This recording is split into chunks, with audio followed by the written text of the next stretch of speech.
Chapter 64. Mr. Cyber, look at that. The mercenary leader took down a brass telescope and peeked at the top of the tower before passing it to the noble beside him. The Golden Apple Lord sat calmly on his horse. The horse was an Aween Erek horse with a fine bloodline. Aween's hussars used to use them as war horses. Although they were later changed to wyverns, the nobles still rode horses to show their status.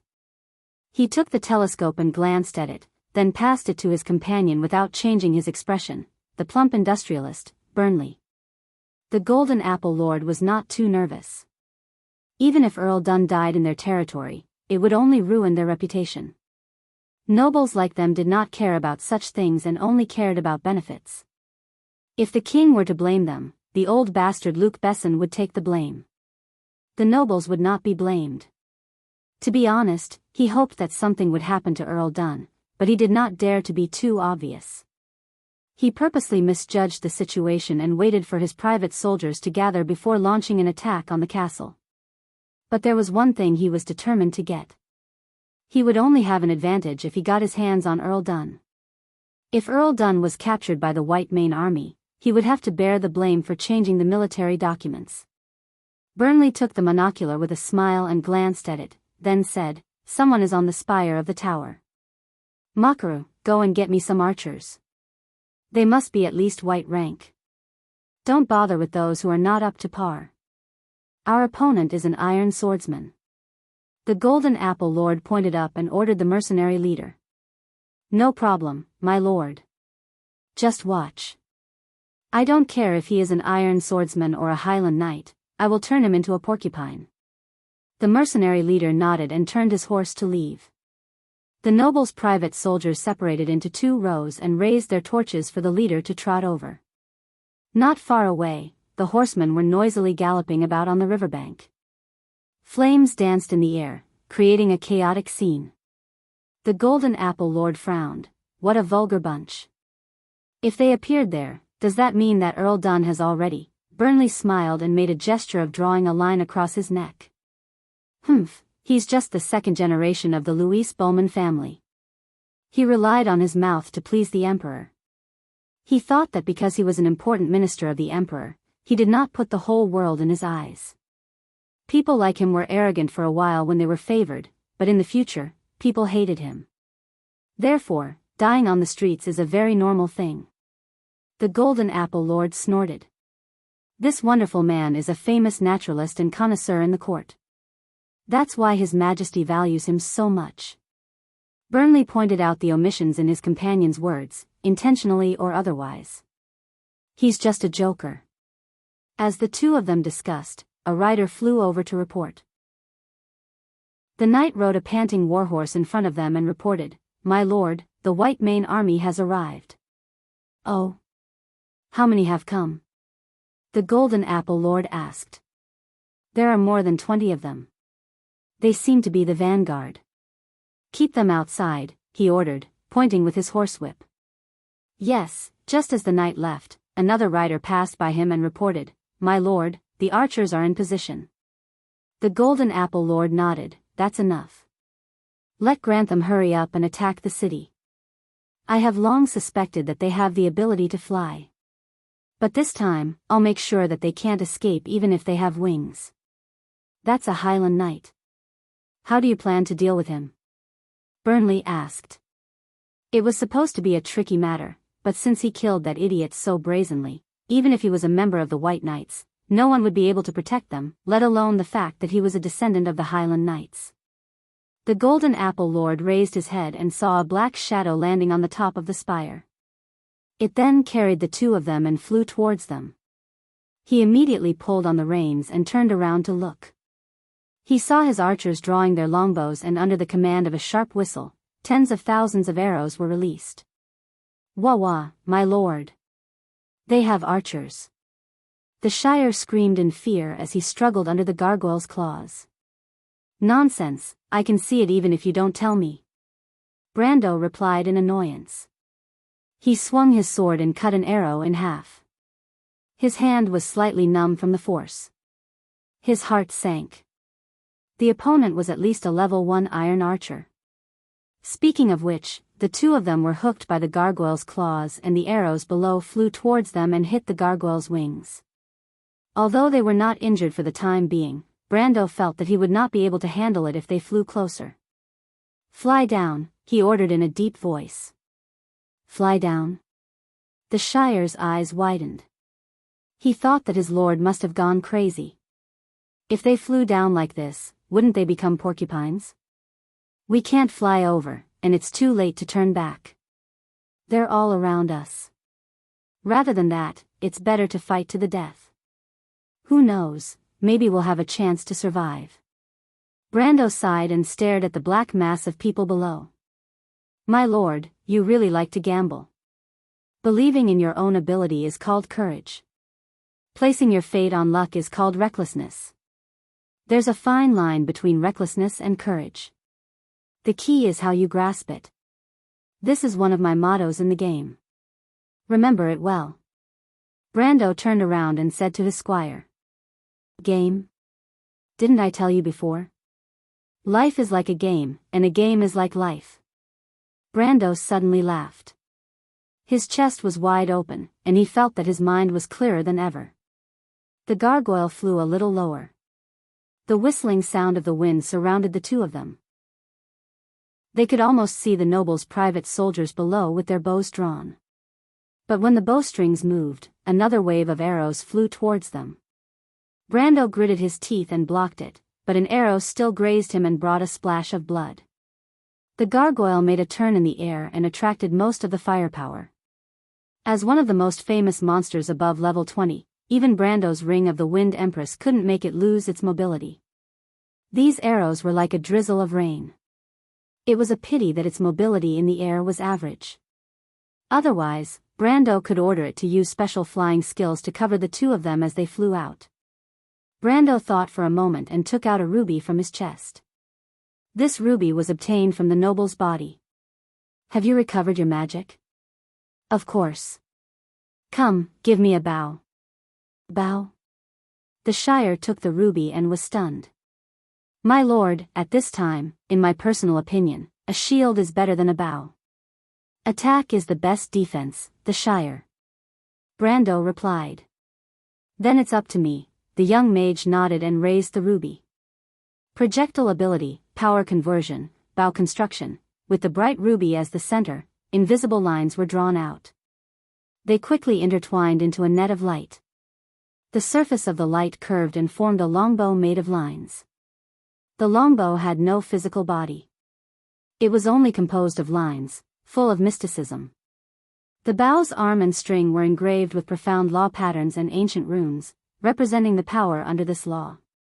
Because the construction spell itself was a kind of law magic, a sub-branch of gem magic. In exchange for the energy in the gem, the lines of law materialized in this world. The only law represented by the materialization of the bow was the projectile ability. Therefore, it didn't need arrows and could shoot. Seeing Brando take the bow, the Shire reminded him. "My willpower is only enough for it to shoot the bow 4 times. Let's try." The third wave of arrows came as scheduled. "What kind of monster is that?" The Golden Apple Lord pointed at the gray creature with a huge wingspan behind Brando and asked. Beside him, Burnley's eyes flashed, but he didn't answer. "That's a gargoyle, my lord. It's a creation of the Buga craftsman. It's a type of war golem." Instead, it was a mercenary beside him who answered respectfully. "That's a gargoyle?" The Golden Apple Lord's expression changed. He couldn't help but take a deep breath. He had long heard that the Highland Wizards of Karsuk were a branch of the Buga Wizards. It seemed that the rumor was true. He couldn't help but think. Offending the Highland Knight was fine, but offending the Buga Wizards was a matter of life and death. "Sir Cyber, we don't have a choice." Burnley's eyes moved and added fuel to the fire. Seeing that the Golden Apple Lord suddenly turned around to look at him, the industrialist was shocked. He realized that he had overdone it. The fat man smiled and shook his head. "But the Buga Wizards aren't easy to offend." The Golden Apple Lord raised his head again, feeling a little uneasy. Brendel used his sword to deflect the stray arrows, and threw the sword he got from the guard to the ground. He raised his bow and looked for the commander of the archers, but soon, a person entered his sight. The mercenary leader, Makava, stood among the archers. At first, he couldn't believe that the enemy would be so bold as to dive into the battlefield. But he quickly recognized the monster. It was a gargoyle. His long experience in battle gave him a sense of danger. He immediately shouted to the adjutant beside him. "It's close enough. Let the archers fire another volley." The noble's private soldiers understood what he meant. After the volley, they would fire freely. Then, the knights on both sides prepared to seal off the battlefield. The private soldiers drew their bows. Brando took a deep breath, and the bow in his hand trembled slightly. Although the bow of law didn't require any technique, it was difficult for him to maintain his balance on the undulating claws of the highland. He took aim for a few seconds and lightly released the bowstring. A white light shot out from his hand. The white light pierced through the crowd and hit about 5 meters behind Makava. "Oh!" the Shire sighed. Brando didn't panic. Instead, he became calmer. He drew his bow again, and the arrow pierced through 2 people and hit an archer behind Makava, sending him flying. When he drew his bow again, Makava was already retreating in panic. He thought that it was a wizard attacking him. Any normal person would subconsciously tremble in fear when facing a wizard. This arrow caused the adjutant to fall off his horse. Brando had already adjusted his aim. "The last arrow, my lord. They're about to counterattack." Brando saw Makava enter the crowd and frowned. He hesitated for a moment and shot another arrow into the group of archers. The arrow pierced through the crowd and blew up 3 or 4 people. The archers on both sides were frightened and retreated. Once the center retreated, the private army's formation was messed up. This gave Brando time to realize that his judgment was correct. He immediately ordered the gargoyle to fly over their heads. But just when he thought that it was a close call, a lasso shot out from the crowd and accurately hit one of the gargoyle's wings. Brando was shocked and turned around. It was the mercenary leader, Makava. At this time, the gargoyle was already very close to the ground. With a tug, the 2 of them and the war golem were pulled down from the sky. The gargoyle dragged the rope in an arc in the sky before crashing into the river bank not far away. Makava shouted excitedly and let go of the rope. He didn't care about the blood on his hands and shouted to the soldiers beside him, "Go. Catch them." The situation seemed to have changed. P.S. Pleading for votes. Pleading for votes. Chidian website welcomes all readers to read. The newest, fastest, and most popular series are all at Chidian Originals. Chapter 65. The gargoyle slid on the soft ground for more than 10 meters before coming to a stop. This level of impact was nothing more than a scratch to these monsters, but it was enough to make Brando and his wizard squire fall to the ground. The moment they landed, the surrounding nobles' private soldiers became excited and charged towards the river like a swarm of bees. Even though they were a disorderly bunch, the cavalry's charge was still frightening. The Shire shook his head as he got up from the mud and was shocked by the scene. He immediately asked, "My lord, what should we do?" Brando pulled his leg out from the mud and drew his sword. "Nonsense, make a wall." This was the most ancient and classic tactic used by Erewhon's wizards to fight against cavalry. The tactics of the players grew from this foundation because it was especially effective against cavalry that lacked training. The young wizard understood and pointed forward with the ruby. Stop, counteract, wall structure. Countless lines radiated out from the ruby in all directions, forming a wall. Then, all the lines disappeared, leaving behind a solid wall of air. The nobles' private soldiers did not even realize what was going on. Only a small number of mercenaries who had experience fighting against wizards moved to the sides. Even though Makava, the leader of the mercenaries, shouted for his men to change direction, no one could hear him due to the rumbling of the horses' hooves. The first row of riders crashed into the wall of air, the horses kneeling on the ground while the riders flew out and crashed into the wall. Then, the second row crashed into the first row, the huge inertia causing them to squeeze together. Then, the third row followed closely behind. This time, the wall of air could not withstand the force and shattered. A large number of horse and human corpses rushed forward and slid to the feet of Brando and the Shire. All of this happened in an instant. The frightening momentum caused Brando and the Shire to involuntarily take a step back. Makava cursed at the back. Someone like him who had been in the army for a long time knew that the first row of 7 would not survive. Even the second row would be heavily injured. The third row was dizzy from the fall and would not be able to rejoin the battle for a while. Moreover, their horses were more or less injured. How could he not feel heartache when he had crippled 20 to 30 people in one go? The leader of the mercenaries couldn't help but spit on the ground. He casually bandaged his bleeding palm, then cursed as he pulled out his saber and rushed forward. There were still 7 or 8 cavalrymen on the battlefield, and they were all experienced veterans. He had to lead them to suppress the enemy until the infantry caught up. This was especially true for that adept. Every mercenary knew what it meant to let an adept do whatever he wanted. Makava waved his saber twice to signal his men to spread out and surround them from all directions. However, he couldn't help but feel a little annoyed. These mercenaries were veterans of war, and each of them was at least a low-level iron-ranked fighter. Yet, at this critical moment, they were cowering and trying to preserve their strength. Follow me. Attack together. Although he was angry, Makavu knew that he had to motivate these people. However, he didn't know that the young man opposite him had been observing him for a long time. Brando saw the erect horse galloping back and forth, and saw the knight on the horse shouting loudly. He guessed that this was the leader of the mercenaries. He couldn't help but think to himself, "It's not like I haven't fought with you mercenaries before. What's the point of being so secretive about your tactics?" Brando spat as he turned his head and pressed on the Shire's shoulder. He pointed at the man in front and said, "I see that person. Use magic arrows to attack him." The Shire quickly shook his head and said, "He's on a horse. I'm not that accurate." "It's fine. You don't have to worry about magic. If you can't hit him with one shot, just shoot him a few more times. That's not a problem." Brando turned his head to look at the 7 or 8 knight not far away. He pressed his hand on the elven sword and forced himself to calm down. He looked up and saw that the leader of the mercenaries had circled behind the rider.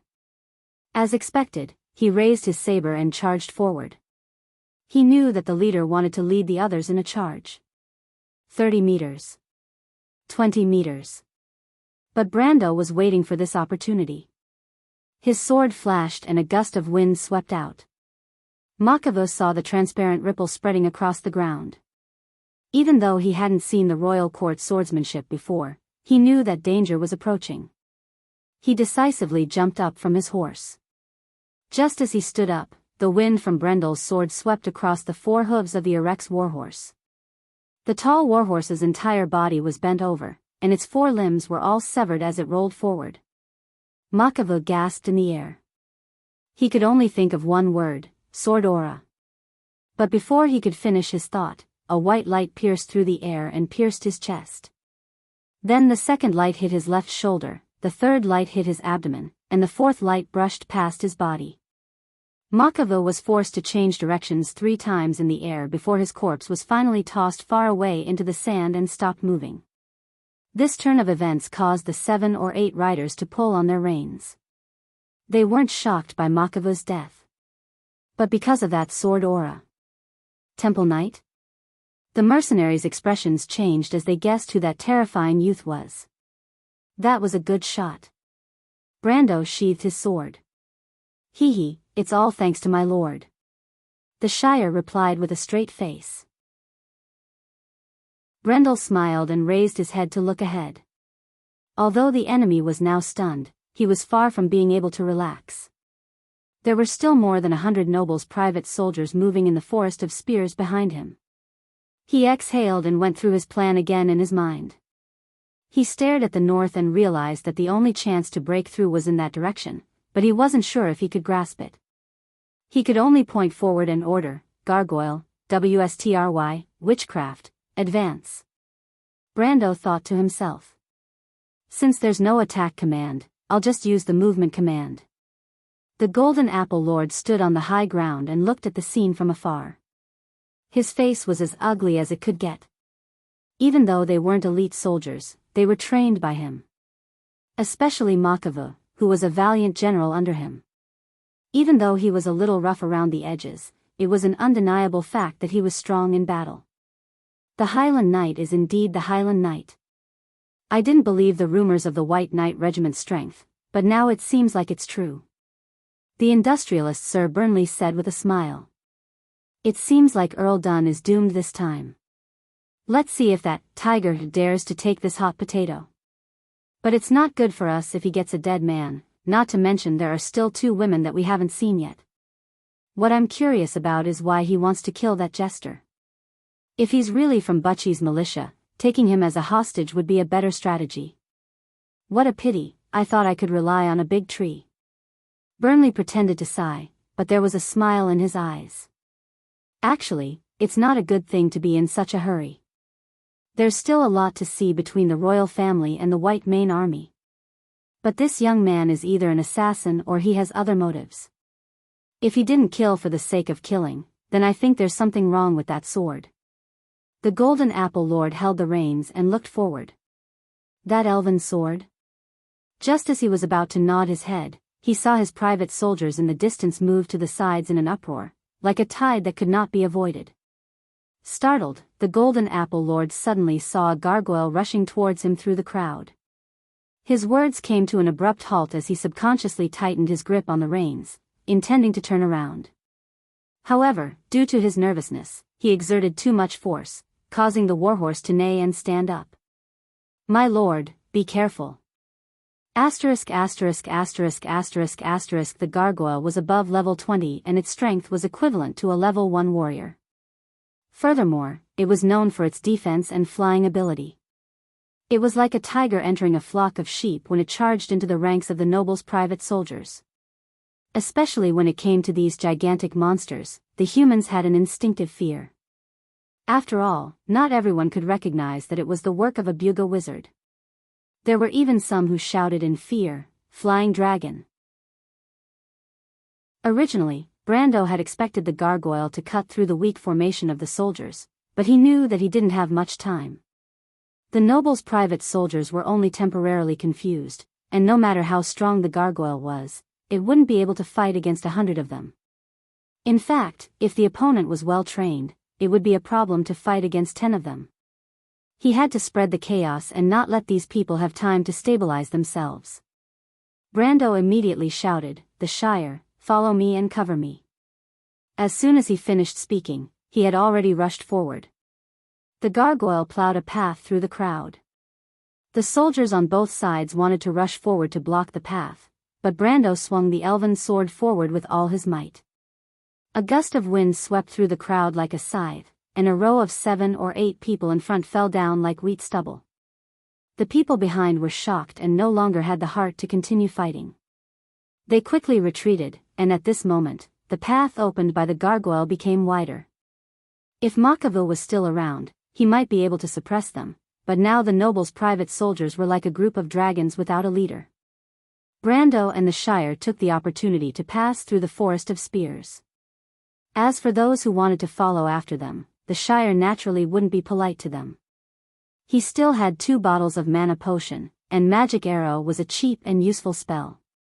Brando raised his head and vaguely saw a group of nobles standing on a hill not far away. His sharp eyes saw Sir Burnley among them and immediately ordered loudly, "Gargoyle, that fatty, airy, witchcraft, seize." But before he finished speaking, he suddenly saw a group of knights charging out from the left side of the battlefield. These knights were all wearing dark blue armor, pointed hats, and a set of silver breastplate with a white mane fluttering behind them. They were the light cavalry of the White Mane Army. At that moment, both sides on the battlefield understood that the tiger Luke Besson had arrived. "Bacchus, Terran, take down that Madara spy." Even in the midst of the army, Luke Besson's calm voice was clear enough to make everyone's heart skip a beat. Just as he finished speaking, 2 tall knights rode out from the left and right and charged towards Brando. Good timing. Brando snorted in his heart and activated charge, and in an instant, he flashed past the two of them. Bacchus and Terran were slightly startled, and when they turned around, they realized that the young man was already 10 meters behind them. Actually, it wasn't just them, most of the white-maned soldiers were also startled. Bacchus and Terran were captains, and although their strength was only at the lower tier of iron rank, they shouldn't be so easily shaken off, right? Luke Besson's eyebrows twitched. Charge? Is this young man related to the Sun Knight? He immediately raised his right hand. Austin, Schick, stop him. Another 2 riders rode out side by side.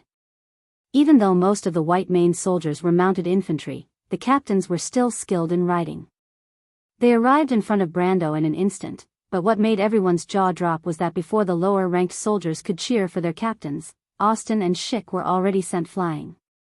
Only the sharper ones could see that the young man didn't even stop, and when he passed by the 2 captains, he clashed with their swords, and the 2 captains' swords shattered at the same time, and they were sent flying back as if they had collided with a dragon. Power burst. Power burst. This time, most of them recognized it. Brando didn't even care. He had already seen his gargoyle lifting that damn fatty up. That fatty was the only target of his attack, and also the key to escape. But victory was in sight, wasn't it? P.S. Removed from the ranking in less than a month. Sad. Seeking consolation. Chapter 66. With a shrill scream, the gargoyle swooped down and grabbed Burnley's shoulder with its hook-like claws, lifting the ball-shaped body into the air. The industrialist did not react at first. He waved his arms and legs in a panic and wanted to shout, but when he saw the situation he was in, he was so scared that his face turned pale and he could not move. Everyone looked up. Although they despised him, they knew that they would not fare any better if they were in his shoes. Brando held his sword with one hand and stood in front of the army. He waved his hand without turning back. Gargoyle, witchcraft, come back.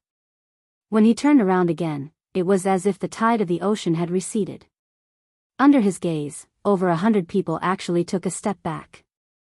As soon as the noble's private soldiers retreated, they revealed Seal, who was being held back by countless spears. Don't move, I surrender. The young adept immediately raised his hand when he saw this, indicating that he had no intention of resisting. I say, this guy should have some backbone, right? Brando could not help but sigh and shake his head. But Charles acted as if he did not see it.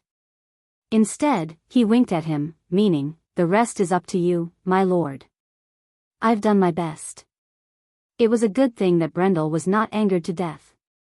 At this moment, the white-maned riders entered the battlefield and formed a semicircle behind Brando. They seemed to want to take over control of the situation from the noble's private soldiers. The Golden Apple Lord wanted to curse when he saw this scene, but he had lost Makavu, and Burnley, who had been giving him advice, was suspended in the air. His other captain, grandson, was attacking the castle. He had no one to rely on other than a bunch of random people. He endured it and rode up alone. In fact, he was sweating profusely. He almost thought that the gargoyle's charge was directed at him. But why did that young man grab Burnley? The Golden Apple Lord came to the encirclement with doubts in his heart and stood opposite of Luke Besson with a group of nobles. Both sides did not talk much. Or rather, there was nothing to talk about. The conflict between the Grenoir's nobles and the local army had been going on for a long time. There was no need for formalities.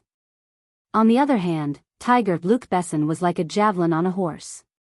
This dark-skinned soldier glanced at the nobles led by the Golden Apple Lord and laughed in disdain. Although he was in the White Mane army, his heart was with the king's faction. He looked down on both sides and naturally would not lower himself to the level of these short-sighted nobles. On the contrary, his gaze fell on Brendel. This young man who was able to remain calm in the face of an army and defeated 4 of his captains with a single sword strike had truly piqued his interest. But what surprised him was that the young man's gaze also passed through the crowd and landed on him. He knows me. Luke Besson frowned, but quickly calmed down. "Young man, I will give you a chance. Put down the pitiful Sir Burnley. As you can see, your comrade is also in our hands." He opened his mouth and took over the command from the Golden Apple Lord. When Brando heard this voice, he immediately recognized that it was Tiger Luke Besson. Before the First War of the Black Rose, he had heard him speak from afar when he was doing an honorary mission in Fortress Redon. Tiger Luke Besson, an upper silver swordsman. He was one of the most powerful people in Erewhon. In front of such a powerful person, Brando did not dare to be careless. He let out a sigh of relief and thought quickly. He looked at the Golden Apple Lord and then looked at Luke Besson. He knew that his only chance of survival depended on them opposing each other. This antagonism did not arise by chance. In Fortress Redon, the conflict between the local noble council and the local army was similar to most of the conflicts in this ancient country. It all started from the unique political system of Erewhon. Because it originated from the divided empire of Groose, Erewhon's laws were derived from the Dark Empire's laws. But after the long war between the lords, in order to prevent history from repeating itself, the fourth monarch of the kingdom, and the first, set up a new system where the royal family controlled the army, and the local military and politics were divided. With duchies and counts as the foundation, the lords formed a small country. In these countries, the lords enjoyed complete legislative and administrative power. However, in terms of taxation, the king had the first right to levy taxes on all mines, forests, and farmlands in any territory, while the nobles only had the second right to levy taxes. Other than the militia and guards, the nobles were not allowed to form their own private army. The local defense was taken care of by the royal family's army. Through the system of taxation and central army, during the era of the king's power, the royal family closely monitored the local areas and built the powerful kingdom of Erewhon. But Brando knew that as long as one was human, they would make mistakes. Behind the glory of the kingdom, there were hidden dangers. With the decline of the king's power, the disadvantages gradually emerged. The conflict originated from the internal division of the royal family. About 60 years ago, when the devout believer Edward ascended the throne, Erewhon entered the era of the Corvado dynasty. Duke Errec, who also had the right to inherit the throne, had always held a grudge. When the internal division of the royal family was divided, the local army began to have different factions. And when the royal family found that they could not effectively control the large army, the central authority in the local areas began to weaken. In fact, ever since the year of the cave beast, the king's taxation officers could not even enter a third of the territory. It was clear to see how much the royal family's authority had weakened. He knew that ever since Duke Errec had taken over his father's position 11 years ago, he had forced King Oberyd VI to change the new defense laws. The only military forces under the royal family's control were the Imperial Guards, Cypher's Black Blade Squad, and the 11th Free Cavalry Company stationed in Ampere Seal. Based on this background, the royal family's influence on the local areas became weaker and weaker. But even so, the local areas were not monolithic. The local nobles and the local army's struggle for power was becoming more and more intense. Just like in Grenoires, the feud between Count Pulla and the Grand Duke of Grenoires had long been a topic of gossip.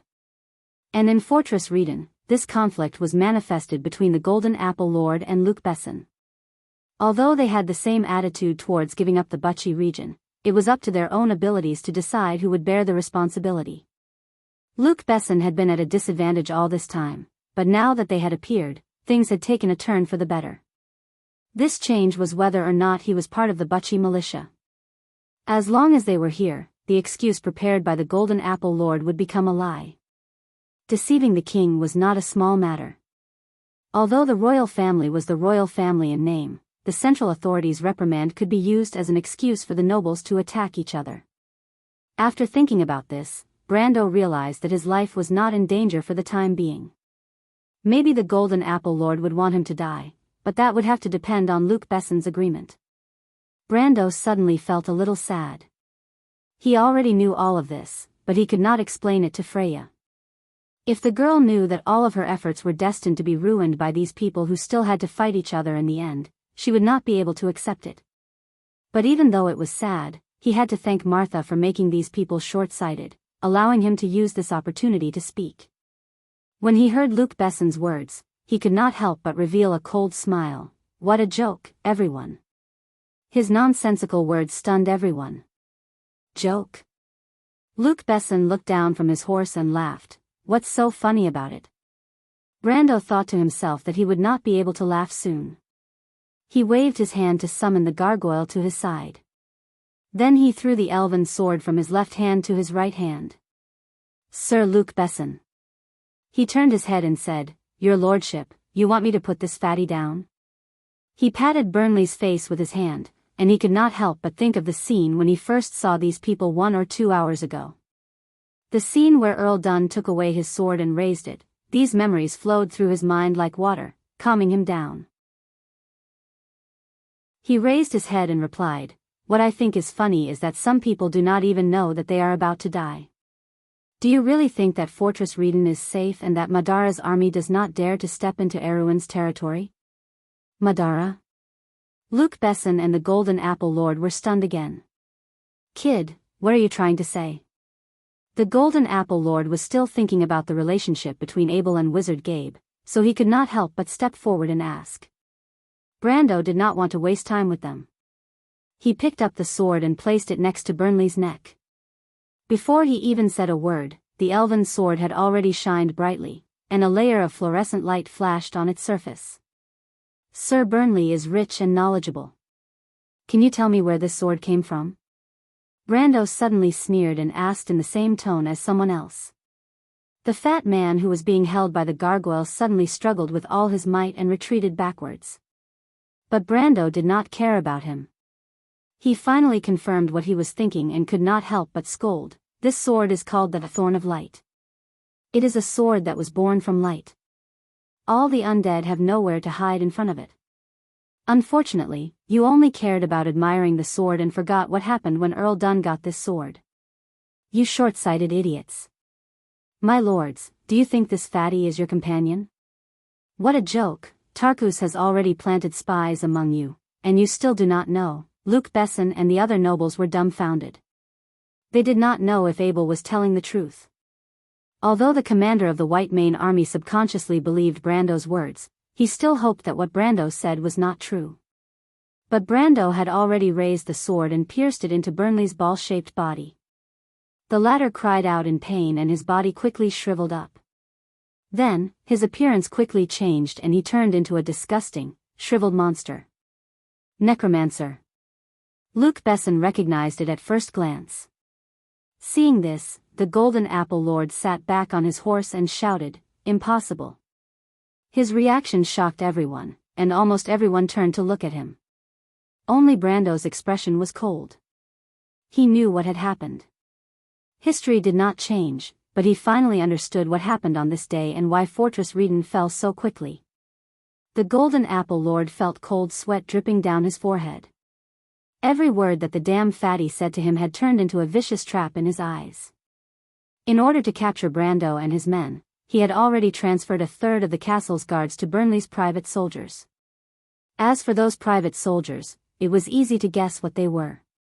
While they were hesitating, they suddenly saw blue flames shooting up to the sky from the west and northwest of Fortress Reden. There was no need for words, everyone knew what had happened. At that moment, the Golden Apple Lord could not help but feel dizzy. Retreat, retreat quickly. Go to the east gate. Chapter 67. Brando watched coldly from the side as the nobles gathered together to argue. The nobles' private soldiers were in a constant state of panic. The nobles wanted to leave the city to the east, but what about their subjects in Fortress Reden? No one mentioned it. At this moment, no one cared about the political struggles anymore. They were arguing about what to do with their family's assets. Some of them wanted to preserve their lives, while others wanted to bring as much as they could. Some of them would rather die than give up their family's assets, as if Madara would give him a way out because he was a noble. He lowered his head and wiped his sword. That slash had given him 220 EXP, and it was the best reward he had after killing the Golden Tree boss. Ha ha ha. Ha ha ha. Ha ha ha. Ha ha ha. Ha ha ha. It seemed like it was a mid-level necromancer, but he was lucky. The necromancer probably didn't expect him to pick it. Necromancers had low strength compared to other necromancers. The level 30 mid-level necromancer was immobilized by the gargoyle, which gave Brando the chance to pick up the loot. A mid-level necromancer had more than that. Brando cut open the necromancer's forehead in front of everyone and took out a piece of bone. He then cut off 4 fingers from the necromancer's right hand and pried open its jaw, carefully picking out its teeth and putting them into his pocket. His shocking actions caused everyone to go silent. They looked at Brando as if they were looking at a demon. Although it was a necromancer, it still had a human form, but Brando's actions were like an experienced hunter handling his prey. However, Brando didn't think there was anything wrong with it, because he was handling his prey anyway. Mid-level necromancers were different from low-level cannon fodder. Their soulfire nodules had a chance to be refined into gems for embedding. The 4 fingers of the right hand that held the staff could be used to cast spells, and their teeth could be used to make paralysis poison. As such, it wasn't wrong to say that their entire body was a treasure. Seal, on the other hand, knew some of the stories, which was why he ran out from the private army and stood respectfully at Brendel's side. The private soldiers of the nobles had been working for money, and their morale had long since dissipated. Naturally, no one would care about him. However, the young wizard couldn't help but recall the scene of Brando testing his sword beside Earl Dun's corpse. Only then did he realize that there was a deeper meaning behind his lord's actions, and he couldn't help but admire him. He looked at Brando and felt that the wise Highland wizards in Karsuk were just as calm as him.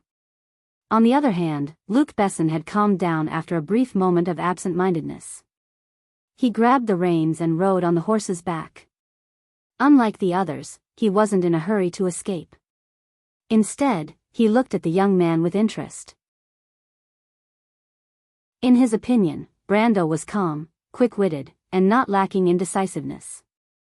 At his age, he could be considered powerful. If he had been born 10 years earlier, he would definitely have become a prominent figure. However, even as a member of the royal faction, Erwin could not help but shake his head. He looked up at the dark night and couldn't help but wonder what would happen to the country. For a moment, there was silence among them. Only a genius would know that Brendel was trying to figure out which path he should take to escape. He looked at the Shire who was standing at the side and couldn't help but ask, which one do you think is easier to deal with, the Pale Rider or the Black Warrior? Charles was stunned by the question that came out of nowhere. For a moment, he didn't know how to answer. Brando shook his head and looked at the noisy nobles who finally retreated to the east with their private soldiers. The corpses of their comrades were left messily on the riverbank, and no one cared about them. In his poem, Gobel compared the nobles of Karsuk to bandits. I think Grenoires is not far from that. The Shire sneered. This country is going to be finished. Brando did not care if Luc Besson was beside him and sneered. However, he was not going to argue with a group of people who were about to die. These guys went out from the east and bumped into Tarkus's most capable general, the famous dragon's calamity, Lord Tamara. Brando was wondering why these people would die in history. Now, looking at their stupid decision, it was not that hard to understand. You're not going to run? Luc Besson asked as if he did not hear Howren's words. Before Brando could answer, there was a sudden gust of wind in the sky. Everyone looked up instinctively and saw 2 huge humorous WIRMs, one in front and one behind. They grew bigger and roared over their heads. At that moment, everyone present was scared stiff. It was an indescribable feeling. The terrifying yet elegant undead flew across the sky. Purple flames burned between the grayish-black bones, burning out from between the ribs. Every flap of its huge wings produced a heavy gust of wind. As it flew over everyone's heads, the purple flames left a long trail behind. The wind pressure made everyone's scalp numb, as if they heard a piercing scream from the bottom of their hearts. The scream itself was like a long nightmare. It bred the breath of corruption and despair in people's hearts. It was as if white bones were growing out of the dark ground, and the rotten tendons were covered with white maggots.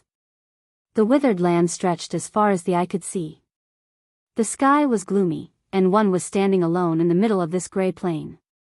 Brando almost quivered before he recovered from this state of mind. He could not help but exclaim in his heart. This was the aura of fear of the skeletal WIRMS. Just by flying over, it had such a huge impact on the people present. He could not help but look around. He saw the warhorses on the riverbank fleeing in fear, or kneeling on the ground. Then he saw Luc Besson.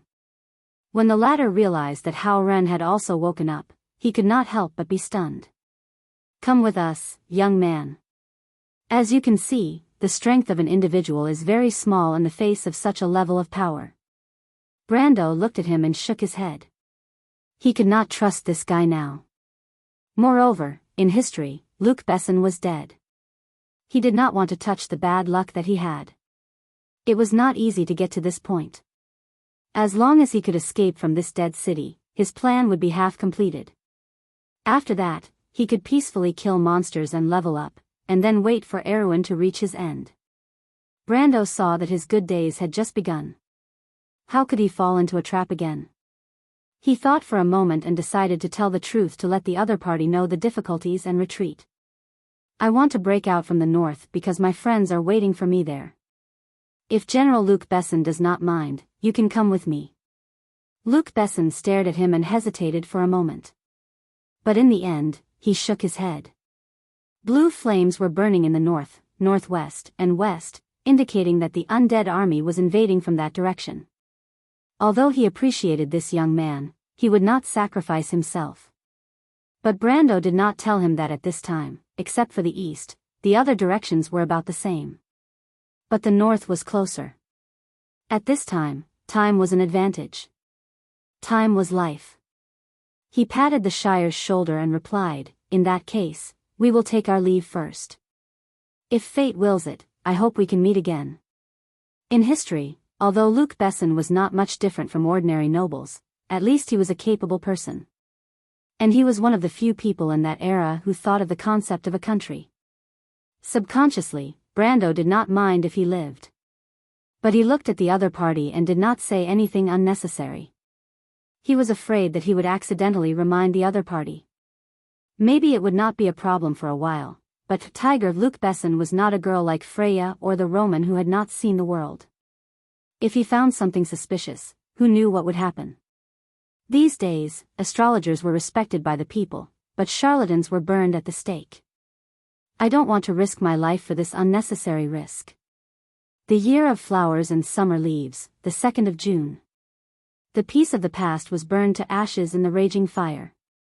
Wherever the undead army passed, the land was scorched. Countless people lost their lives, their families were broken, and their families were destroyed. When people found out that praying could not save them, and that the only people they could rely on were the nobles who abandoned them, a long scar was formed. This kind of distrust began to spread from the war zone to the rear. But Brando knew that this was only the first step towards Erwin's end.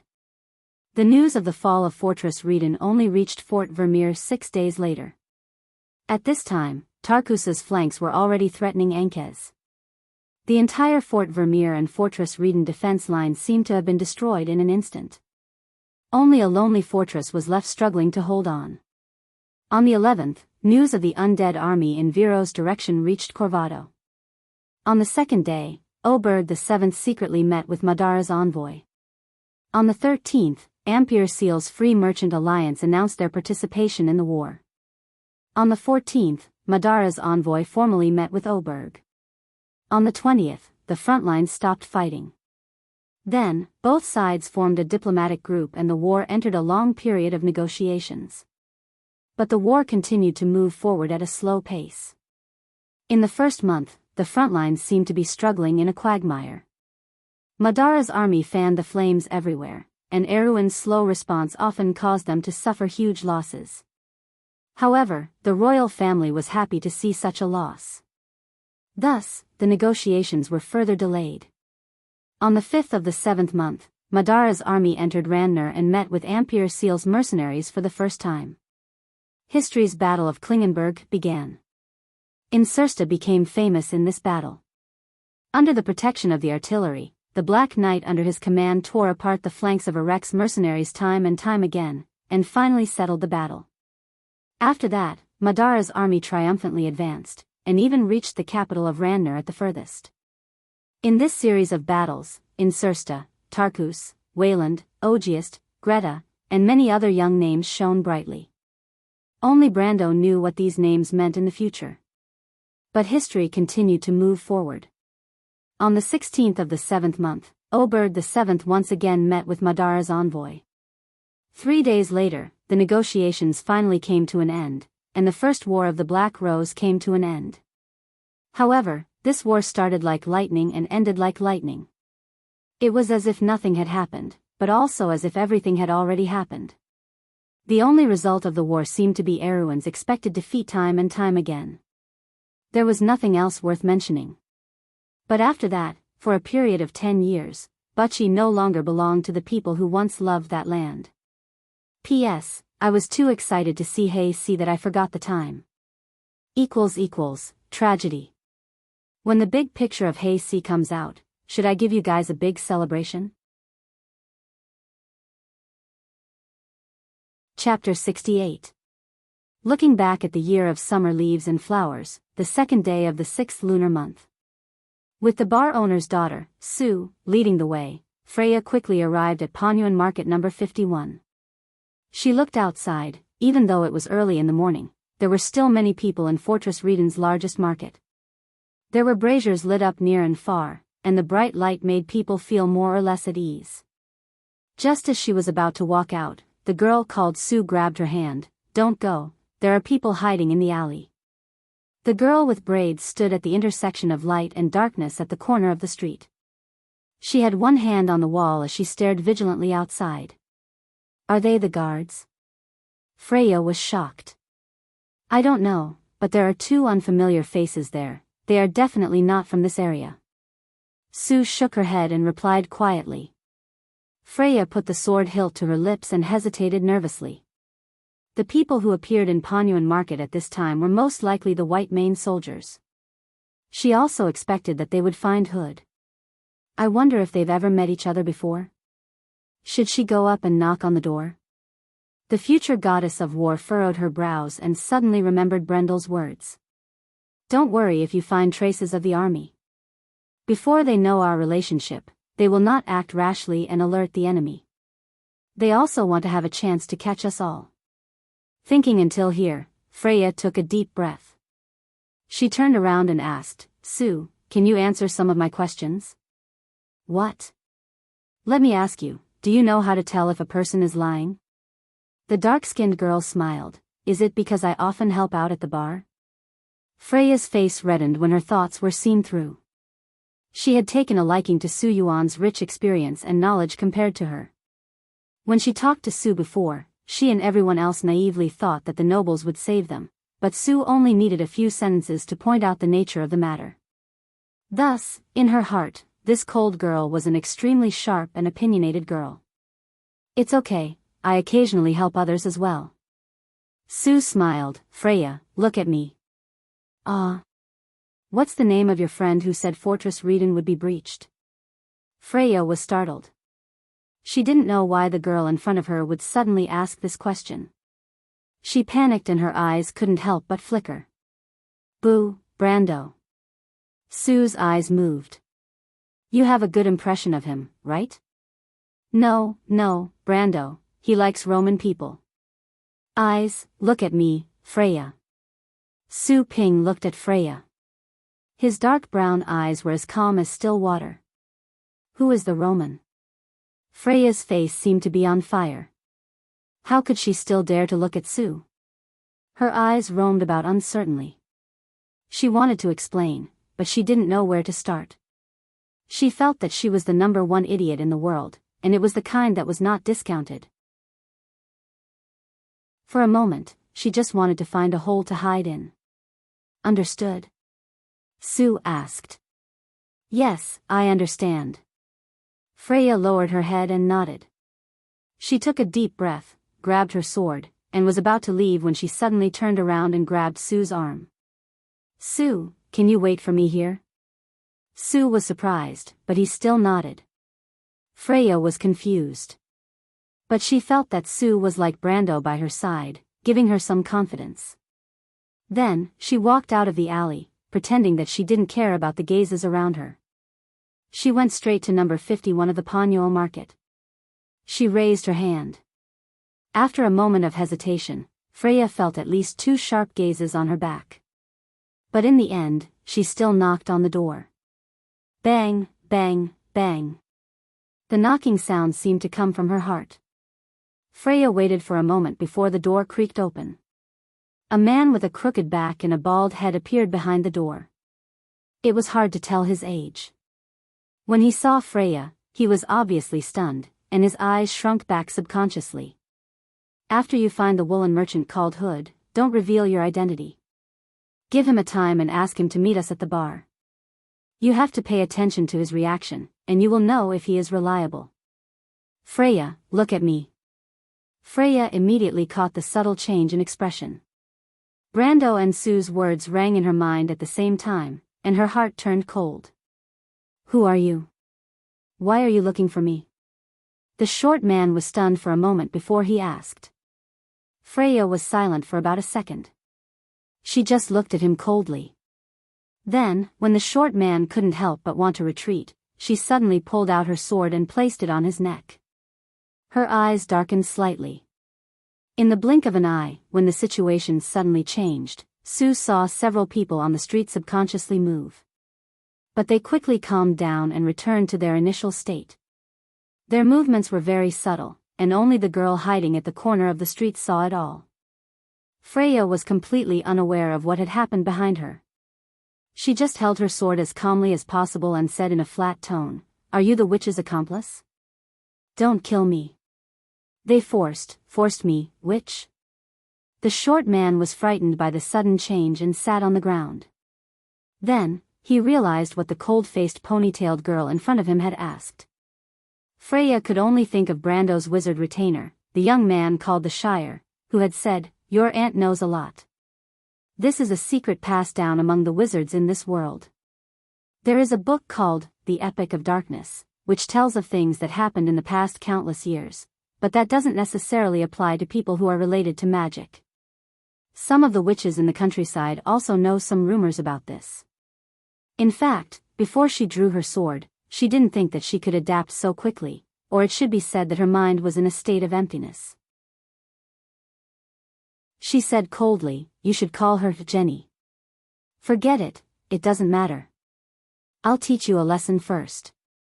As she spoke, she raised her sword, and the textile merchant called Hood immediately cried out in fear, Wait, my lady, I have nothing to do with her. No, it's not nothing, I mean I'm not her accomplice. I mean, I'm just an ordinary relative of hers, no, a distant relative." "Oh. It's true. Believe me, she only comes to the city occasionally to collect goods. That witch, yes, witch. Indeed, she would accept some strange things." "That's right. She lives in Bucci, with her niece." Freya looked at the man and suppressed the disgust in her heart. "She lifted him up, but my informant told me that she entered the city a few days ago." "You better not lie to me. As a wizard, I can extract your memories at any time." The merchant was already paralyzed with fear with the sword on his neck. He didn't understand the problem in Freya's words. I'll talk. She left Fortress Reden 2 days ago and went to the north." Freya looked at his eyes and threw him away in disgust. She took a small breath and heard Sue whistling at the corner of the alley. She knew that her big movement had attracted the attention of those people, and she had to leave quickly. But she didn't expect that Aunt Jenny wasn't here. She went to the north? Bragg's was in the north, why would she go there? But it didn't seem like this person was lying. She clenched her teeth and hesitated for a moment. The afternoon sun shone through the arched windows of the castle, brightening up the room that was decorated with soft colors. A young girl in a silver princess dress was sitting at a small round table in the Rococo style. She was leaning against a high-back chair in a standard posture. Her slender hand was holding a cup of black tea, and her other hand was holding a silver spoon. She was motionless, and her soft silver-gray eyes were staring ahead as if she was absorbed in a story. She had a head of beautiful silver curly hair, and her half-pointed ears peeked out from the curls. She was Oberth VII's most beloved daughter, and was recognized as the #1 beauty in Aween. If it was in Brando's era, both players and NPCs would call her the Regent Princess. If there was anyone in Erewhon who could compare to the goddess of war, then it would be this young princess. You're a smart little girl. Everyone in the Everton family is outstanding. After a while, the princess put down her teacup and quietly asked, "And then, Lord Oberway?" If Brando was here, he would definitely recognize the cold-faced middle-aged man standing in front of her. This was the Earl Dunn, who had his throat slit by his sword. But in fact, in the capital's noble circle, there were not many people who knew this count, but in comparison, he had a more well-known nickname, the Duke of Chambord. Wolf Baron Oberway, one of His Majesty's close ministers, and one of the core leaders of the royal faction. He had a good relationship with Everton and Woodrow. Oberway looked at the princess and knew that she wasn't simple. But she was the apple of His Majesty's eye, and he didn't dare to be perfunctory. This time, he borrowed the name of Dunn from the Lewis Bowman family to go to Fortress Redon. Both of them were connoisseurs, and they had a similar hobby of collecting. Although they didn't look alike, it wasn't a big problem in this era where information was scarce. He was going to Fortress Redon to do something for Oberth VII, a secret mission. When he thought of this, he realized that the princess was asking him a question and said, "Of course, the daughter of Earl Everton is at least as outstanding as her father, but it's a pity." He wanted to say it was a pity that she was a woman, but he suddenly realized that the person in front of him was the princess who was known as the crown of the royal family, so he quickly swallowed the second half of his sentence. The girl obviously knew what he wanted to say, but she didn't ask. She only changed the topic, "But Lord Oberway, I have some doubts about your story. You purposely went to find trouble with that young man, but it seems unnecessary." Oberway thought to himself that it would be strange if she didn't understand, but he still replied respectfully, "I'm just worried about his intentions." A Highland knight and his squire appeared in Fortress Redon beside Everton's daughter. "Your Highness, you know that the White Knight in Karsuk and your father are not on the same side." "I know, but they didn't object." "That's right, that's why I want to test him. After all, he's just a shadow. Compared to Karsuk, I can still tell which is more important. For the sake of His Majesty, I don't mind giving it a try." Oberway replied. "I thank you on behalf of my father, Lord Oberway." The princess thought that her father and this fellow wanted to make Karsuk prosper, but would they succeed? She could guess their intentions, but they were just making things up. She thought for a while and decided that the recommendation for the Basta Royal Cavalry Academy might need to be increased. She wanted to remind him of something, but after thinking about her identity, she decided not to. In the end, she said, "And then, Lord Oberway, I want to continue listening to the rest of the story. Before my history class starts, I still have time to listen to 2 or 3 sections of your story."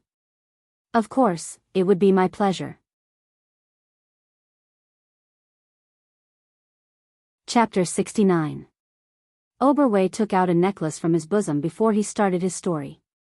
It was a very common brass necklace, and there was a beautiful crystal pendant on the polished chain. There was a small line of words written on it, "Freya." He showed the necklace to the girl and said, "This necklace is something that she always carries around with her. That's how her name came about. However, this is actually her mother's name, Your Highness." "Her mother?" The girl held the necklace with her slender hand. Her expression did not change. "Everton's wife, who died in the riot 17 years ago. Then this girl should be the only descendant of Everton, right?" "That's right. Since Lord Oberway is here, then this girl should have successfully escaped from danger." "Can I say that?" the girl asked. "You can say that, but the process was a little strange." The middle-aged man nodded coldly, but his eyebrows raised slightly as if he thought of something interesting. "Oh." The princess was slightly surprised. "Actually, it's mainly about that young man." "So it's back to him?" "No, It's just that the young man played a mysterious role in the entire process. It sounds like a light sentence, but in fact, the entire escape journey was full of unpredictability. There were a few times when the situation was so critical that even I couldn't intervene. Many people couldn't even imagine that kind of situation, but he still forcefully brought it back. Oberway could not help but sneer at this point. To put it bluntly, compared to some incompetent people, this young man is probably the only one who could make Madara suffer in this battle. Oh. The girl's silver-gray eyes lit up slightly. Especially when he obtained something good in the process. The middle-aged man could not help but reminisce, but as for what it is, please allow this old man to keep you in suspense. Now that you mention it, I'm even more interested. What kind of person is this young man that even Lord Oberway can't stop praising? However, there's not much time left, so please begin, my lord. Oberway nodded, took a step back, and continued to narrate the events that happened that night. Freya heard Sue whistling from the corner of the street. It was clear and melodious, like the sound of a nightingale, but it was a warning. She quickly turned around and saw 4 or 5 strangers on the street surrounding her.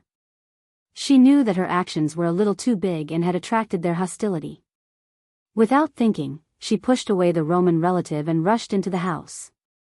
The people behind her quickened their pace, but Freya had already rushed into the bedroom, closed the door, and overturned the cupboard to block the passageway. Freya felt as if her heart was about to jump out of her chest.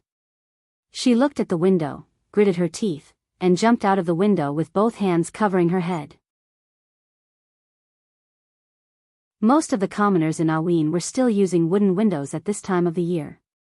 Even though she had the protection of the half-plate of the Wind Empress, Freya's arms and forehead still hurt from the impact. She rolled a few times on the ground and found herself in an alley behind the street. She raised her head and looked left and right, just in time to see Sue stumbling into the alley from the other side. But the girl's face was pale as if she had seen a ghost.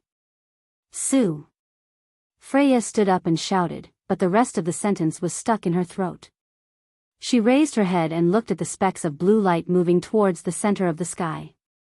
At first, the girl did not realize what it was. She stood there in a daze for a while, but then she realized that it was an arrow. Arrows ignited with soulfire, the masterpiece of Madara's skeleton archers. The experience of that night in Butchie surfaced in her mind. Freya shouted for him to be careful, and pounced over to protect Sue under her body. The rain of arrows immediately came crashing down, and countless arrows smashed into the tiles of the houses nearby. The thin layer of tiles could not stop the cone-shaped arrows made by Madara at all, and soon, screams could be heard from within the houses. Freya felt Sue hugging herself and shivering on the ground. In fact, she was not much better. Her face was pale, and she felt as if her heart was about to stop. Several arrows hit the green feathers of wind around her body and bounced off. Freya did not know that the defense of the half-plate of the Wind Empress in the game was terrifying. The half-plate of the Wind Empress provided 3 points of protection, while the half-plate itself provided 2 points. In reality, the half-plate's defense was only 3 points. Therefore, she always thought that she would die in the next second.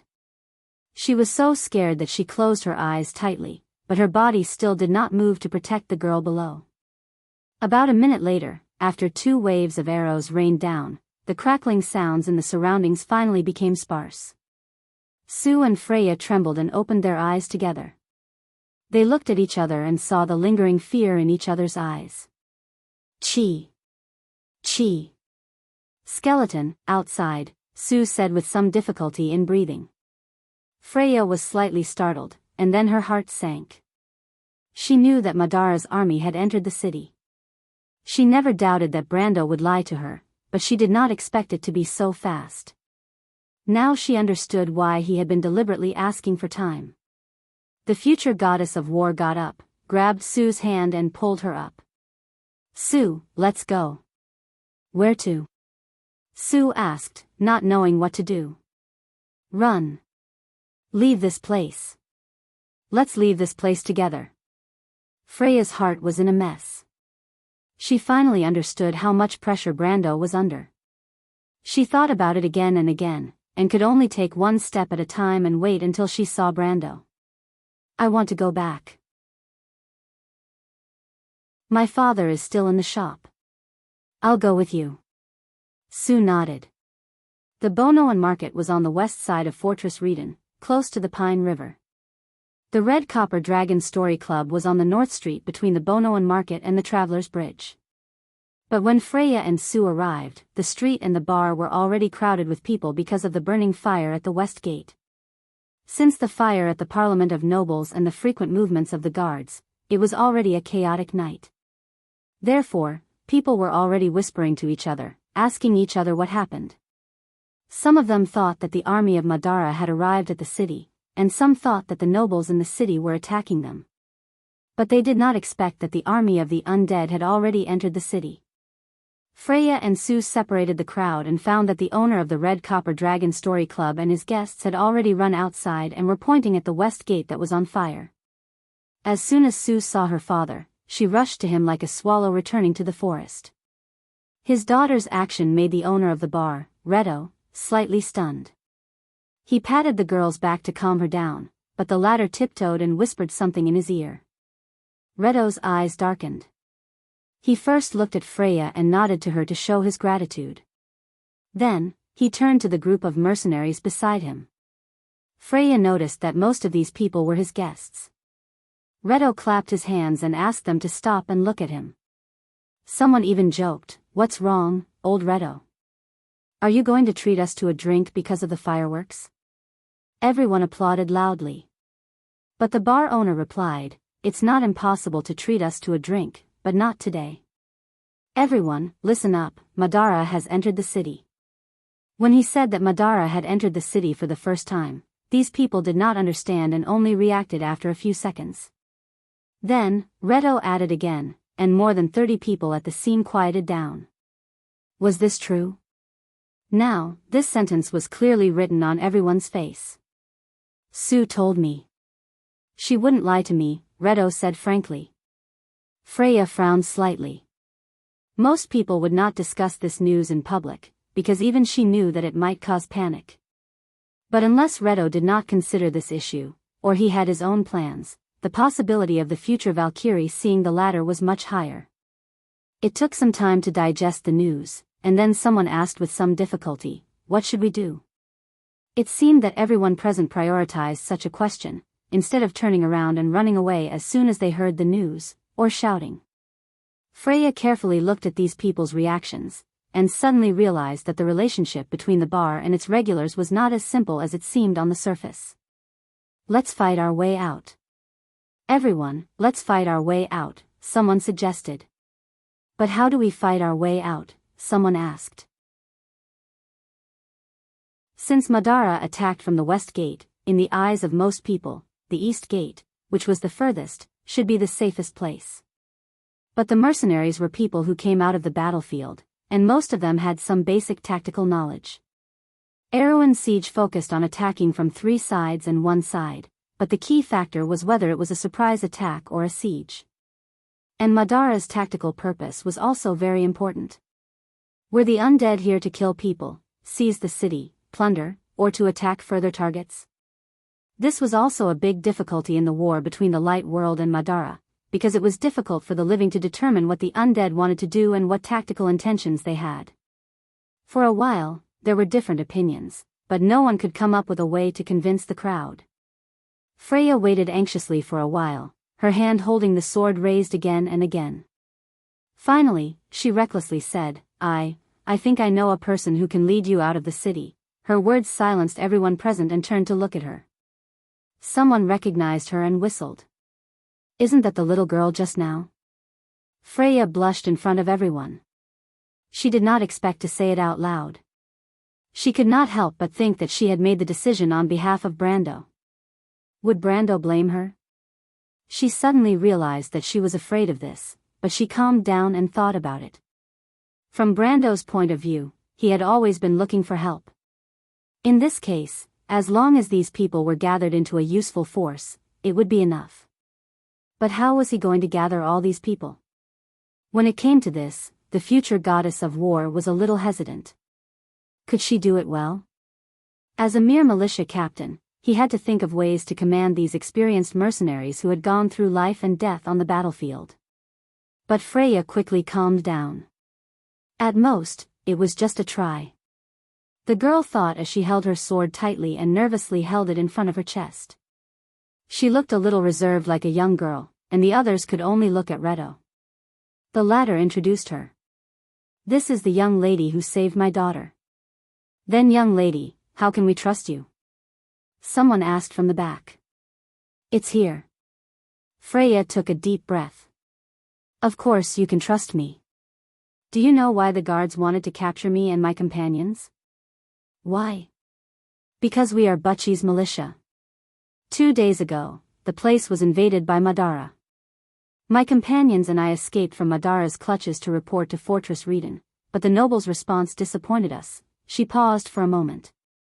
"I don't think you expect those people to save you, right?" "Of course, those maggots." "Maggots. That's a good description." Cheers. Cheers. The crowd responded. "You mean, you have a way to avoid Madara's attention?" Reto looked at her and asked. Freya nodded. Author's note: when the 4th generation heavy destroyer appeared out of nowhere, I also exploded it. Also, there are some people who are discussing how to write these chapters. I'm just doing an exercise, so please forgive me. Also, I won't use this method often. It's just an experiment. This book has just started, so please don't mind. Also, who knows if it will explode tomorrow. Chapter 70. You're saying that you have a way to avoid Madara's attention? After a moment of silence, the bar owner asked with obvious distrust. Freya quickly nodded. But she was immediately startled when she realized that everyone did not seem to trust her. She tightened her grip on her sword as if she was trying to vent her nervousness through her pale fingers. Freya is part of Butchie's militia, and one of her friends said that Fortress Redan would be breached. Before tonight, no one would believe it. Sue also did not believe it, but the truth is right in front of us. I think that Freya's words make sense. At this time, Sue suddenly spoke. Everyone was startled, and even Freya looked at the girl with wheat-colored skin and braided hair. She gave her a grateful glance. I actually do not have a way to lead you to avoid Madara's attention. Freya thought for a moment before speaking frankly to the mercenaries. Her opening words made everyone stunned. But I know someone who has the ability. So you're not sure? One of them asked. Freya nodded. She immediately saw many of them shrugging their shoulders. These mercenaries did not have much hope in this little girl, and they were just joking. After all, Freya herself was not annoying, and could even be said to be a very attractive girl. Wait, everyone. I know that as a stranger, it's ridiculous for me to ask all of you to believe me. She placed her sword in front of her chest and slowly relaxed. Her voice became clear and bright. So, I'm just suggesting a possibility. She thought for a moment. It's like a bet, I. The ponytailed girl thought for a long time, but could not find a suitable word. She suddenly felt a little annoyed. Perhaps she should not have used a method that she was not familiar with to pander to these mercenaries. It's like you open a bet, and we place our bets, right? Then life and death will be decided by fate, and riches and honor will be decided by the heavens. A tall mercenary laughed. That's easy to explain. Hello, I'm Mano. Just based on what you said, I have to place my bets, right? He turned his head. Someone in the crowd immediately laughed kindly, and someone shouted, Manua, you damn gambler, you'll lose your life sooner or later. Freya blushed and quickly nodded. That's about it. If you think my words are trustworthy, why don't you take a look first? I think when you see my friend, you'll be able to make a judgment. At least, I believe him. After she finished speaking, the mercenaries became silent. Freya's words were very tempting, and with Sue's words, they were hesitating. Wouldn't it be better for them to follow her and see the situation? In any case, they wouldn't suffer any losses. At worst, they could just break up. But no one dared to take the lead. Freya could not help but feel anxious when she saw the atmosphere slowly turning cold. I believe Freya. Sue was the first to walk out. She even looked back at her father. Redo could not help but scratch his head. He had no choice but to follow his daughter's stand. Really, his daughter's elbow was always on the side of an outsider. But at least she had hooked him a good young man. The bar owner could not help but sigh, and the people around him laughed. Okay, Redo said, don't laugh. Since I'm going, you can stay and watch. I believe you still have to give face to my little daughter, right? You're so shameless, Redo. How can you use Miss Sue as a shield? Shameless. The mercenaries could not help but shout, but they all agreed with Redo's words. On the other hand, the fat bar owner was not ashamed at all. Instead, he looked proud. In the end, there were more than 20 people left. In fact, these people were not uninterested in Freya's proposal, but they could not bring themselves to compromise with a little girl. So, miss, we're all here. Now, let's talk about your request. Redo folded his arms and asked. After all, mercenaries were mercenaries. They understood that there was no such thing as enjoying power without paying a price. They generally regarded this price as a business deal. They believed that if they agreed, they would join. If they did not agree, they would leave. It was that simple. It was not something difficult to talk about. Freya did not understand the mercenaries' thoughts. She was naturally nervous. My request is actually very simple. I want you to escape from here alive. Since you choose to stay and believe in me, I hope you can listen to my command and obey my orders. Otherwise, this agreement is basically meaningless. So I know it's a little presumptuous to say this, but I still have to insist. If you think it's unacceptable, I won't force you. Of course, this is the most basic. The mercenaries replied. Of course, that was what they said. However, when faced with an order to die, they might not necessarily carry it out. However, it was always right to agree first. What else? What can you do? I don't know, but I can at least stand by your side and fight. In the battle, we are comrades who fight side by side. I think this will not change because of the agreement between us. Freya thought about it and replied. This sentence is enough, as long as you can do it. At least we will acknowledge you, little girl. Mano replied, and 2 or 3 people nodded in agreement. But there were still people who chose to leave. In the end, there were 17 people left. Except for Redo, Sue, Mano, and his 3 best friends, the rest were lone wolves. They felt that it was better to follow the group than to act alone, so they finally chose to stay. However, these people were beyond Freya's expectations. It was far beyond her expectations. Because she did not have much to expect. Even if Sue was the only one who stayed, it would be lucky. And now, it was even more lucky. Before their discussion came to an end, the news of Madara's army entering the city came from the west, and the crowd on the street began to stir. When Redo saw the situation on the street, he immediately asked the others to follow him to the bar to get food. At this time, it was natural to take as much as they could. Otherwise, when these people woke up, the street would be in chaos. This was the difference between mercenaries and Freya's militia. Experienced soldiers would always think of logistics first and not other aspects. Then what should we do next, Commander Miss Freya? The old mercenary Mano asked. Don't call me commander, I'm no different from you. Freya said with a red face. Her previous speech made her so nervous that she almost couldn't breathe. Until now, she still did not understand why she had the courage to say such words in front of a group of experienced soldiers. Now that she thought about it, it was like a dream. But there was a voice in her heart that told her that she could do it. She must have a way to help Brando and not be a burden by his side. The ponytailed girl took a deep breath to calm herself down. She stared at the blazing west gate and suddenly remembered something. Do you know how to ride a horse? Of course, how can we not? Then we will steal a horse later. Freya replied. Steal a horse? Steal a horse? The girl fiddled with the silver spoon and asked curiously. There is a horse market in Fortress Reden. The nobles trade war horses in the inner district, and they also sell servants and slaves. This is a public fact. In fact, when I came to Bucci, it was them who sent me the news. Auberbeck replied. These daring bastards. The princess calmly put down her teacup. But how did that girl know? She asked again. This is related to her background. That year, our people left her at the horse market in Fortress Reden when she was 3 years old.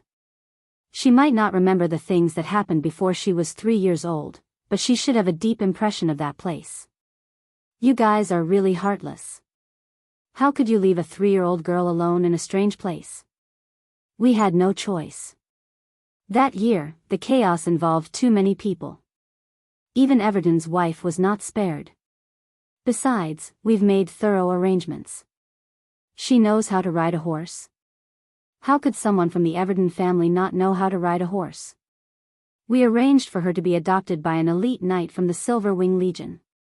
But why did her family move out of Fortress Reden to such a remote place like Bucci? We still don't know. Did she succeed? Although she knew that Auberbeck's words meant that Freya had succeeded, she still couldn't help but ask. But the princess still couldn't help but ask. No matter how mature she looked on the surface, she was still a 15-year-old girl in her heart. Of course, as I said before, the nobles were all attracted by that young man. The market didn't have any defenses, so they easily succeeded. Those mercenaries were also quite strong, at least comparable to the soldiers of the kingdom's frontline legions. The princess nodded. Different from the other legions, the frontline legions of the Kingdom of Erewhon, such as the Royal Guards, the Silver Wing Legion, Cypher's 11th Cavalry Division, and Anrich's Flintlock Regiment, were still in possession of their former glory and battle prowess. The normal soldiers in these legions were still below the iron rank, 3 to 7 ounces. They were naturally incomparable to the White Mane Legion and the Black Blade Legion. As for the standard legions, they were even more unsightly. Since the year of the cave beasts, their battle prowess was no different from the nobles' private soldiers. Thus, when Auberbeck described them, the half-fairy princess immediately understood the strength of those mercenaries who were with Freya. She thought for a moment and asked, and then? And then there is the most exciting part of the story. When Miss Freya led her knight to meet up with that mysterious young man, they slaughtered their way through Madara's army. Even though Auberbeck was usually cold, when he talked about slaughtering his way through the enemy's army, he, as a member of the royal faction, was exhilarated. What a mysterious young man. The princess said. Auberbeck coughed twice and realized that he had misspoken. But the princess didn't mind. She looked at the time and said, I still have some time, Lord Auberbeck. Please continue with the next part. It's my honor.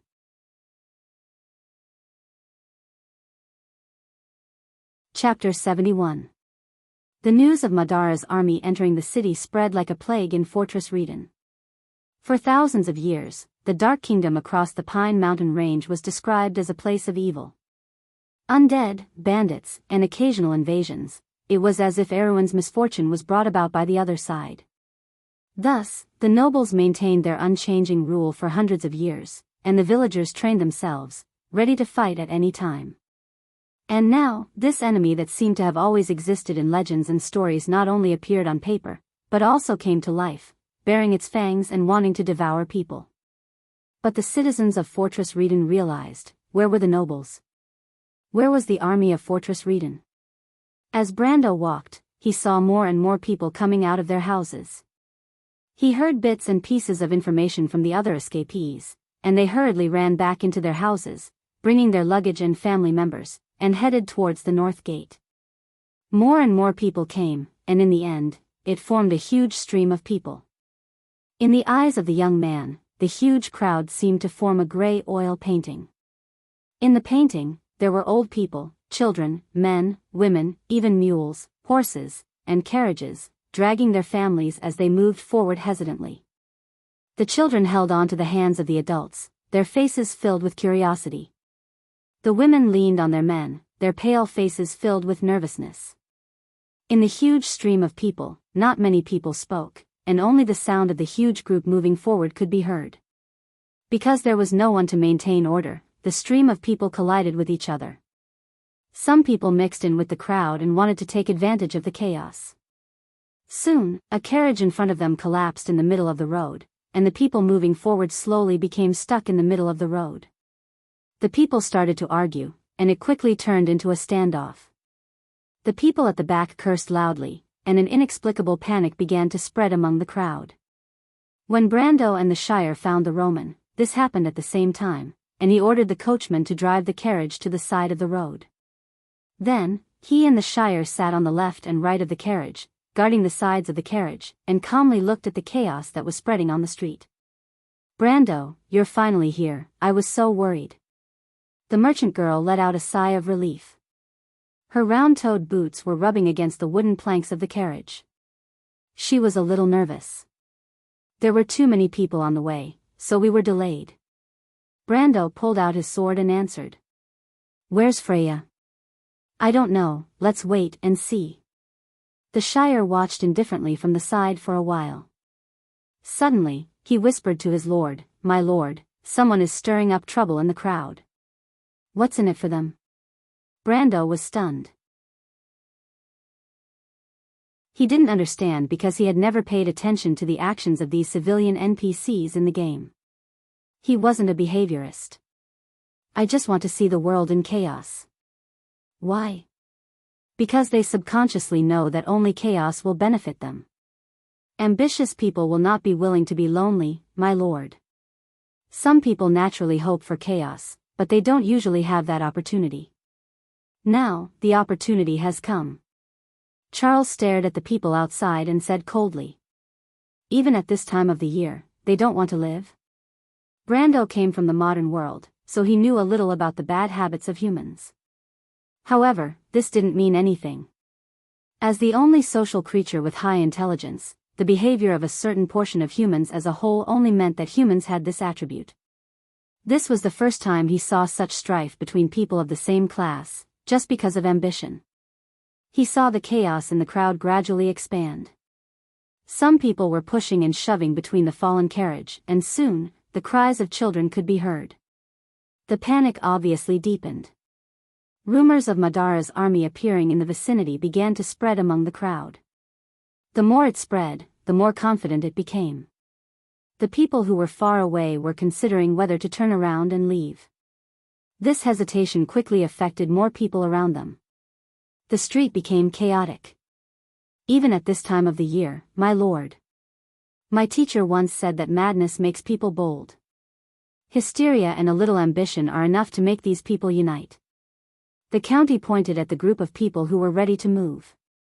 "When I was learning magic in Karsuk, my teacher built a tower between black rocks. There, the apprentices not only learned how to cast spells, but also how to manipulate human nature." Brando nodded. The way the wizards in Karsuk learned was similar, but also different from the wizards in Buga. The wizards in Buga wore milky white robes and walked on the white marble floor. Compared to the mysterious witchcraft in other areas, they were more like academies, nobles, or rulers among the wizards. "What do they want?" Romaine asked curiously. "Plunder, rob, and use violence to obtain things that they wouldn't dare to dream of. For example, a beautiful lady like you." Don't say that." "I won't, thank you." Romaine's face was red from the compliment, and her small eyebrows were raised. In the hustle and bustle, the riot finally broke out. No one knew who made the first move, but in a moment, many people began to attack others. More people took this opportunity to squeeze forward. In the crowd, many families were separated, and those who were pushed to the ground did not have the chance to stand up. For a moment, shouts, cries, and screams filled the air. Brando silently watched the scene from the side.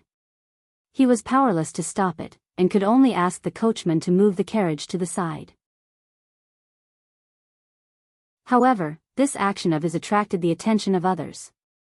Some of the people who caused the disturbance noticed him, and when they saw a Roman on the carriage, their eyes couldn't help but emit a greedy light. Most of these people were vagrants, youths, mercenaries, and lawless adventurers who had nothing to do on the streets. They had a common language and even relied on tacit understanding to connect with each other. They pushed the people in front of them away and unintentionally approached Brando's side. Brando saw this and frowned. He subconsciously switched his sword to the other hand, and the Roman and the Shire on the side also became nervous. "Young man, it's not good for you to occupy a carriage by yourself, especially at this time of the year. Let me hitch a ride." Soon, a mercenary wearing a dirty leather armor grabbed the railing of the wind lantern on the carriage and wanted to squeeze in without any explanation. "Get down." Brando moved his sword over and placed it on the mercenary's neck. "I just want to hitch a ride." "Young man, you're not going to kill me, are you?" The mercenary did not expect Brando to be so unyielding and could not help but be startled. He stopped and put one foot on the steps of the carriage. He looked at Brando with a malicious gaze and shouted, "You nobles abandoned us at the crucial moment and ran away. Now you just want to hitch a ride, you selfish people. If you have the ability, kill me." Many people surrounded the mercenary and looked at Brando with a provocative gaze. But most of them were looking at the Roman with a covetous look. "Brando." The merchant girl was finally afraid and could not help but use her slender hand to grab Brando's arm. Brando turned around and patted her hand. Then he turned back and said to the mercenary with a disgusted attitude, "See, there are women in this carriage. She doesn't welcome you, you can leave." Brando's unyielding attitude obviously angered the other party. The mercenary cursed and wanted to force his way into the carriage. The people who were watching from the back also tried to swarm in. They seemed to be sure that Brando was just a young noble and would not dare to do anything to them in this situation. "My lord, don't." Before the Shire could finish his sentence, he was stunned to see Brando coldly pull back his sword and stab it into the mercenary's chest. Brando then kicked him off the carriage. The mercenary had a look of disbelief on his face. He did not believe that Brando would dare to kill him, but Brando used the facts to tell him, "Don't even think about killing me. I'm not someone who is easy to talk to." Although he was no different from a normal person, he was soft-hearted and could not bear to see others in a miserable situation. But when it came to his bottom line, Brando was a decisive person and would never be soft-hearted. Just like the first time he killed someone in Yusong Castle, although he still felt disgusted after the incident, he did not hesitate to kill. The mercenary's corpse fell to the ground with a heavy thud. The people around him subconsciously took a step back. They were shocked by Brando's indifference to human life, but they quickly recovered. They were the ones who had more people. "Damned nobleman, killing people on the street." Someone immediately shouted. "Yeah, we just wanted to hitch a ride. These bastards have no regard for human life. They have never put us commoners in their eyes. We are not even human in their eyes." Those people slowly surrounded the carriage and tried to confuse right and wrong, loudly encouraging the people around them. "Show him who's boss. Drag him down from the carriage, kill him." Most people did not know the truth most of the time. They only believed what they heard and saw. Soon, a large group of people gathered around the carriage. The Shire and the Roman were worried. They could see that the situation was not good. Brando sat on the side of the carriage with his hand on his sword. He did not say a word and only looked at these people coldly. Soon, another person took the lead and rushed forward. This person thought that the noble youth would at least restrain himself in front of so many people. But he was wrong. Brando did not say a word and directly pierced his throat with his sword, causing him to fall down while holding his throat in horror. The young man's sword not only shocked those rascals, but also caused an uproar in the surrounding crowd. But Brando stood up and jumped down from the carriage. His jump made everyone around him retreat. Brando stood in the middle of these people and looked at them coldly. He held his sword with one hand and suddenly swung it over the heads of these people. A gust of sword wind brushed past the top of these people's heads, and they only felt a slight chill on their heads. Then, apart from the falling hair, a nearly 10 feet long crack suddenly appeared on the roof of a building not far away with a whoosh sound. Everyone turned around and stared at the crack with their mouths agape. "Take care of yourselves." Brando coldly left these words. He sheathed his sword and climbed back into the carriage. In fact, compared to wasting time on these people, he was more concerned about Freya. Why hadn't she appeared yet? But the Roman was looking at him with stars in her eyes. "You're so strong, Brando," the merchant lady praised. "Killing people is not a skill, especially when these people are just commoners." Brando shook his head. "But only you will protect me." Brendel paused for a moment, then smiled. "P.S. Sorry, I was scrolling through the 4th generation's news on the forum and fell asleep."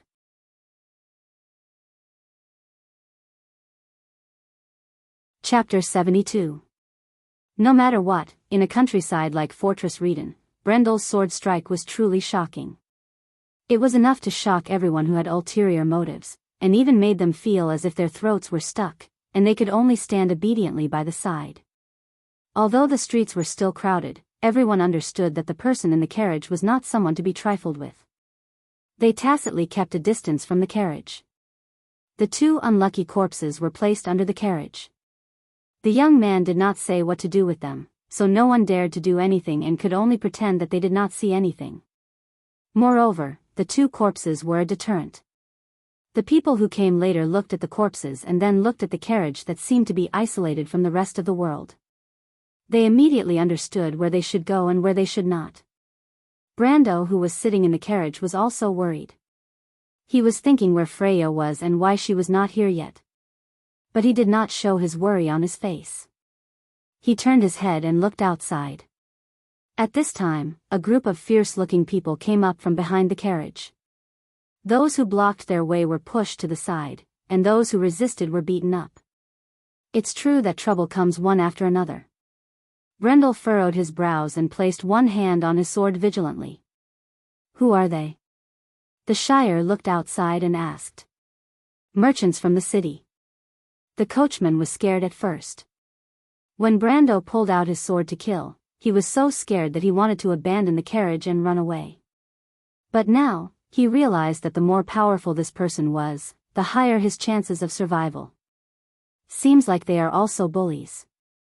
Brendel looked at the expressions of these people, then at the coachman's face that clearly did not care, but did not dare to say a word, and he knew who these people were. "Your peers don't seem to be good people, little Roman." He turned his head and said. "It's fine." The little Roman sat beside him with an expression that said, "I am safe." As they spoke, the group of people came close to the carriage. At first, they seemed to want to take Brando's carriage, but when they saw the 2 corpses outside, their faces changed. They were different from the people from before. These merchants and their guards knew who they could bully and who they shouldn't provoke. They hesitated for a moment and then continued to push forward.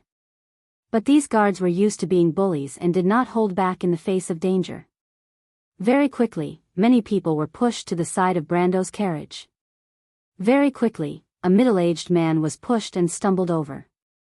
His head hit the carriage's wheel and blood flowed out. "Father!" A young and panicked voice sounded from the crowd. The middle-aged man snorted and actually climbed up with the help of the carriage. He charged straight at the guard who had pushed him. The guard was caught off guard and was knocked into the crowd by the middle-aged man. The crowd was in an uproar. The middle-aged man immediately turned and ran into the crowd. He pulled the little boy with one hand and turned to run. But how could the guard's accomplices allow him to be presumptuous here? He had just found his son when those people pounced on him from behind and pressed him to the ground. "Let go of my father." The little boy was anxious. He cried and pushed away the guard that pressed on the middle-aged man. But how could he have the ability to do so? He was pushed aside by the guard. The guard who was knocked to the ground finally got up. As he cursed loudly, he pulled out his sword and walked over. He grabbed the middle-aged man's hair with one hand and twisted his head. He shouted, "Country bumpkin, you don't want to live anymore, do you? I'll fulfill your wish today." The middle-aged man trembled and struggled with all his strength. But he was suppressed by the guard's accomplices and could not move. The surrounding people saw this scene and turned their heads. Although they could not help but feel a little sad, no one dared to stand out. The guard cursed as he raised his sword. But before he could stab down, a gust of wind swept open the carriage door and split it into two. The transparent ripple not only knocked away the sword in the guard's hand, but also sent it flying and pierced into a wooden door not far away. The guard suddenly screamed and held his bloody hand. His palm had been cut off at the wrist. This sudden turn of events shocked the guard's accomplices. They subconsciously pulled out their swords. Brando also pulled out his sword and came down from the carriage. The sound of swords being unsheathed could be heard. "Who are you?" the merchant at the back asked in a shrill voice. He could also see that Brando's sword was not ordinary. But when he saw that it was a young man and that he did not look like a noble, his vigilance decreased. In the end, this merchant had only stayed in Fortress Reden his whole life and did not have much experience. If he was a noble, he would have at least recognized the threat of Brando's sword. Brando glanced at him and was too lazy to say anything to this scum. However, this sword strike of his had changed his stance. The people who were bullied before were old and young, male and female. They had long disliked the other party's actions, but they did not have the ability or the courage to resist. Now that there was someone who seemed to have the ability to stand up for them, they subconsciously chose to stand by Brando's side. Not only did Brando become their savior, he also became their natural leader. Thus, the atmosphere became strange. The merchant wanted to use his numbers to bully them, but when he saw the crowd behind Brando, he could not make up his mind. A herd of sheep was not scary, but if there was a lion leading them, then it was different. Brando was the lion leading the sheep. Of course, if the merchant knew that Brando alone could kill his mob 2 or 3 times, he probably would not think that way. He couldn't make up his mind. The wailing of the guard on the ground with a broken arm also made him feel distraught. It was at this moment that another group of people arrived on the field. Brando looked at their attire and recognized that they were Fortress Reden's security cavalry. Because Fortress Reden was guarded by the White Mane Army, it was a garrison, so there were no guards. The local security was usually done by the local guards and the security cavalry, but these two troops were not officially organized and belonged to the local noble council. In the early years, the appearance of the local guards and the security cavalry was a sign of the local power's growth. However, these non-professional local troops became the local tyrants. Compared to them, the merchant was probably a law-abiding citizen. In Brando's memory, the funniest thing was that the local guards and the security cavalry hated each other, to the point where they hired players to fight for territory. He had a deep impression of this when he did this series of missions. Thus, when he saw these people, he subconsciously felt a sense of disgust. "What are you doing here, fighting on the streets?" The tall and burly cavalry captain spoke with an air of arrogance. He glanced at the merchant and his expression softened a little. "Isn't this the dye merchant from Panuo, Mr. Markov? How's your business?" Markov nodded with a fake smile. "It's fine, Captain Gaspard. But there's someone here who killed people on the streets and injured my men. What do you think we should do?" The cavalry captain frowned. If it was any other time, he would have the mood to blackmail this guy, but now that the city was about to be destroyed, he did not have the mood to do so. But he was used to being a tyrant, so he subconsciously put on a condescending attitude. "Who are you?"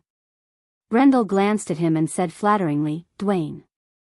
The cavalry captain frowned and looked at Brando suspiciously. But at this time, there was a commotion behind the crowd, and there were screams of fear. "Monsters, monsters! There are so many monsters behind. It's the undead, everyone run." Madara's vanguard had arrived. The people behind suddenly sped up, and it was inevitable that they would affect Markov's guards and Gaspard's men in the front. But how could these guards allow the people behind to squeeze to the front? Immediately, they picked up their sheathed swords and desperately struck the heads of the people who were rushing up. The people behind were unable to advance or retreat for a moment, and cries and shouts immediately rang out. Gaspard frowned when he saw this. He was different from the country bumpkin merchant, and had seen the world. He knew that in this situation, it was impossible to stop them, so he had to think of another way. But his gaze quickly fell on the heads of the people in front. "You," he pointed at Brando, "you, get the carriage here, and you, come and block the road. Everyone else, get out of the way and let us go to the front." When he said this, the civilians behind Brando were stunned. Originally, the actions of Gaspard's group had already made these people secretly unhappy. They acted as if they didn't care about human lives and used their swords to block the people behind them. Although the people in front didn't say anything, as refugees, they couldn't help but feel a lingering fear. "Why?" someone in the crowd asked with dissatisfaction. "Nonsense." Gaspard ordered his men to get into formation and unsheathed his sword. "As a citizen of Fortress Reden, it is our duty to help the cavalry maintain order. What, do you want to resist?" Everyone looked at the cavalrymen lined up in a row, their swords gleaming coldly. Then, they looked at the street behind them that was engulfed in a raging fire. The blue flames were indescribably eerie, especially when there were shadows of skeletons looming in the rising smoke. For a moment, they did not know how to answer. Everyone's gaze fell on Brando. "Damn it, it's not easy to stand out." Brando suddenly felt uncomfortable. However, when he saw the despair in the eyes of the civilians who were blocked by Markov's guards, he couldn't help but sigh inwardly. No matter what, half of his soul came from the modern world, and he represented a civilized society that was inclined towards order and peace. This was his greatest pride, and he couldn't allow it to be trampled on. He leaned forward slightly and entered the most basic attacking position in Erewhon's military swordsmanship.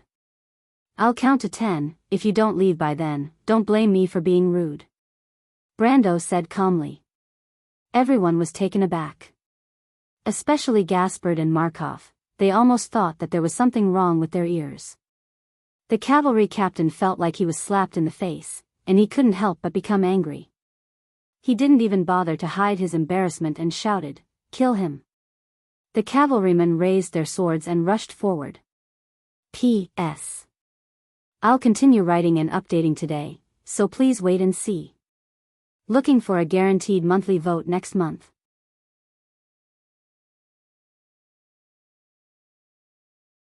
Chapter 73. A miraculous scene occurred. In the eyes of the fleeing civilians, the cavalry charging at Brendel was like paper. They raised their swords and clashed with Brendel's sword, but the steel swords immediately bent and broke, turning into thousands of steel needles that shot back to Brendel. Then the immense force caused the rider and his horse to fly up high, and his entire body flew backwards. 1, 2, 3. Finally, the refugees behind him could not help but count in unison until they reached the 7th person. The 3 people behind were already scared witless. They held onto the reins tightly, not daring to go any closer. Gaspard stared at Brando as if he had seen a ghost. Markov's guards were so scared that they forgot what they were doing, and the refugees broke through their line of defense and ran towards Brando. "Who are you?" The leader of the cavalry could not help but shiver. He had seen the captains of the White Mane Army. Their strength and swordsmanship were considered godly in his eyes, but compared to the young man in front of him, they were nothing. "Who is this person?" Brendel sheathed his sword and let out a sigh of relief. After using Power Burst 7 times in a row, he had used up a fifth of his stamina, and Brando could feel his arm going numb. "I said, I'm Dwayne." He pointed at them with his sword. "So, can you guys calm down and listen to me now?" Gaspard and Markov looked at each other. How could they not listen? Although his 11 men weren't that strong, they were at least trained from the local militia. The white swordsman's standard was average, and with the charging force of the horses, even the white maned soldiers wouldn't dare to face them head-on. To be able to use 7 swords in a row and send a person flying, and still be able to do it without blushing, in his mind, only the 6 captains under Luc Besson could do it. Middle-level black iron, so young. Gaspard could not help but swallow his saliva. Luc Besson's captains were all veterans in their 30s or 40s. Seems like it's enough.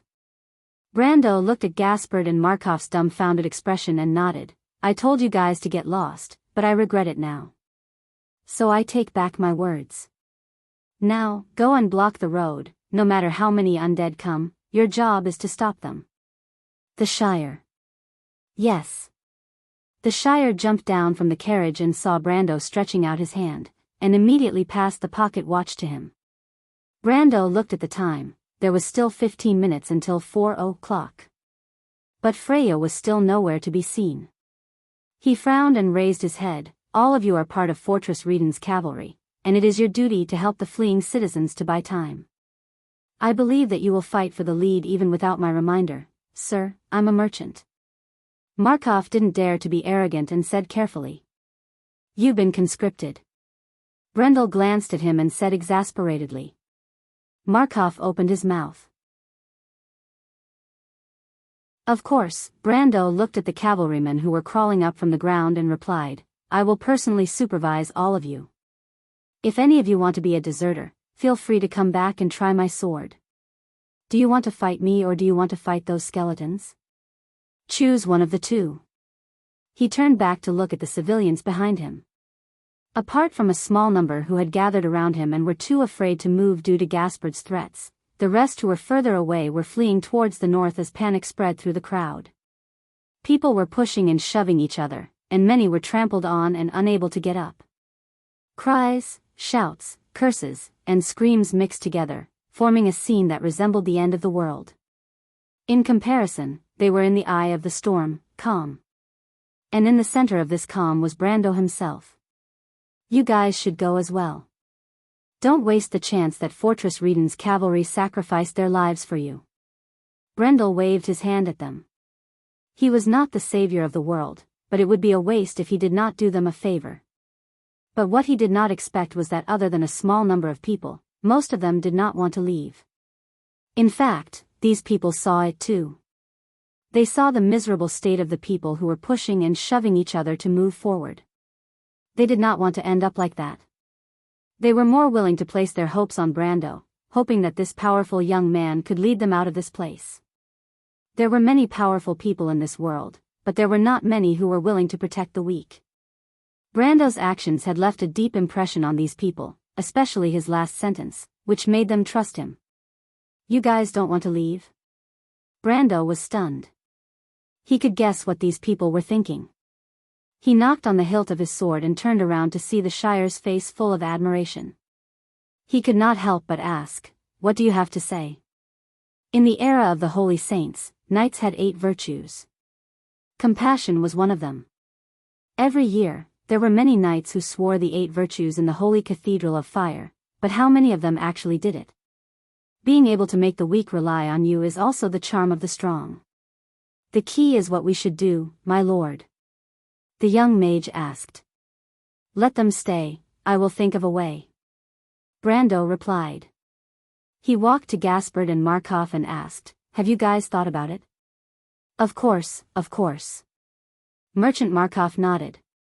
Gaspard did not say a word. He turned around and gathered his men, preparing to fight the skeletons. They had thought it through. If they fought the skeletons, they would have a chance of survival. If they turned around and looked for trouble with the young man, they would probably die in an instant. And the young man had said that he would stay, so he would not leave them to die. Gaspard was the captain of the security cavalry. At least in Fortress Reden, he was considered a hero. These details were easy to understand and there was nothing to be embarrassed about. He wasn't as unnatural as Markov. Back in Fortress Reden, he had to follow Luke Besson's and the Golden Apple Lord's orders. Now, he just had to follow this young man's orders. He stood beside the two of them and watched as the riders who had their swords broken by him replaced them with spare short swords. He did not have to worry about not having any weapons for the time being. Other than Gaspard, everyone else had an unnatural expression. The security cavalry and merchant guards were usually arrogant and domineering, but in front of the undead creatures, they were no different from normal people. Once they thought of the terrifying existence in front of them, they could not help but feel weak in the knees. Merchant Markov stood beside Brando with a long spear. He was so scared that his whole body was shaking. Not to mention saying a word, even standing was difficult for him. The commoners behind them stood there and looked at Brando's back. They were curious why this noble youth did not run. They had heard how the Shire addressed Brando and naturally thought that he was at least a knight. But since they had decided to follow Brando, if Brando did not leave, they would not leave, nor did they dare to leave. For a moment, the scene was quiet. Soon, the first skeleton soldier appeared on the other side of the burning street, followed by the second and third skeleton soldiers. Scouts. Brendel immediately recognized these skeletons as part of Madara's army. They held on to their swords and walked over with clanking noises. Their speed was not fast, but it was not slow either. Brando looked at his pocket watch. There were still 10 minutes left. If Freya did not arrive in 10 minutes, he would let the Shire lead the Roman army and these people to leave first, and he would go alone to find her. But if Freya could not even handle such a matter alone, he would still see her as a comrade, but to be honest, he was a little disappointed. He put down his pocket watch and saw that the 3 skeletons were approaching the merchant guards. There were 7 of them. In fact, if they were divided into 3 groups, they could easily kill these low-level undead creatures of Madara. Unfortunately, these useless people collapsed first and fell to the ground. They did not even have the courage to turn around and run. The 3 skeletons killed 7 people. The 11 security cavalry were so scared that they did not even have the courage to help. Brando simply wanted to stab these useless people to death. But he changed his mind. He realized that if he wanted to lead the commoners out of Madara's army, he would not need these people. You useless people! Where is your courage to bully the good? Brando shook his head. He turned around and said to the captain of the security cavalry, "You, go and demonstrate for them." Me? Although Uriel was a shrewd person, he was also weak in the knees. Brando looked at him without saying anything. Uriel gritted his teeth. He knew that if he did not go, he would not have a good ending. But what could he do? He was used to living like a prince, eating and drinking well. He had long forgotten about his swordsmanship. He could not help but look at his subordinates. But the 11 security cavalry turned their faces to the side and pretended not to see him. These sons of bitches! The captain cursed and raised his sword to meet the skeletons. 1 against 3, the young man did not have any intention to fight. Uriel closed his eyes and thought that he was going to die this time. But at this time, a rumbling sound came from the other side of the street. It was the sound of hooves. Uriel was a cavalryman himself. He was very familiar with this sound. It was the sound of a group of cavalrymen charging. The rumbling sound was like rolling thunder coming from the depths of the earth. The ground gradually trembled. Not only him, even the 3 skeletons felt the abnormality and turned around. A large amount of fluctuations of life force. 3 horses took the lead and jumped out from the raging flames. With a flash of sword light, the 3 skeletons fell to the ground. Then the rider pulled the reins and made the warhorse move forward a few steps before stopping. Brendel raised his head and saw a heroic young female knight with a long ponytail behind her head.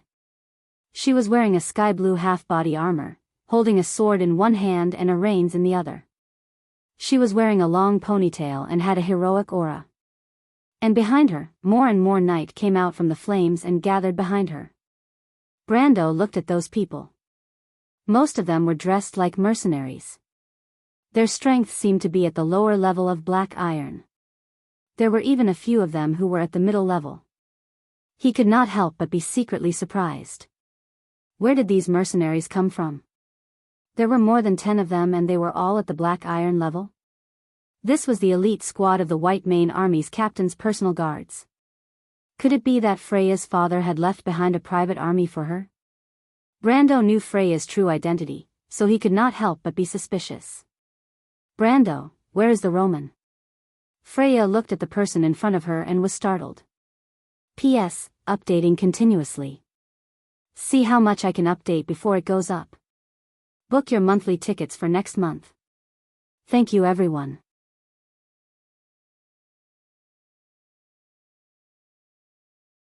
Chapter 74.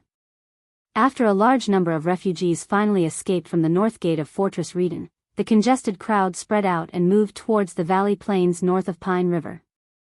Under the moonlight, they looked like a dense swarm of ants.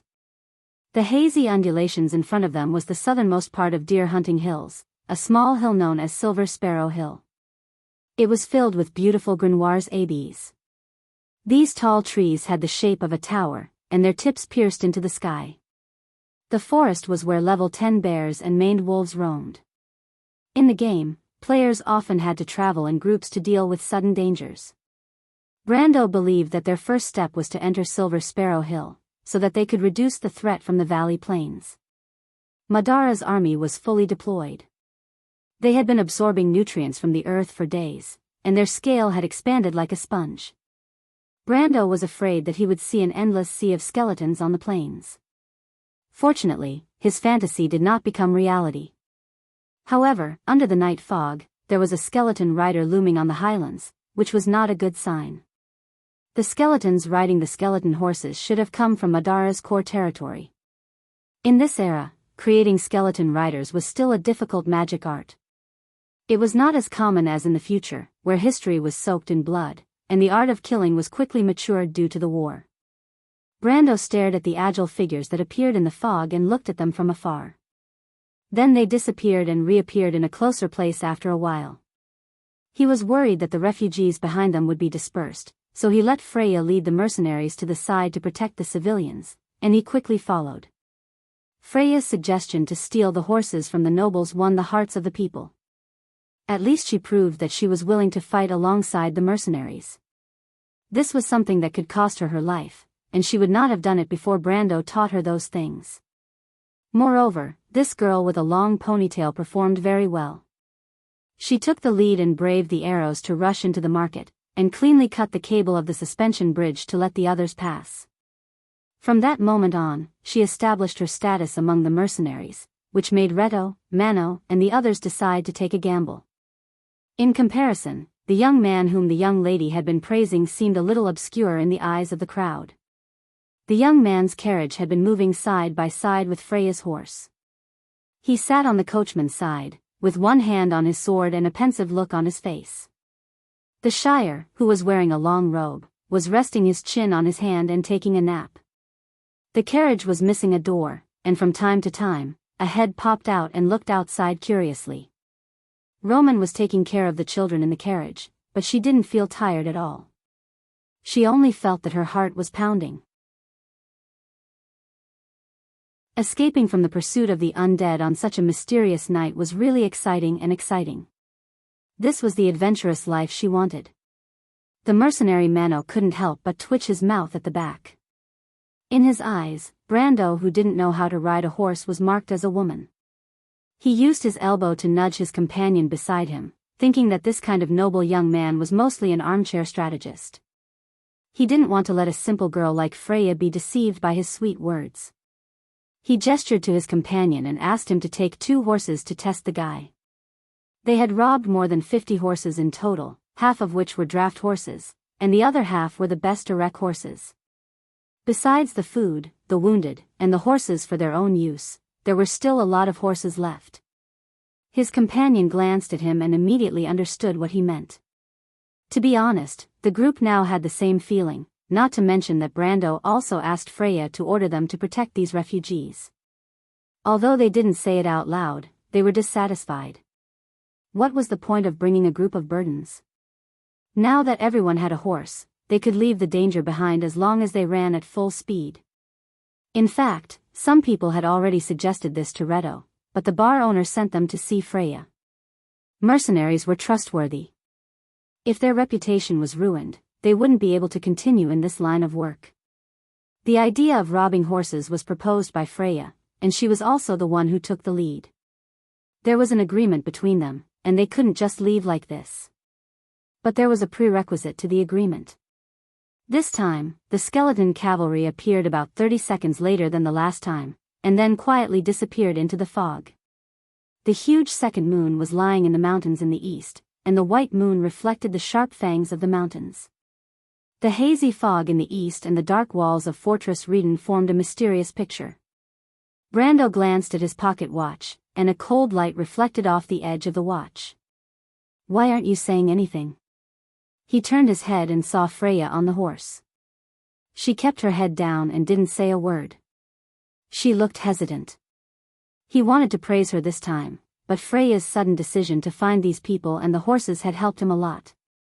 He didn't expect to meet so many refugees, and there were so many people who were willing to follow him. He looked back, and the number of refugees behind him had increased from a few dozen to 200 to 300.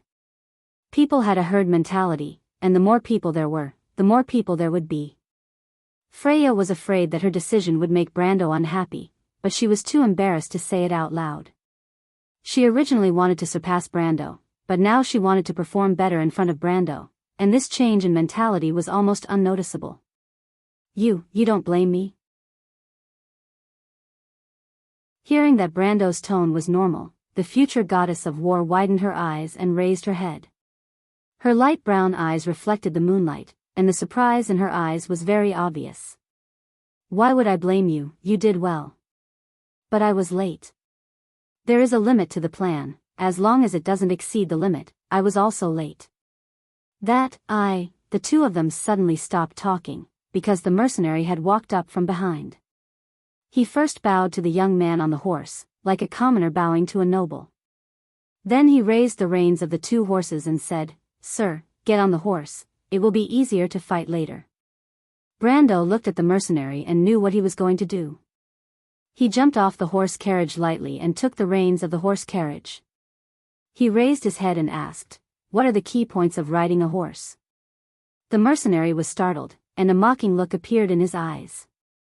He thought to himself, "If you don't know how to ride a horse, then so be it. Why do you have to act so confident? Do you think riding is something that can be learned overnight?"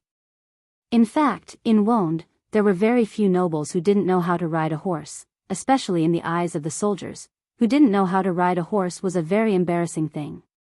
But in order to make the mercenary look bad in front of Freya, he still said, "Get on the horse from the side first. Do you see the stirrups? If it's your first time, slow down a little." The mercenary purposely said it in detail, because he didn't believe that anyone could learn how to ride a horse just by listening to a few words. If that was the case, then they might as well kill themselves.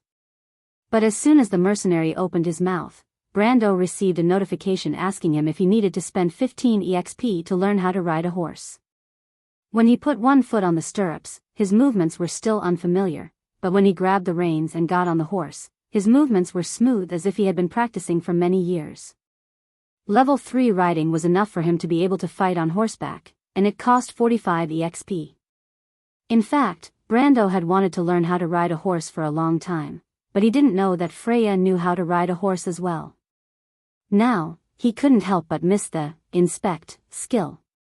He turned around and saw the mercenary looking at him with a face full of shame and anger. "Wait," the princess interrupted Auberbeck's description. "You said that he was a novice before he got on the horse?" "That's right, Your Highness. If I didn't see wrongly, his movements when he stepped on the stirrups were very irregular, just like many novice riders." Auberbeck replied respectfully. "But can a person learn a skill in such a short time?" The girl was in disbelief. She prided herself on being smart, but it still took her almost half a month to learn how to ride a horse. But once she learned it, she was already as proficient as the best rider. Unless he was lying on purpose, that is the truth. Auberbeck was also in disbelief, but he didn't believe that the young man could fool his eyes. He must have done it on purpose. This person is really a master at playing with people's minds. The princess muttered to herself. That might not be the case. Auberbeck replied in his heart, but he didn't say it out loud. Instead, he continued to speak. On the other side, the Shire also jumped down from the carriage. He glanced at the mercenary, took the reins from him, and lightly got on the horse. He was a mage's squire, and riding was one of his compulsory classes. Although he wasn't a master, he was quite skilled. Freya looked at the two of them and thought that Brando was good at everything, but he liked to lie. The last time he asked her to learn first aid was also the same. Thinking about that time, the girl's face flushed red. The mercenary looked at the master and servant, and his first reaction was that he was tricked. He couldn't help but feel ashamed and angry. At this time, Mano, who was behind them, also noticed that his companion was tricked. He quickly rode up to them and came to their side. "Young man, how long do we have to protect these people?" He was a straightforward person, and asked the question as soon as he came up. Brando turned his horse around and rode beside Freya. He looked at the refugees and answered, "From here through the valley of sharp stones, we can bring them to the other side and guarantee their safety. With so many people, we won't be able to shake off Madara's army." Mano shook his head. "You can't, but I can." Mano was stunned at the back. "How are you going to do it?" He couldn't help but ask. Brando pulled out his elven sword and pointed at the direction of the high ground. "The skeleton riders are spies in Madara's army. They come from the core territories of Madara. Go and chase them away. It will take more than half an hour to reach Silver Sparrow Mountain from here. I have to make sure that the flanks of the team will not be threatened during this time." Mano was stunned. He didn't expect that his words would become an excuse for Brendel to order him around. He couldn't help but look at Freya. Their agreement was with Freya, not Brando. Brando? Freya was willing to believe the young man, but she felt that Brando's attitude was a little too aggressive. Brando sheathed his sword and answered, "So, you are actually just thinking about how to escape from here safely. You are not willing to help me bring these people out, so there's no point in saying more.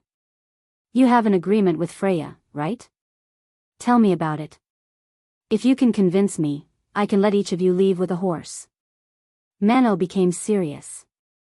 He realized that this noble young man was not simple. He had completely taken control of the conversation with just a few words.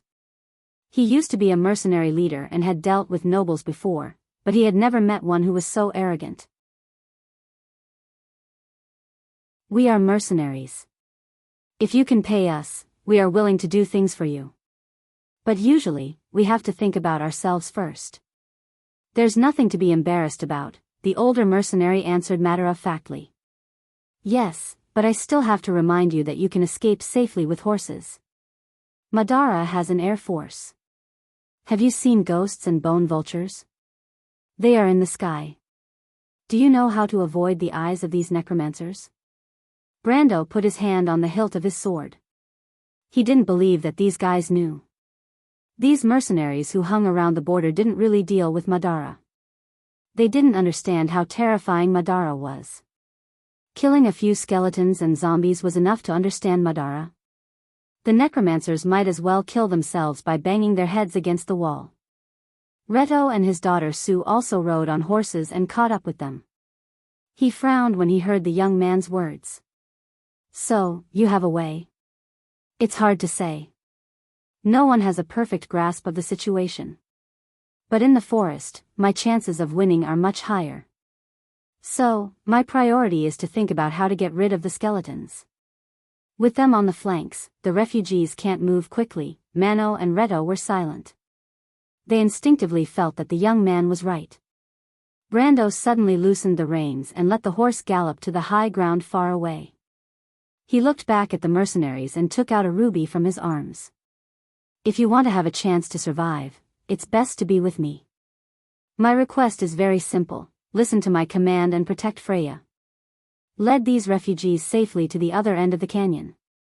You are mercenaries, and this is the reward I promised you. Complete my mission, and there will be more in the future." He raised his hand, and the ruby drew an arc in the air and landed at Leto's feet. Freya pointed at herself and asked loudly, "Me? Brando, how come it's me?" She looked at the refugees behind her and did not understand. These refugees were brought out by Brando. How did she become the one leading them? It was not that she was unwilling, but could she do it with so many people? Freya could not help but feel a little uneasy. She was just a small militia leader at the start, but now she had to lead more than 10 experienced mercenaries, and now she had to lead hundreds or even thousands of people. No matter how she thought about it, it was unimaginable. Brando smiled.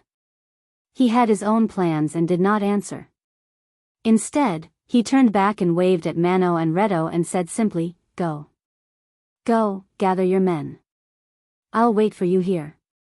At least you can choose how you want to die. Do you want to crash into Madara's army and be turned into undead? Or do you want to take my money and protect the weak like a real mercenary and fight your way out?" He turned back, and the skeletons once again appeared under the moonlight. This time, they were about 10 seconds earlier than the last time. P.S. The first update of the new year, great luck, looking for subscriptions and monthly tickets. To be continued. If you want to know the future, please go to www.chidian.com. There are more chapters. Support the author, support the original reading.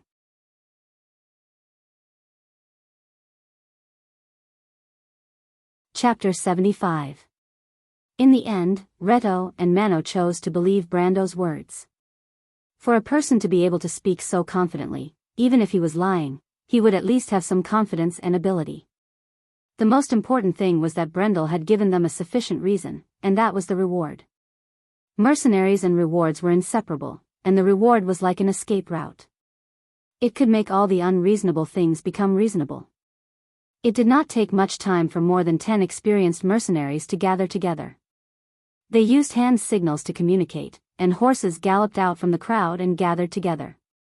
In a few moments, all of them had arrived. These mercenaries are not simple, they are not ordinary people. Brando thought to himself. However, he still ordered the security cavalry to gather together. He needed to split his men into 2 groups. Although these guys were not very good, it was not impossible to train them. Brando let the horses run around the group once, then he stopped at the side and held his pocket watch, estimating the time. Far away, the refugees who were slowly moving forward in a long line were looking at the group of 20 people, guessing what they were going to do. Many of them joined later and did not know who he was. Instead, they had a deep impression of the female knight who was maintaining order along the line.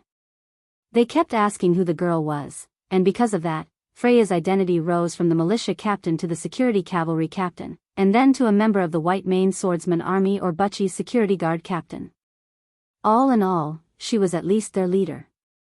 All they needed to do was to follow her back. She would naturally lead them out of this place. The slender second hand moved for the last time, and Brando paused the time at this moment. He raised his elven sword and pointed forward. The cavalry immediately moved forward slowly with him. Under his instructions, the riders gathered together and rushed towards the high ground along an ordinary route. What is he doing? If we charge straight up, if the skeleton cavalry does not appear in that direction, wouldn't we look like fools? Mano could not help but ask.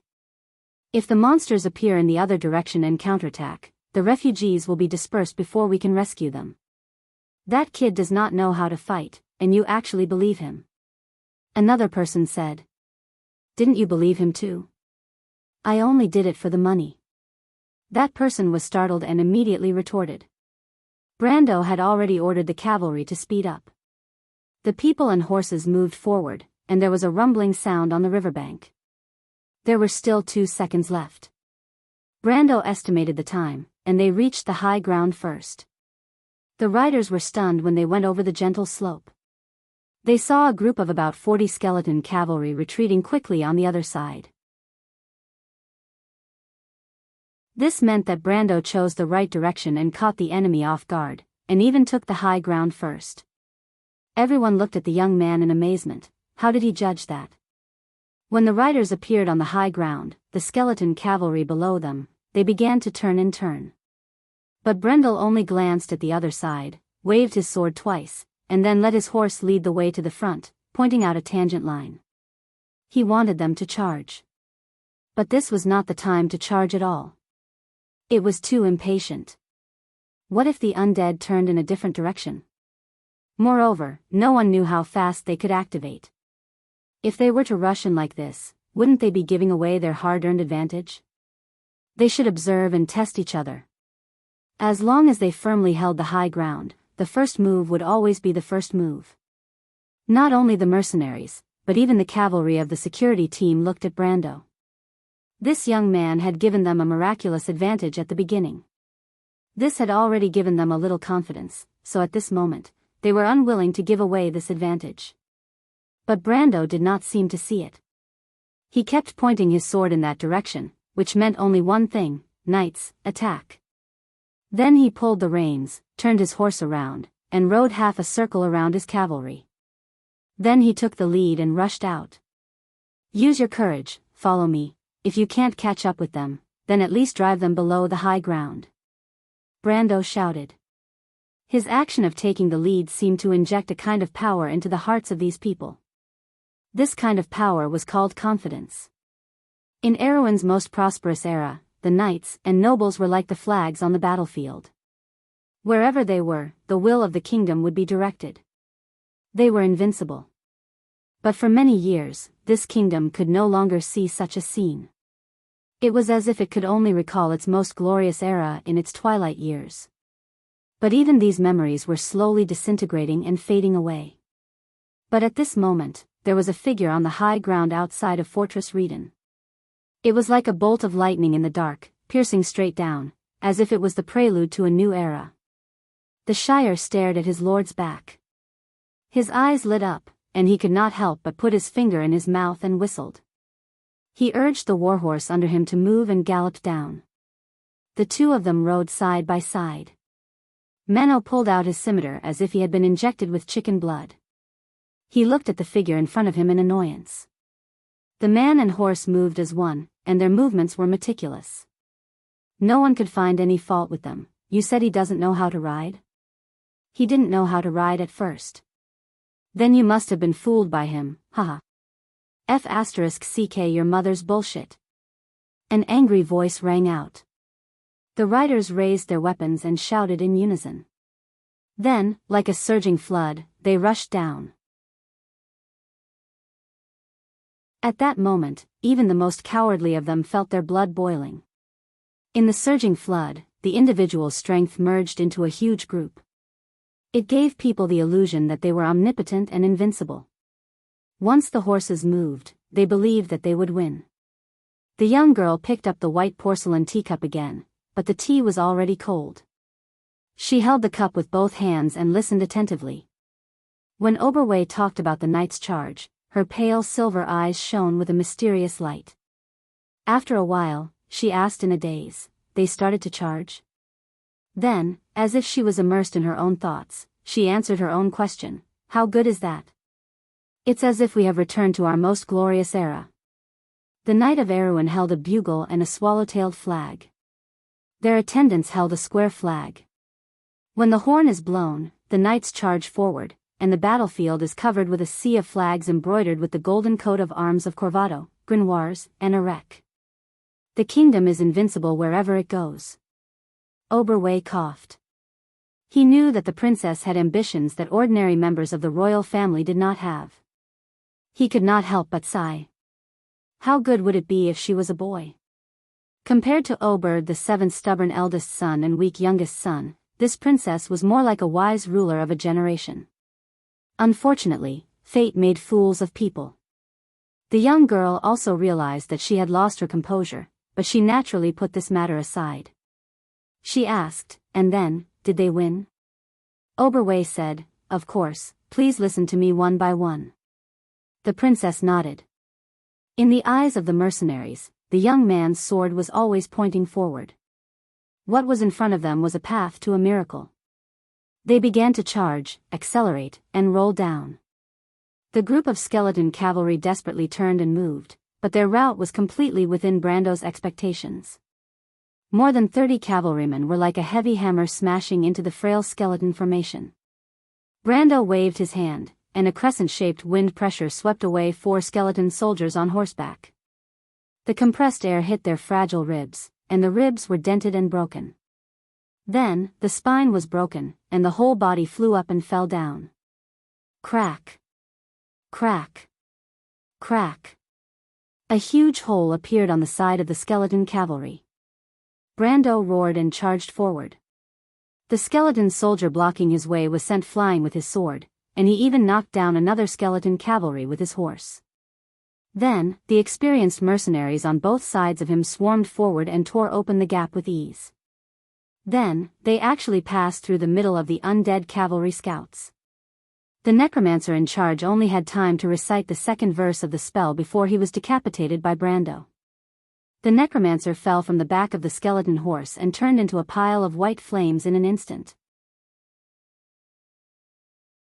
Brando led the riders through the skeleton cavalry, and only one of them had a wound on his arm. He led everyone to turn their horses around. At that moment, it was as if he had become one with the leader of the attack in the game.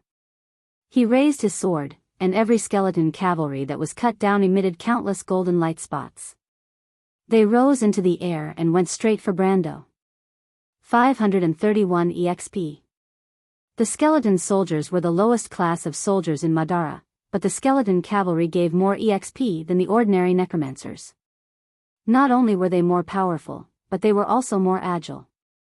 It was difficult for ordinary warhorses to catch up with these pure skeletons. After losing the necromancer, the skeletons, which lacked intelligence, began to act on instinct. Their instinct was to destroy living creatures. They gathered together and were ready to charge. But Brando easily commanded the mercenaries to bypass them and regain the high ground. The two sides clashed again.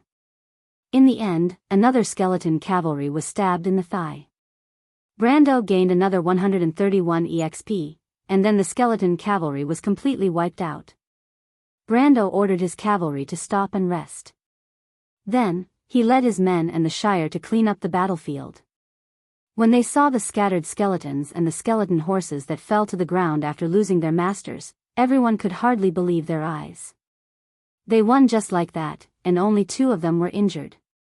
But they did not know that Brando's understanding of Madara's skeleton cavalry's tactics was probably deeper than the necromancers who commanded the skeleton cavalry. The young man rode on the horse and stared at the foggy east, pursing his lips. Madara was like an old enemy that he could not defeat in the game, but it was different now.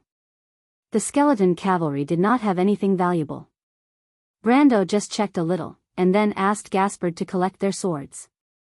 Madara's onyx sword was one of the better white swords. After all, not every race had the same craftsman, and undead craftsmen had the opportunity to use the flame of the soul to forge steel. Then, he pointed to the distance and said to Redo and Mano, "Listen to the sound." At this time, Mano and Redo looked at Brando in a completely different way. In the previous battle, not only did he prove his ability to command, but his superb swordsmanship and terrifying strength also deeply shocked everyone present. Those skeletons who dared to fight with him all had half of their bones broken and flew out.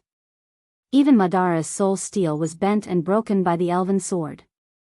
Especially the confidence that this young man possessed. As long as one charged together with him, they would probably be infatuated with the feeling of their blood boiling.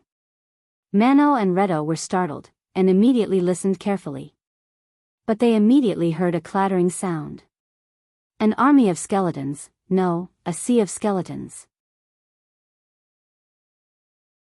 To Brando's surprise, it was Redo who spoke first, and his judgment was quite accurate. He looked back and carefully looked at the so-called bar owner.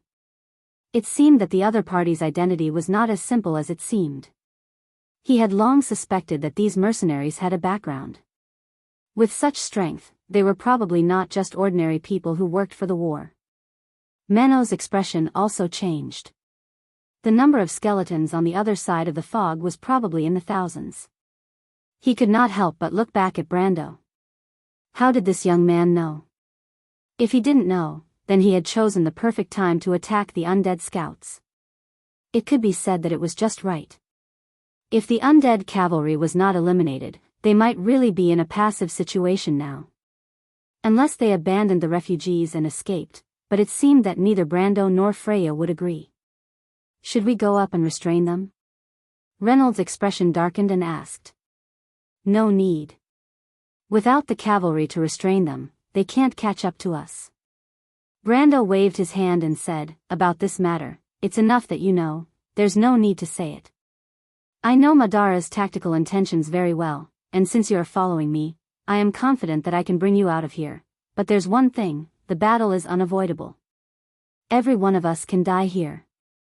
The battle will be very fierce, and it won't be a small fight like this one. You better be mentally prepared. Mentally prepared. Mano laughed. We are mercenaries, kid. If we want to talk about this, we are much better than you. Let me tell you one thing, this Redo has experienced the bloody Battle of Binnock Valley. Veteran of the November War? Brando looked at Reynold and smiled. He sheathed his sword and did not answer. He raised his head and looked at the moon in the east. The moonlight was getting fainter, and dawn was coming, at least before the sun rose. They would not encounter any ghosts tonight. He sighed in relief. P.S. Second update, help me count. If you want to know what will happen next, please go to www.chidian.com. There are more chapters. Support the author and support the original reading.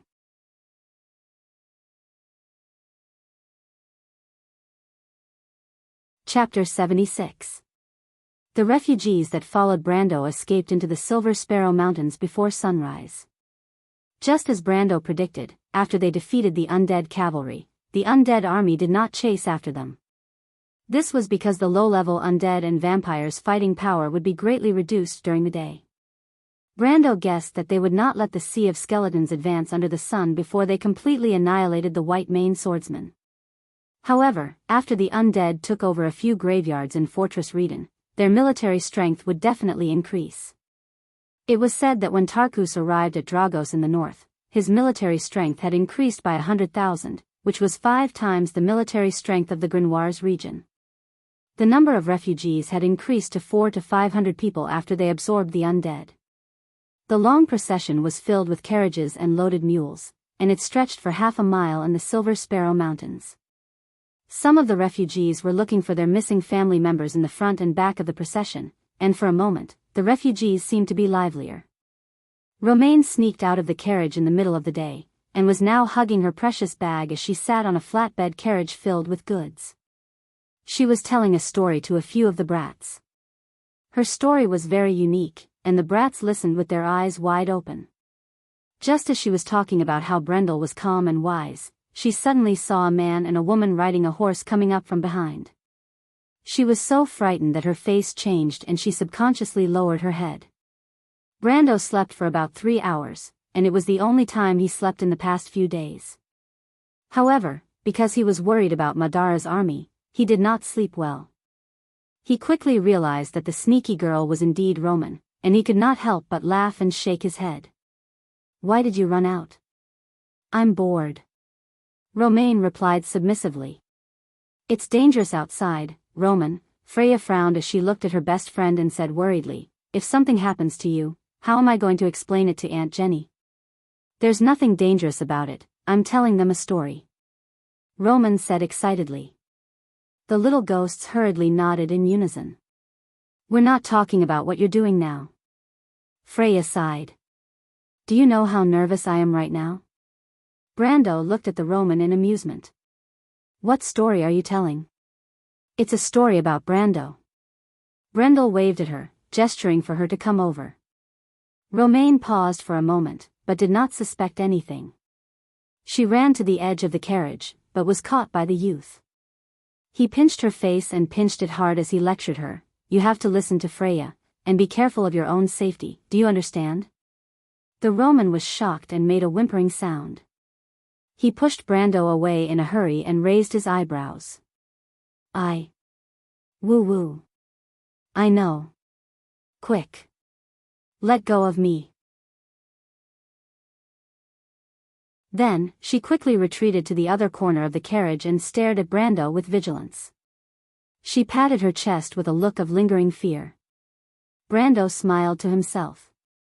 It felt good. But when he turned around, he saw Freya looking at him enviously. The ponytailed girl's face immediately turned red. She turned her head away and said loudly, You're shameless. I don't care about you two anymore. She ran away after saying that, leaving Brando alone in a daze. He didn't know how he provoked the young lady again. While he was in a daze, Mano and Redo came to him. They were looking for him to transfer manpower from the refugees to form a self-defense team. In fact, ever since the refugees entered Silver Sparrow Mountain, the surrounding terrain had become complicated. There were large areas of ABs in the hills, and their vision had become extremely poor.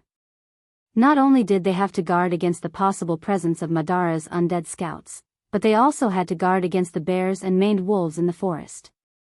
Moreover, the number of refugees was still increasing. Even if Brando threw in more than 30 riders, they probably wouldn't be able to make a splash. Moreover, he also sent out the riders to scout a fan-shaped area in front of them, so the manpower on hand was even more limited.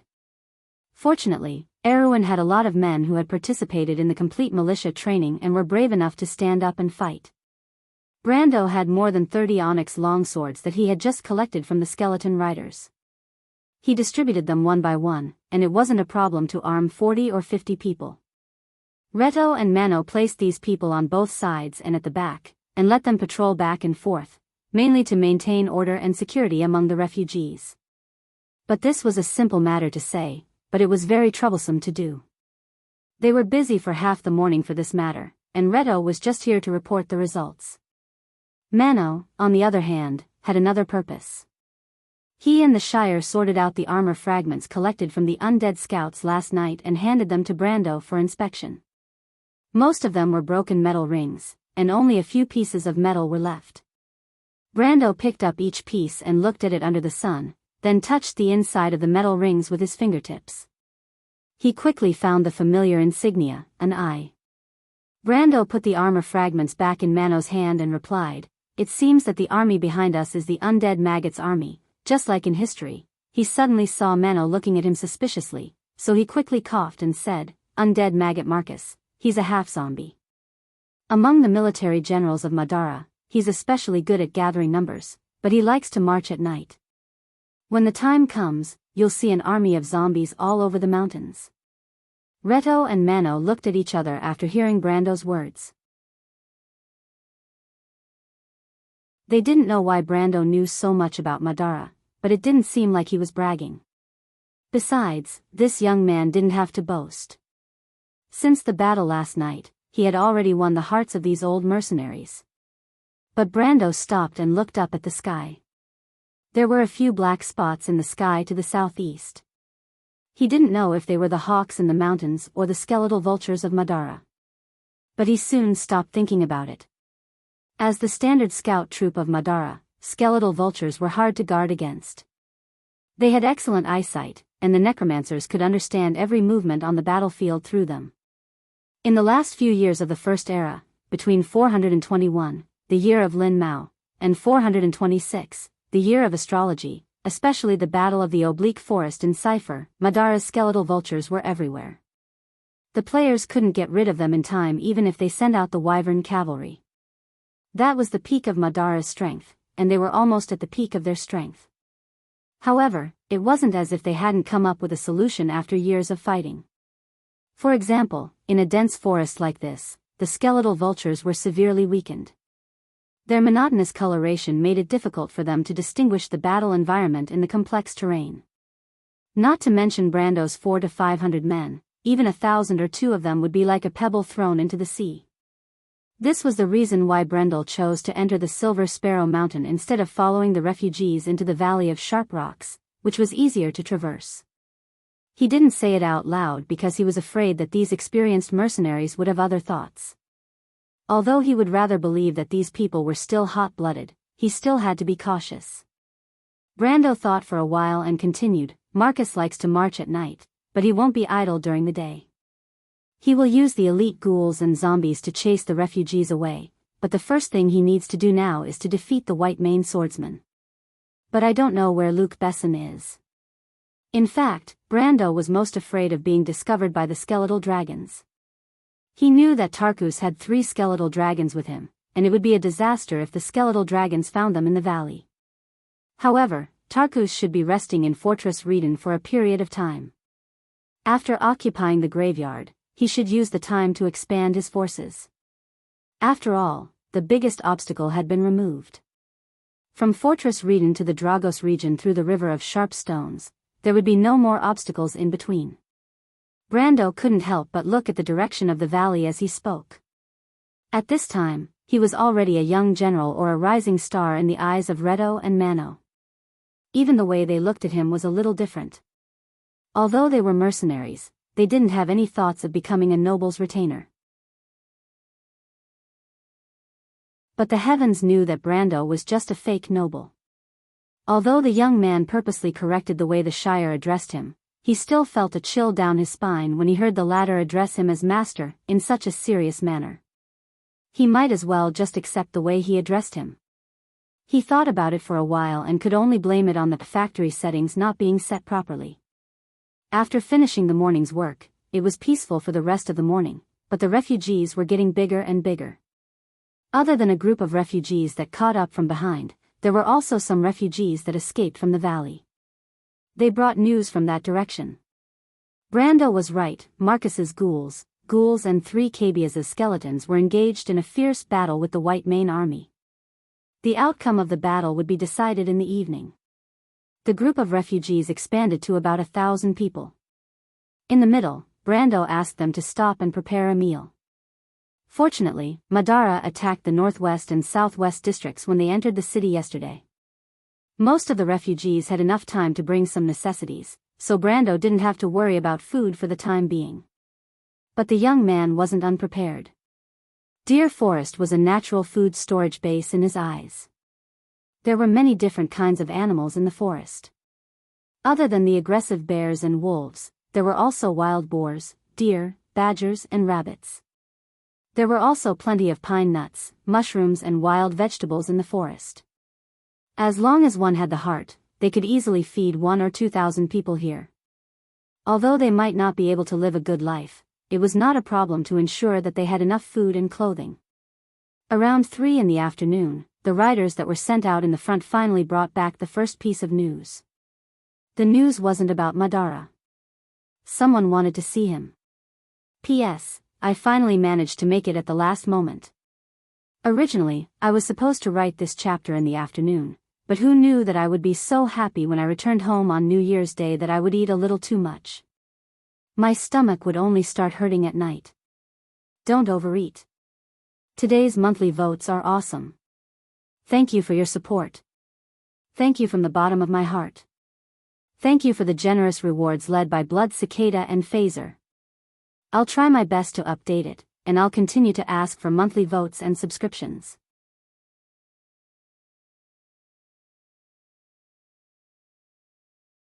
Chapter 77.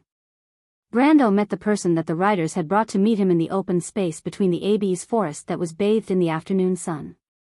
No, it was not just one person, but a group of people. He followed the mercenary who led the way down the mountainside of the Abies forest. As soon as he walked out of the forest, he saw about a dozen haggard people scattered in the open space. 2 or 3 of them had horses, and some of them were bandaged. Most of them were wearing thick leather armor or chainmail, with colorful small round shields and long swords hanging from their belts. They looked like mercenaries like Mano and the others. Their leader was standing not far away with Euhariel. Brando had to admit that it was rare to see such a burly man in the southern part of the Grimoires province. He must be from Erech in the north, or at least had the blood of Erech. The man had a striking reddish-brown beard, a square face, and a sword scar on the corner of his eyebrows. He was wearing a shirt that was open at the chest, and the sleeves were rolled up above his elbows, revealing the muscles underneath. This man must be very confident in his own strength, or else he would not just wear a simple leather shoulder guard without any protective gear. His weapon was a string of hand axes hanging from his belt, which were commonly used by Erech warriors. Not only could it be used in close combat, but it could also be thrown at any time to kill an unprepared person. When the man saw Brando, he respectfully took off his hat and bowed his head. Honorable Knight, greetings. I'm only here to express my respect on behalf of the Red Jackals. I'm their leader, Badam. Badam in the Erech language meant red, vermilion. Brando further confirmed his origin. He pressed one hand on his sword and nodded subtly. He looked at the man and waited for him to state his intentions. Brando's current identity was a noble knight among the refugees. It was beneficial for him to maintain this identity at this time of the year. Thus, Brando would neither admit nor deny it. Instead, he wanted to show an interesting attitude. This mysterious feeling would help him establish his authority among these people. Brando did not say anything, but Badam was in a dilemma. He carefully asked, "Sir Knight, are you bringing these refugees to escape the pursuit of Madara's army?" Brando looked at him and nodded. "Then, do you still need manpower?" "Why? Do you want to join us?" Brando was startled. He immediately realized that these mercenaries must have retreated from the Valley of Sharp Stones. They were tired and needed someone to provide them protection. If that was the case, the battle between the white-maned swordsman and Maggot Marcus had come to an end. Looking at the situation, Luc Besson should have lost. Brendel raised his head, his gaze piercing through the layers of fir trees in front of him, and landed on the undulating mountain range outside. He thought that the retreating refugees and the soldiers of the white-maned swordsman would arrive here soon. If so, the scale of the refugees would increase again. Badam saw the young noble holding the hilt of his sword with one hand and staring in front of him. He could not help but feel uneasy. He quickly nodded and replied, "Yes, Sir Knight. We only need some food, herbs, and rest for a while. We can fight for you again." "What's the situation in front?" Brando suddenly asked. Badam was stunned. "I'm talking about the Valley of Sharp Stones. How many undead soldiers of Madara are there?" "Uncountable, sir. There are large groups of skeleton cavalry. They have been chasing the refugees since night." That bastard Luc Besson did not resist at all. He was chased all the way until he was ambushed by a large group of monsters. His entire army was almost annihilated. Brando was not surprised by Luc Besson's performance. Tiger Luc Besson was indeed one of the strongest generals in the White Mane army, but he could not escape from the limitations of history. Failure was inevitable. A large group of skeleton cavalry. Did Cabias and Maggot join forces? He suddenly thought of this question. A large group of monsters? What kind of monsters? They are about the same height as humans. Their skin is smooth and their bodies are greenish-black. They have long metal claws and they have a foul smell. They climbed out from the rocks around the valley and attacked us. We were caught off guard, and less than 20% of us survived. Ghouls, but he did not know if there were zombie demons. Brando did not say a word. He was most worried about the ghouls. These undead creatures came from the Black Border. They were one rank higher than the skeleton cavalry in Madara's army. They were one rank lower than the Black Warrior and Pale Knight. However, they were the highest rank in Madara's army in this era. How many ghouls did a Maggot Death Marcus have in his hands? 100? 200? Ghouls were level 20 creatures. Every one of them had the strength of an iron-ranked warrior. It was natural for the white-maned swordsman to be defeated by them. Master Knight? Badam saw that Brando did not say a word and was a little worried. Brando then nodded. "If you want to join my army, you have to follow my rules. I am basically hiring you. Other than the remuneration, I will also give you a place to rest. Follow him and he will give you some food, medicine, and bandages. After you have rested, be prepared for battle." As he spoke, he patted the shoulder of the mercenary beside him. "Bring them there." "Thank you for your generosity, Master Knight." Badam quickly bowed deeply. Brando's conditions were far beyond his expectations.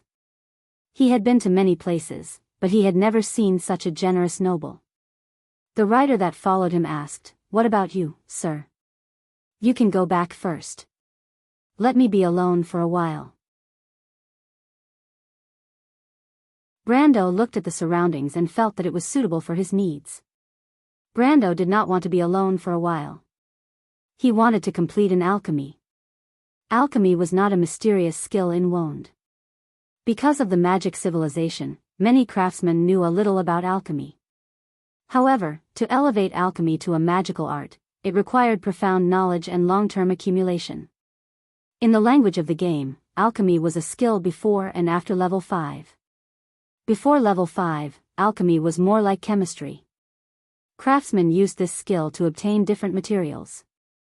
After level 5, alchemy became a mysterious art. Wizards used high-grade alchemy to extract pure crystals and magical materials. They could even create magic potions and some natural magical items. When alchemy was combined with forging, crafting, and enchantment skills, it would become the legendary crafting skills of magical equipment. There were many craftsmen and apprentices among the refugees. It was not difficult for Brando to learn alchemy. He only needed to find one of them and ask a few questions to learn basic alchemy. As a noble, no one would suspect that he would secretly learn alchemy. However, Brando wanted to learn alchemy this time. Raising alchemy from level 0 to level 5 required a total of 122 EXP. However, this was not a problem for Brando. After the previous night's battle, he had a total of 967 EXP, which was enough for him to raise his profession level to mercenary level 9. This way, he would have 164 EXP to spare, which was more than enough. It was a pity that alchemy was a mystical skill. Physical professions could only use it under the basic identity of a commoner. This was because the basic identity was different from the profession. Any skills under this identity were regarded as part of the profession. However, since the basic identity could not be raised, a skill under this identity could only be raised to a certain level. For example, a commoner could raise alchemy to level 5, a noble could raise it to level 7, and an alchemist could raise it to level 15. In fact, in the Amber Sword, the combination of identity and profession was a very particular skill. Sometimes, in order to obtain the skills of a wizard, or a wizard to obtain the skills of a warrior, if he did not want to waste his EXP and attributes, he would think of changing his identity. Brando's ideal situation was to raise his alchemy to level 6 and be able to make magic potions. However, at this moment, he could only give up. He waited for Badam and the others to leave with the rider for a while. After confirming that there was no one around, he went to the center of the open space alone. He carefully cleared an open space on the ground, then drew out his sword and drew a simple magic circle in the open space energy conversion magic circle. The knowledge of magic circles came from level 4 alchemy. The craftsman used it to extract the free energy from the substance and convert it into a crystallized state. Then there was the blood refining magic circle. This was why Brando wanted to avoid others. The blood refining technique actually came from Madara's alchemy skills. It was one of the forbidden techniques in the Holy Cathedral of Fire. This was mainly because the blood refining would cause harm to the caster and was not in line with the basic teachings of the Holy Cathedral of Fire. However, the blood refining technique was a very practical technique because it could ignore alchemy equipment and allow the alchemist to complete some simple material synthesis under any circumstances. To be honest, although the Holy Cathedral of Fire strictly prohibited it, Erwin and Cruz did not use this technique in large numbers. Players were only concerned about the effectiveness of the technique. At most, they would only lose a level if they were discovered. Moreover, they would not be discovered usually, right? However, at this moment, Brando was still a little nervous. To the players, losing a level was a matter of losing his head. Although Charles had been keeping a lookout for him, he really didn't dare to challenge the authority of the Holy Cathedral of Fire so blatantly. He took a deep breath and took out the tooth that he had pulled out from the intermediate lich in Fortress Reden and placed it in the center of the magic circle. He then stood up and pricked his finger with the tip of his sword, causing a drop of blood to seep out. He placed his finger flat and let the blood drop in the center of the magic circle. The magic circle flashed red and the tooth immediately turned into a gray crystal the size of a pinky finger. The moment the alchemy circle was completed, Brando felt his heart skip a beat. He had already received -1 damage from the backlash. He wiped the cold sweat off his pale forehead and picked up the crystal. This thing was actually a crystallization of pure soul energy. However, it was different from a soul crystal. If this turbid soul energy was absorbed by someone else, they would probably die from poisoning. Although this thing was crude and small, it was one of the most important items for him tonight. However, he could not relax at this moment because he still had more work to do. 32 teeth, 4 fingers. I'm going to use up my number 5 holy water here. He could only hope that this investment would pay off. However, he had only completed half of it. After about 15 minutes, he heard the Shire's voice outside. "Who is it?" Brando's heart tightened. He hurriedly flattened the magic circle on the ground and put away all the materials. He then grabbed the Thorn of Light and ran outside. When he reached the edge of the Abyss forest, he saw a middle-aged man standing in front of the Shire. He froze for a moment and realized that this middle-aged man was the one he had saved last night. Why is he here? In Brando's memory, this middle-aged man was quite courageous. He even dared to resist Markov's guards. However, it was a little too unwise. What he didn't expect was that the first thing the middle-aged man said when he saw him was, "Sir, are you using a blood magic circle? Please take care of yourself." This sentence was like a bolt from the blue. Not only Brando, even the Shire was stunned. How did he know? Has he been here for a long time? That's impossible. The Shire didn't believe that he couldn't detect a commoner. The young wizard retainer subconsciously prepared to cast a spell. However, the middle-aged man saw through their doubts and bowed deeply. "Sir, I haven't thanked you for saving me last night. My name is Tamar, an alchemist." "Tamar? You're Tamar." Brando felt that the name was familiar at first, but then he remembered that Tamar was Madara's chief alchemist after 380 years, the year of Venus. He was almost stunned by the name. He couldn't help but look at Tamar to see if this was the same Tamar. Tamar wasn't originally from Madara. He must have been turned into an undead during the war. If it was because of that bastard Markov, it wasn't impossible for him to hate this country. The reason for his hatred must be the death of his son. Now that he thought about it, everything made sense. However, what really made Brando confirm was that Tamar was very sensitive to alchemy. Tamar could tell that he was using a forbidden spell just by looking at the backlash. This wasn't something that could be done by an ordinary alchemist. In history, Tamar was a powerhouse that defied the heavens. Most of Madara's high-ranked undead were created by him, Mesat, and Thurlando, the 3 undead alchemists of the past. Tamar's most famous achievement was the black magic circle technology that directly transformed skeletal soldiers from corpses. This technology could be said to have directly doubled the military strength of Madara. Now, it seemed that it would be a little difficult for Madara to achieve this result. Brando looked at Tamar, who was still a human in front of him, and couldn't help but smile a little. "Sir?" His smile startled Tamar. Could it be that this Sir Knight actually had some sort of special fetish? He had heard of the dirty rumors between the nobles, so even if he was almost 40 years old, he couldn't help but feel a little uneasy. The Shire coughed, and only then did Brando wake up.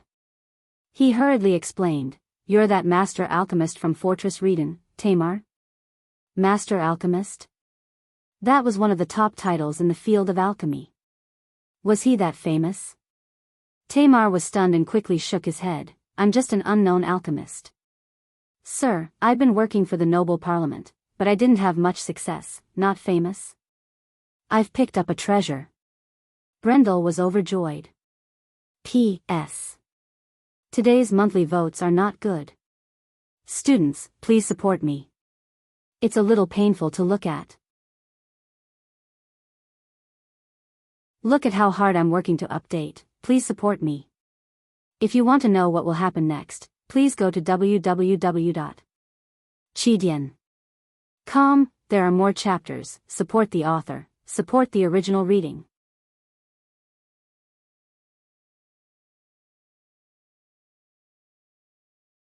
Chapter 78. On the way back to the refugees, Brando found out that Tamar had been looking for him ever since he woke up from his coma in order to thank him for saving his life last night. At that time, he saw Brando, the Shire, and the horsemen leaving the refugees together. He followed them all the way and did not expect to coincidentally bump into Brando casting the forbidden spell. However, Brando was not worried that Tamar would turn around and report him to the Holy Cathedral of Fire. On one hand, he felt that this tough middle-aged man was not that kind of person. On the other hand, Tamar did not have any evidence. What Brando did not know was that while he was surprised by Tamar's identity, Tamar also felt that he was mysterious. The middle-aged man had only seen the description of the blood magic circle in some parchment books. In fact, even he did not know how to cast this forbidden spell. At that time, he only inferred that Brando was using the blood magic circle based on the possible effects of the blood magic circle on his body. But he had to admit that even so, he guessed correctly. This kind of sensitivity and talent was not something that ordinary people could have. However, Tamar did not have any prejudice against the forbidden spell itself. In this day and age, which nobles did not violate it. The Holy Cathedral of Fire also strictly prohibited the trafficking and smuggling of slaves. But in the border areas, this dirty business was prosperous, and even some of the clergy were involved in it. In comparison, he now wanted to discuss with this young noble about his alchemy skills. The middle-aged man thought for a while and then asked, "My lord, what do you want to make?" Brando could not help but feel a little proud when he thought of the future master alchemist calling him, "My lord." "I need to synthesize a batch of spirit crystals. The materials are the remains of high-level undead. I want to use them to make a spirit statue." In fact, what he wanted to make was a spirit statue, white deer. This was a relatively simple spirit statue. It could summon the spirit of a white stag. In the ancient legends of Wonde, the white stag lived in an ancient oak forest. The quiet sun shone on the island in the middle of the forest, symbolizing the resting place of the soul. Therefore, the white stag was very sensitive to spirits. Brando wanted to use it to sniff out the ghosts hidden in the spirit world. That was probably the first type of mid-ranked undead that they were about to encounter. They were the scariest assassins and spies of the necromancers in the night. Soul statue? Tamar couldn't help but feel a bit incredulous. The soul sculpture was just a simple alchemy product. The only difficulty was the difficulty of obtaining the materials. The middle-aged alchemist found it hard to imagine that Brando would use a forbidden technique to create a soul sculpture.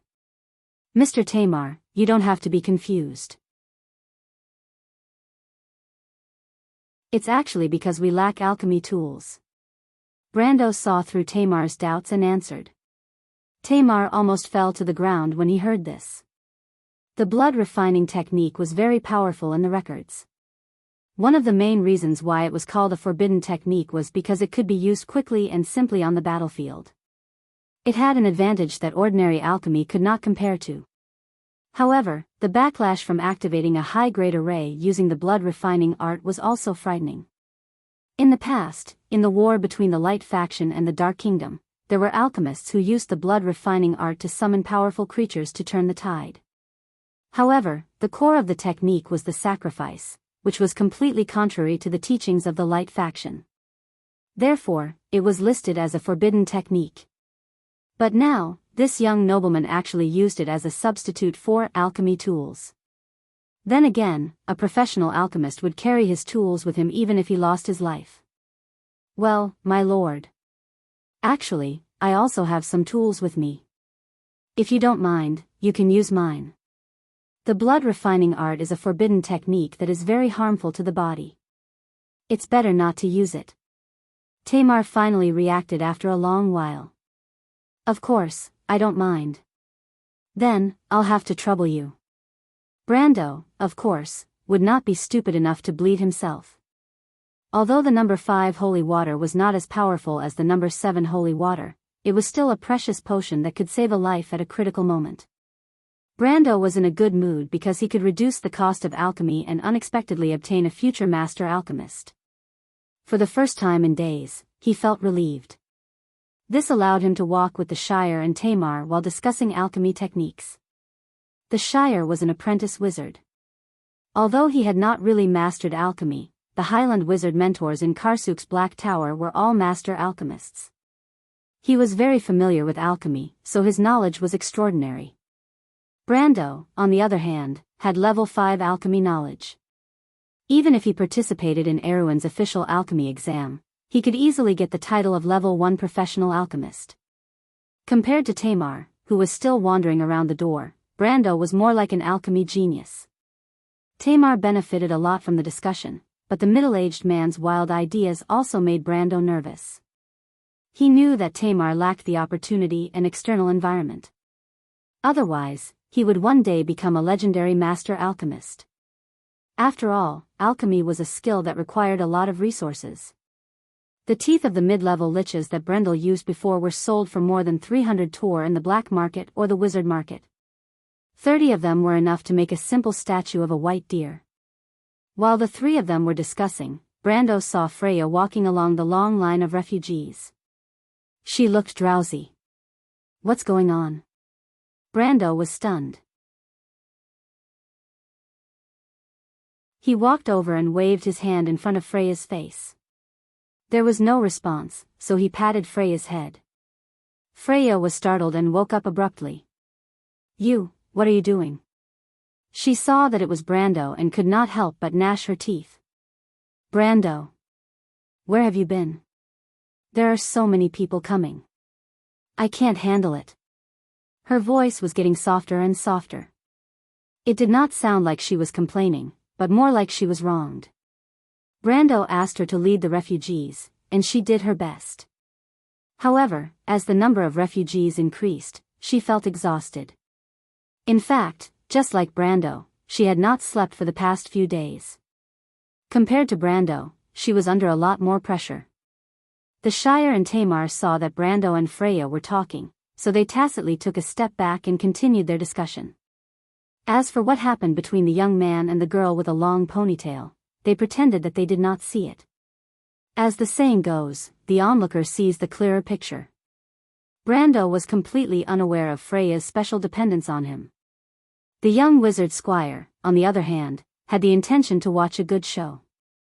As for Tamar, the honest middle-aged alchemist thought that the girl was the young noble's fiancée.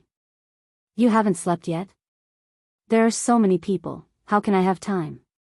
Brando, did you know that the white maned swordsmen were defeated? We just received a lot of soldiers who retreated from the Valley of Sharp Stones. I heard that many of them died. Freya rubbed her eyes that were as red as a rabbit's and said with some dissatisfaction. Brendel was taken aback. This silly girl can't be doing everything by herself, right? He could not help but touch his forehead. Don't tell me you want to do everything by yourself. Then what should I do? Freya stared at him blankly. Don't you still have Redo, Uncle Mano, and the others? If you really can't do it, you can just pick a few people from the refugees and give them the power to help you. Brando felt that the ponytailed girl was too stubborn. Why didn't you say so earlier? Brando knocked on her forehead. It has nothing to do with me, it's because you're too stupid. Freya's face turned red, and she pushed his hand away. I'll talk to you later. She turned around and ran away as if she was on fire, leaving only a hasty back view. Brando shook his head and laughed when he saw the ponytail bobbing up and down. How was it? The Shire chuckled as soon as Freya left. Brando picked up the water skin and was stunned. What do you mean by how was it? Freya, she's a good girl. She's kind, serious and cute. Can't you see, my lord, she actually likes you? The young mage replied. Brendel had just gulped down a mouthful of water, and he could not help but spit it out. What did you say? I said, Miss Roman and Miss Freya, this is big trouble, my lord. Brando spent the whole afternoon carving a suitable container. After all, it was his first alchemy work. At first, Brando wanted to complete the base of the white stag by himself. But after cutting a few pieces of ABs, he soon found the gap between dreams and reality. The best product in his hand looked more like a carrot than a stag. He had no choice but to entrust this job to Tamar. Most professional alchemists should be good at crafting, tailoring, painting and even forging skills. Of course, Brando was an exception. When he got out of the carriage, it was almost evening. The sun was gradually sinking below the rolling mountains in the west. The afterglow of the setting sun plated the mountains with a beautiful bronze color. In the distance, the tip of the forest of ABs sparkled as if it was dyed with gold. Brando held the carriage with one hand and looked at the sunset. He could not help but think that if he kept going in that direction, he would eventually come across a mountain that reached into the clouds, the Kalanga Mountains. The majestic mountain continued to meander westward, forming a peninsula in the Dead Moon Inland Sea. He remembered that his first expedition in the game had been through that forest, and they had finally reached the eastern shore of the Dead Moon Inland Sea. This was the world, it was so real in front of his eyes. After leaving the carriage, Brando spent some time looking for the Roman, but he could not find the future Romaine. In fact, Romaine was on her own adventure during the day. Most of the time, you could not see her. He looked at the sky for the last time, and it was starting to get dark. At around 7:30, Brendel ordered the refugees to stop at a deep ravine in the valley. The light here was even dimmer, and the shadows on both sides of the ravine made it difficult to see what was hidden in the shadows. When the mountain started to fog, it was accompanied by the sound of night owls in the distance. It was very creepy. But Brando knew that this was the only place where they could avoid the vision of Madara's skeletal vultures. When the night came, it would be the time for the ghosts to appear. After settling the refugees, Brando ordered the militia to cut down trees on the nearby mountain. He wanted them to make a batch of simple spears in a short time to replenish the new manpower. His core strength was still the public order cavalry, Mano, and the others. Now, it had expanded to more than 50 people. Since the beginning of the day, he had received close to 100 mercenaries and white mane light footmen. In addition to the militia recruited from the refugees, this number could be doubled. Therefore, he did not lack manpower. What he lacked was weapons. The militia still had to share a sword with 3 people.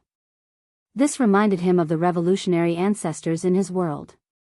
On the other side, Brando ordered the Shire to gather the leaders under him. For example, Reto, Mano, Gasliel, and the newly joined Badam. These people represented the small circles under him. He had to explain the plan to them tonight to prevent any mishaps.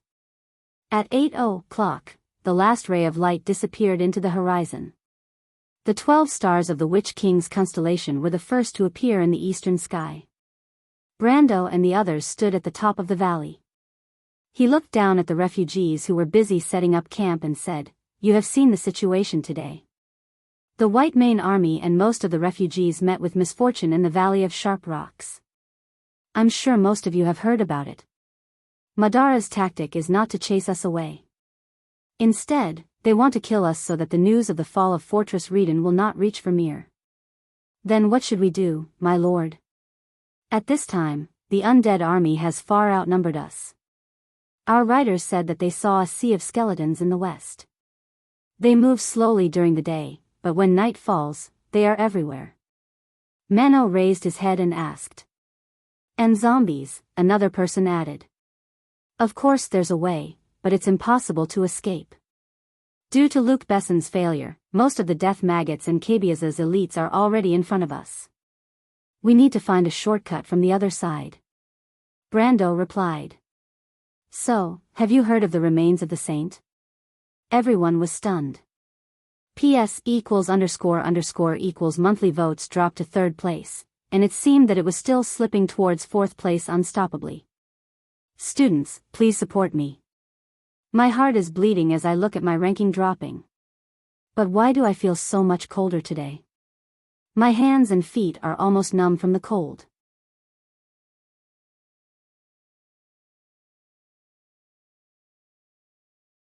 Chapter 79. The Remains of the Saint. Legend has it that during the era of the sages, the ancestors opened up a sanctuary in the valley. There were statues of ancient kings at the entrance of the valley, and any dark creatures that tried to enter would be struck by lightning.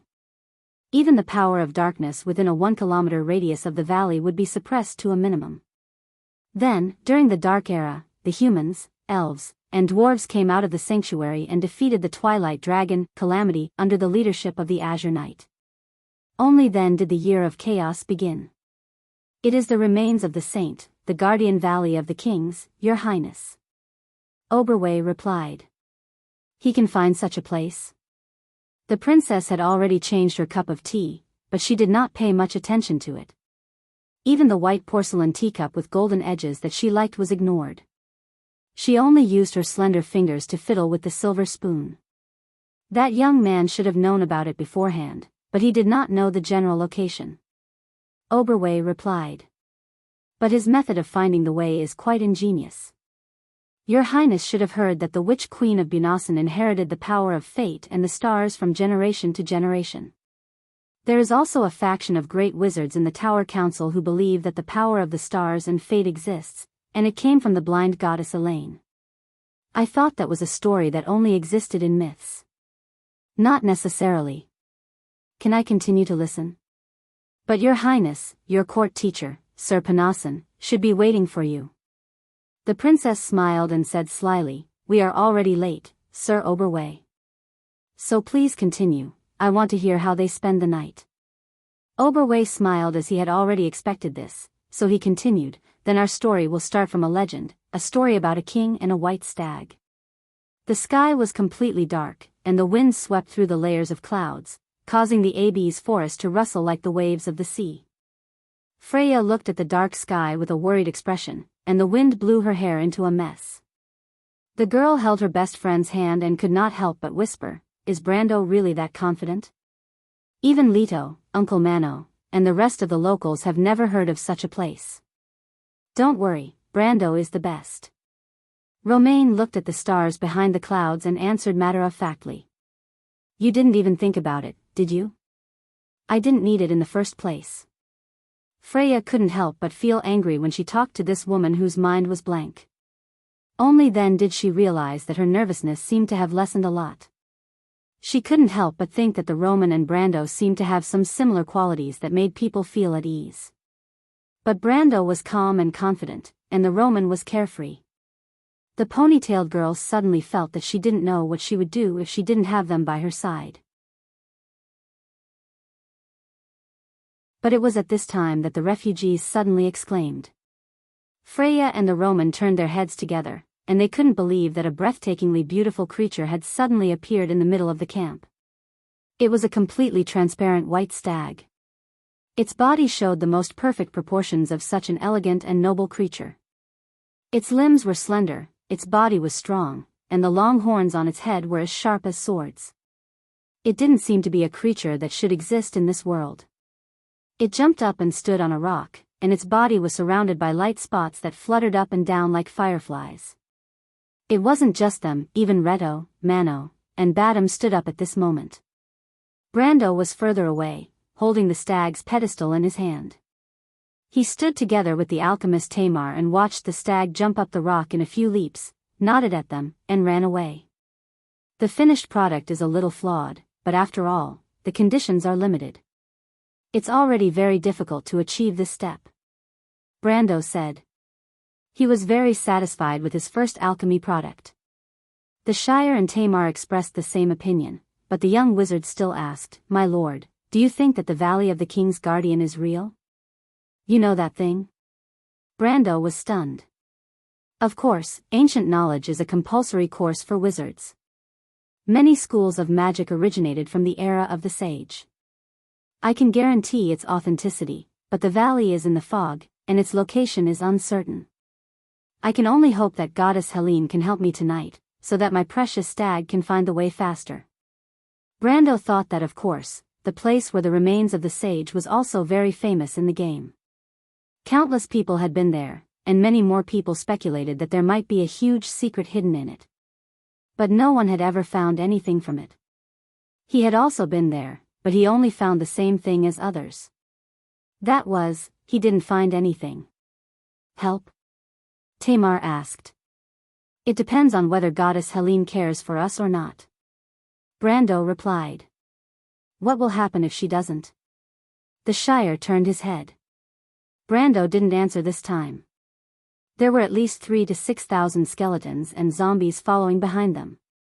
In front of them were the elite troops of death maggots and cabias, as well as the wandering ghosts in the forest. This night might not be easy. Brando saw the white stag in front of him, causing the refugees to cheer and then stop at the other side of the valley. He knew that tonight's adventure had begun. He looked at the time. It was 11 o'clock. So he ordered the refugees to break camp and advance. The guards with spears in their hands moved in parallel with the refugees. 2 long black dragons walked along the valley. There was also the light of the moon and the stars, so there was no need for torches. The last 50 riders were the ones who brought up the rear. Brendel and Seal leapt onto their horses and pulled out their swords. The Thorn of Light's blade was glowing with a faint light, indicating that there were no undead nearby.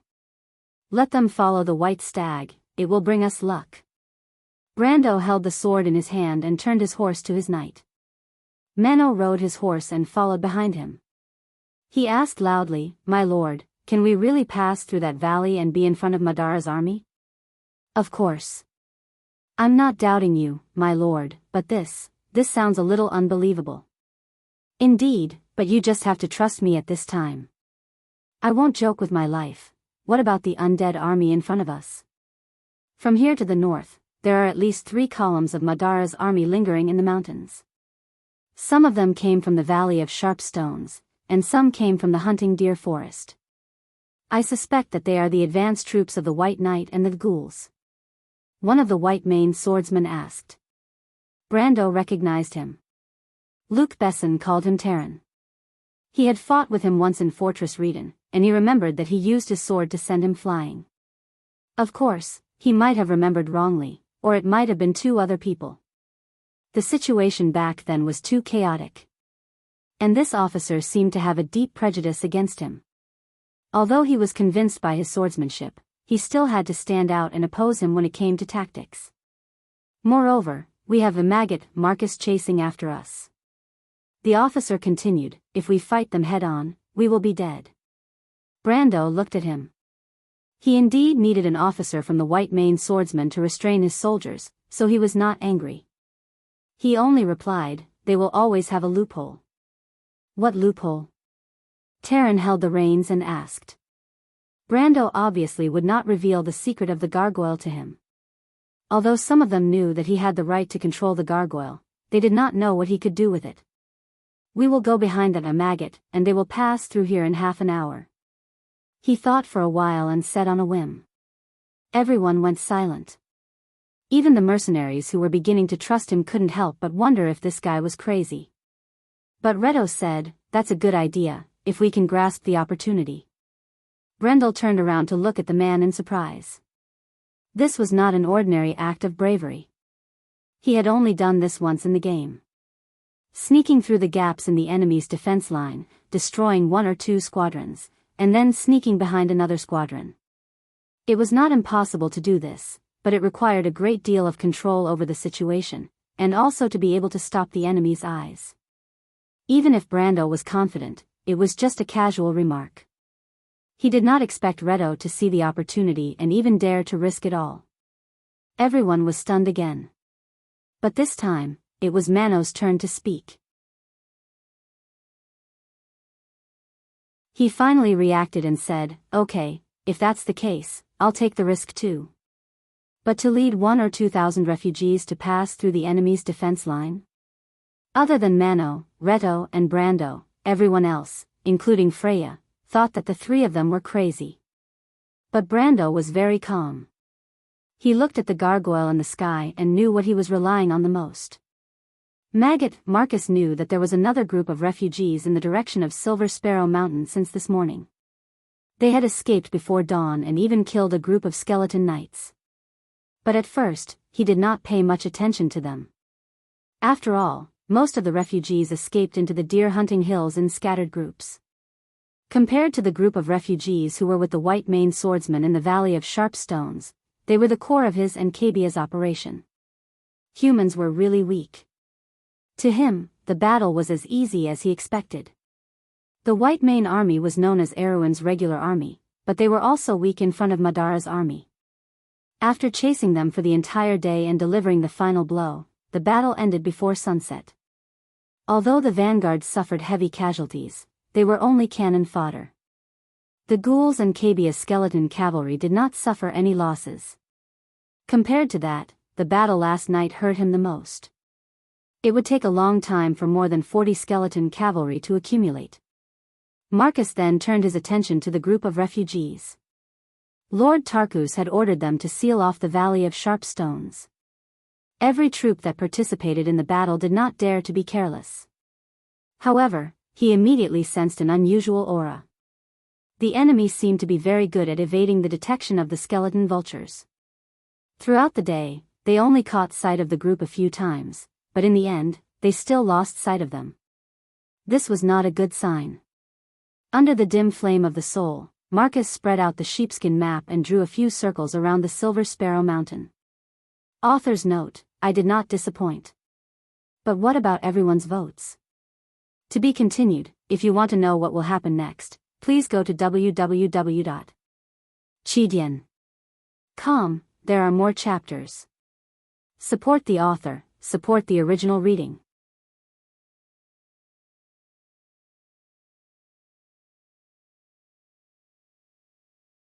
Chapter 80. After the refugees left the valley, they headed east. Without a fire, the long line of refugees was immersed in darkness as they moved forward. Occasionally, the group would meander through the mountain stream. Looking at the dark peak of the mountain, it was the tip of the Abyss. If it were not for the stars, it would be difficult for anyone to identify the direction in such an environment. The people at the back could only passively follow the group in front, one after another. The entire group was made up of ordinary citizens. Although they were more conscious due to fear, it was inevitable that they would make a ringing sound as they moved forward. Under Brando's instructions, Freya divided the refugees into a few areas, and each area had 2 core members who were responsible for maintaining order. Freya told the citizens what to do, and Brando told them what to do if they did not do so. This was the only way to restrain the entire group. However, the experienced captains were not too worried. Reto and Mano had rich battle experience, and they told Brando that the sound would not travel too far in the dense forest. At most, it would be like a whisper from an arrow's distance. On the other hand, the white-maned swordsman's dragon-subduing tower was listening to the wind. The rustling of the trees had long suppressed all other sounds, and Brando's hearing was not as effective as his sight in such an environment. Brando listened to the sound of the wind from afar. It sounded like the rustling of pine trees, or the chirping of birds in the Abyss forest. But when he listened carefully, there was a different feeling. It was light and long, as if a group of strange instruments were playing in the mountain wind. It also sounded like a mysterious whisper, as if an unknown existence in the forest was telling the world something. In Grenoires, and even in the entire southern region of Erewhon, people described the whispers in the forest as the witches' bewitching whispers. It was said that many people never returned from the forest because they fell into the witches' trap. Of course, these legends were not credible, but at this moment, there was a strange sense of mystery. Brando led the horse and walked at the side of the group. The other mercenaries followed behind him. Because everyone only had one horse, the riders tried their best to conserve the stamina of their horses in preparation for any possible battle. Although the warhorses in this world were abnormally strong and had about 20% more stamina than the average horse, in fact, the cavalry rarely used horses as mounts. This was because in the war here, they were too weak. They had already deviated from the valley by about 10 miles to the east. In fact, they had already left the range of Silver Sparrow Mountain. This was not like a highly developed society where even the tiniest mountain had a code name. For example, Brando did not know what this mountain should be called. It was supposed to be part of the southeastern extension of the Stag's Hills, but it was off the main road, and was uninhabited. It was only in the hunting season that the hunters passed through it, and their cottages could sometimes be seen in the hills. Brendel had already released the gargoyle and had it move towards the southwest direction. At the same time, the cavalry scouts also retraced their steps. About half an hour later, the news came back. The 2 seasoned mercenaries were pale when they saw Brando. They found skeletons half the distance between them and the mountains. Brando could imagine the scene, when you saw a sea of grayish-white, creepy skeletons slowly appear from the top of the mountain, then slowly spread over the forest, and then poured down the mountain, leaving only the sound of hua-hua in the mountains. It was really shocking. So, while he gently comforted the 2 mercenaries to rest, He also told the others about the weakness of the skeletons so that they would not lose their fighting spirit because of the approaching danger. He also sent out scouts to the northwest. Brando knew Madara's habitual arrangement at this time of the year. It was progressive, and not only could it be mobilized flexibly, but the range of the scouts' control was also very large, and they could provide support from the front and back. This tactic was designed to make full use of the advantage of Madara's undead army. In fact, in the early days of the War of the Black Rose, the Dark Lords once carried this tactic forward with excellent mid-level and low-level commanders. But it had a fatal flaw. That was the eyes. Once the support of the ghosts was lost, there would be a huge gap between the squadrons, especially in such a mountainous area, where it was easy for the enemy to cut through. And another weakness was that if the commander was too weak, this arrangement could easily play the classic, adding fuel to the fire, situation. Of course, the reason why Madara dared to use this arrangement before the Second War of the Black Rose was that they were confident in themselves. They had too many outstanding talents at their disposal in this era. On the other hand, there were not many ways to detect ghosts in this era. It was just that Brando happened to know one. He could not help but look up at the hillside. Mano led the militia through the forest of Abes. The seasoned mercenary kept looking back at the beautiful white stag in the valley below. Brando told him that the stag would show them where the terrible undead were hiding. Mano had his doubts. If he wanted to fight, he had to follow the rules and not be as secretive as the wizards. Just like at this moment, they had already left the group of refugees far behind them, almost a mile away, but that beast still didn't react at all. But just as he was about to curse, he saw the elegant creature suddenly turn its head in a direction and put its hooves on the ground, showing an anxious look. Over there. Mano immediately pointed his curved sword forward and ordered the others to quickly rush over. In that direction was the forest of Abes, which was no different from other places. But just as they were about to flank it, a faint light emerged from the forest, like a pale shadow, and then gradually formed a halo of light in the shape of a human floating in the air. "Isn't that a ghost, Martha above?" It was not only the militia behind him, but even Mano himself stopped in his tracks. But the pale figure had already let out a shrill scream and pounced on the militia with bared fangs. The ferocious scream made everyone's heart turn cold, but it also made the forest quiet down. Mano felt that he had never fought such a strange battle in his life. For a moment, the face of the ghost looked like many of his comrades who had passed away, but he quickly shook his head and threw the thought out of his mind. Brando had warned him that all of this was an illusion, and he must not let it take advantage of him. He did not dare to doubt the young man at all. The scene in front of him was too strange. Mano tightened his grip on the curved sword in his hand. The bright blade swung out, and the blade went through the ghost's body, but a layer of ice immediately formed on it. Mano knew it was not good. There was no physical impact, which meant that his attack had missed. The ghost was between a spirit body and a physical body, so physical attacks had a 50% chance of missing.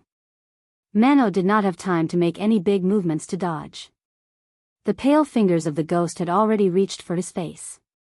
He tilted his head at the critical moment and let the slender fingers pass through his shoulder. The veteran mercenary immediately felt a piercing cold on his shoulder, as if he had lost all feeling in his left arm. "Attack, you bastards!" He took the opportunity to fall to the right, and then shouted at the stunned militia. Only then did the townsfolk react. They raised their spears and stabbed at the spirit. 3 spears directly pierced through the faintly discernible shadow, but the other 2 spears held the ghost up, causing it to let out a shrill cry. Manua took advantage of the situation to jump up from the ground and stabbed at the pale figure. This time, he was lucky. The sword hit the ghost's soul. The strength of a black iron swordsman burst out in an instant, and the ghost screamed and disappeared. Everyone was relieved. They could not help but sit on the ground weakly. No one said a word. In fact, even Mano, the veteran mercenary, was a little worried. But at that moment, there was only one thought in his mind: how did the young man know all this? The young man looked away. Mano and Badam did a good job. He could not help but feel lucky that he had these veteran mercenaries under him. Otherwise, it would be troublesome for him to deal with these mid-level undead. However, the soul statue, White Deer, was actually a very common exorcism item, but it required a certain amount of imagination to relate it to military affairs. Brando could not help but look back at Freya. This method was actually invented by the goddess of war. Did he plagiarize? But in any case, Madara had lost these ghosts as their eyes, and they must be feeling uncomfortable tonight. Perhaps the necromancers who controlled them would soon find that the ghosts they sent out had all disappeared in a certain direction, but this did not mean anything. They still needed to verify and wait for news again. 1 or 2 hours was enough for him to do a lot of things. The gargoyle continued to fly to the southwest. Brando finally saw a skeleton cavalry passing through the forest. He did not know if he had missed anything before, but he guessed that this should be the front line of a column of scouts. Thus, 3 minutes later, he found another group of skeleton cavalry. At the same time, Madara's tactics during this period coincided with what he had imagined. He let the gargoyle cross a few mountain streams tangential to the ridge, and soon he saw an army of black skeleton soldiers in the valley. There were about 200 of them, a squadron. The gargoyle continued to move forward along the valley, exactly as he had imagined. Brando immediately found another 2 squadrons. Although he could not see which column they belonged to, the commanders of Madara's columns in this period were not to be trifled with. He thought that the White Knight, Ebden and Weezer should not be so far behind, but it should be either Diran, Gilab, or the Blood Wizard Ladios. 2 main generals, 5 columns, and a scale of nearly 10,000 undead, concentrated in the hills that were only 20 to 30 miles wide. The undead army began to move in large numbers under the night sky. Time was running out. Brando still wanted to see how deep the area between the second and third layer of Madara was, and where the other column was, but the gargoyle had already reached its maximum flying range. Of course, although he had previously lied to Martin and Breton that the gargoyle had scouted the entire Bucci region in a day, the truth was that the gargoyle was not omnipotent. 1:05 a.m. News came from the northwest. Just as Terran had predicted, a large number of zombies had appeared in that direction. The elite troops of the Death Maggot had indeed arrived from the Valley of Sharp Rocks. When the news spread among the mercenaries, everyone's face was solemn. They had a glimmer of hope, but they did not expect the situation to develop towards the worst. As a result, the group of refugees was surrounded. Of course, unless they could speed up and break out of the encirclement before it closed in on them. But the mercenaries looked at the refugees, then looked at Freya and Brando, and knew that this was not possible. For a moment, everyone was silent. Freya nervously grabbed the reins and subconsciously looked at Brando. Only Brando took a look at his pocket watch and then mounted his horse, as if he did not care about the atmosphere around him. He pulled out his sword and said to the mercenaries, "Listen up, everyone." The young man's voice was sonorous and powerful. There are 2 squadrons southwest of us, 2 to 3 miles away from us, and another squadron further away. There are 4 undead cavalry scouts coming from those directions. What I want to tell you is that we need to kill 2 of them, and attack one of the squadrons to open up an opening. We also need to go behind the Death Maggot, just as we planned. We have 2 hours to complete all of this. After 2 hours, we will start playing hide-and-seek with the undead army of Madara. Brando raised his sword and pulled the reins to make the horse turn in front of everyone with a mocking expression. "What, are you afraid?" There was a complete silence. At this moment, everyone was stunned. How did this young man know all of this? He could not be speaking without thinking, right? But although Brando surprised everyone every time, most of them knew that he never spoke without thinking. Especially when he stood upright on his horse and raised his sword to point to the southwest. Every word he said was spoken with certainty, just like when he led them to charge in the first place. It was as if the direction his sword pointed was the path to a miracle. No matter how difficult and dangerous it would eventually open up a path. It was a path of blood left behind after the thorns parted. Brando looked at these people without saying a word, just like when he led those like-minded people to charge into Madara. Someone once said that he was the most qualified leader of the attack because once he made a decision, he would press forward. No one spoke. But all the mercenaries got on their horses, and there was a sound of metal scraping. Everything is for victory. Long live Erewhon. Author's note, today's first update. Seeing a friend in the book reviews section saying that they want to exchange their tickets for updates, I feel a little sad. I've always felt that the number of votes should be more than the number of votes. That way, everyone's relationship wouldn't be like friends anymore. It would become a naked transaction. I feel a little uncomfortable. Speaking of the issue of updating, everyone can see how hard I work. I don't have a stockpile of manuscripts, and I'm doing my best to write every day.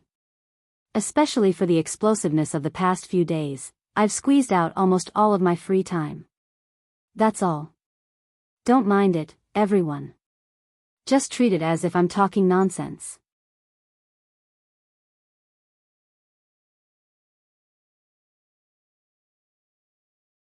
Chapter 81. When Brendel led the light cavalry through the forest and pointed out the undead scouts that were groping their way through the valley, everyone was stunned. It was as if their fantasy had become reality. The young man who led them had the ability to foresee the future.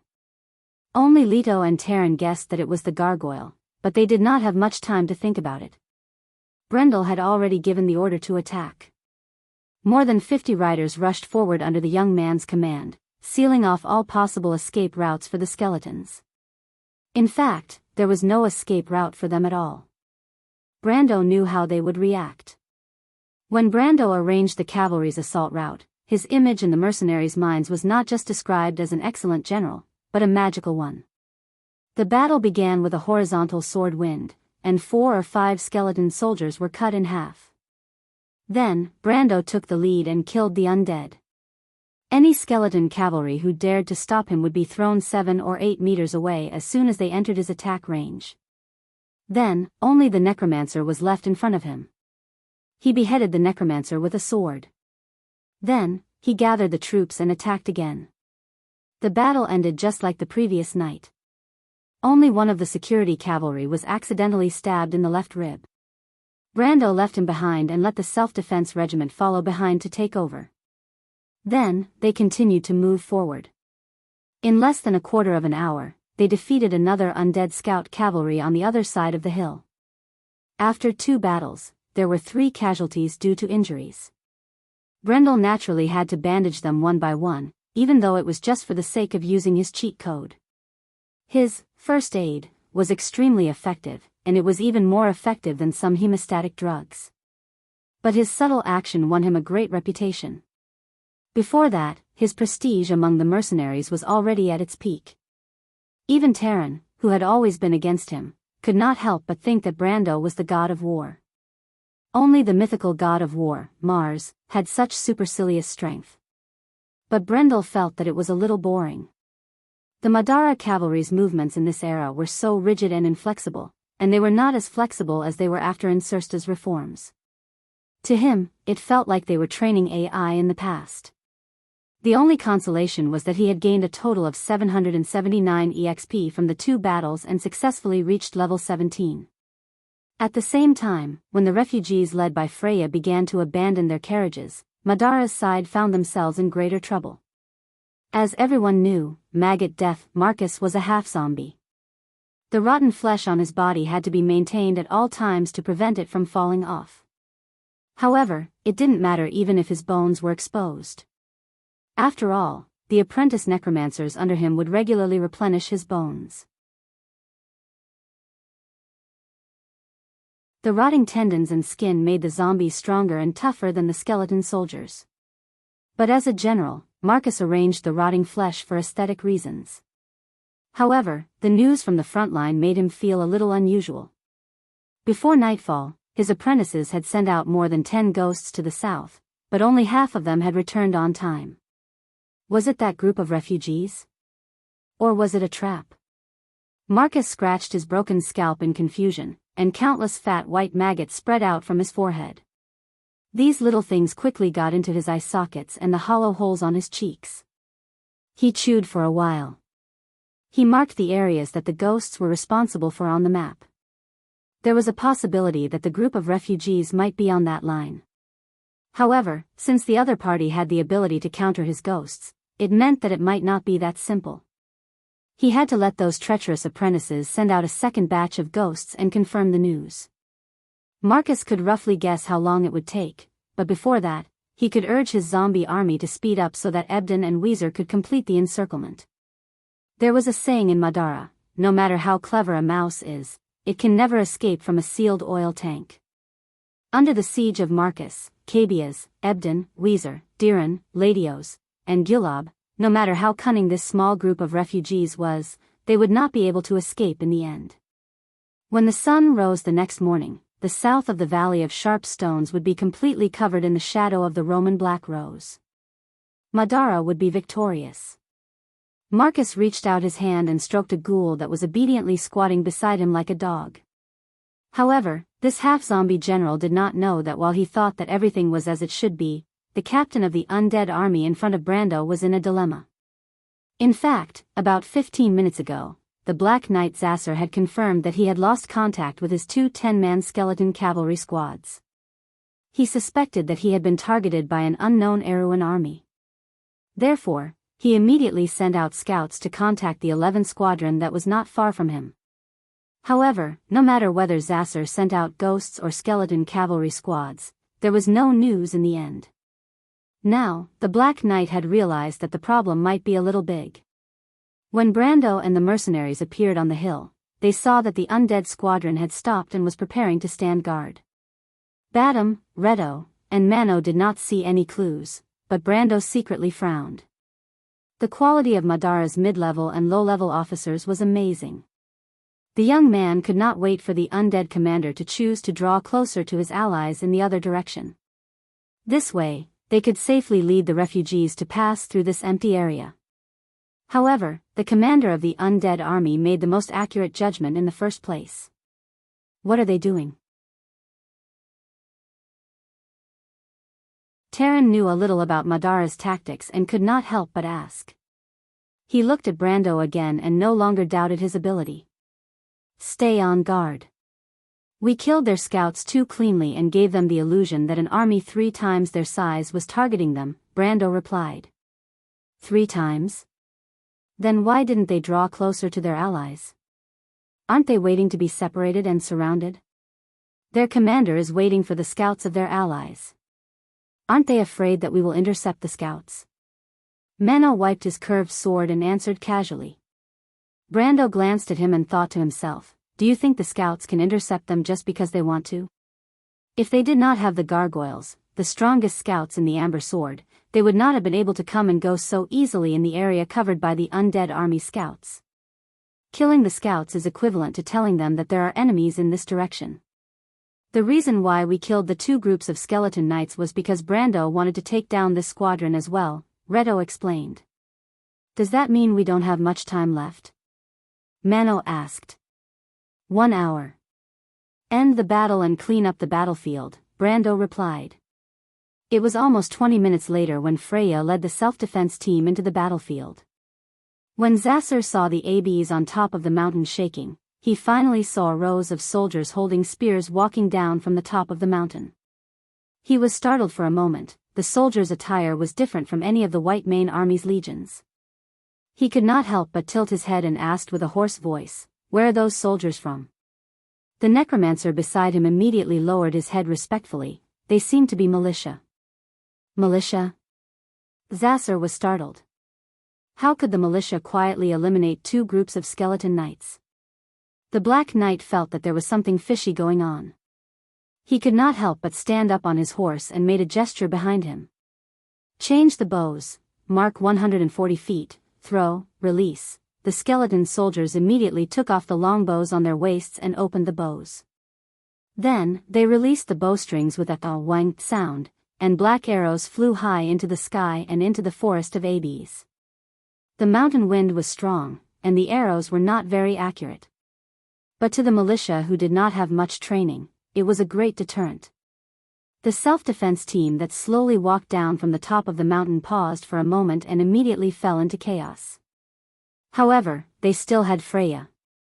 This girl with a long ponytail rode from the left side of the formation to the right side.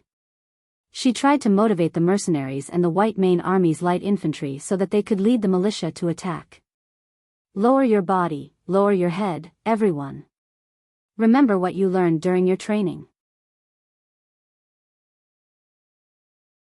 Do not stop, follow me, remember, this is a battle for your family. Freya took the lead, holding a long sword in her hand, and shouted loudly to encourage the militia.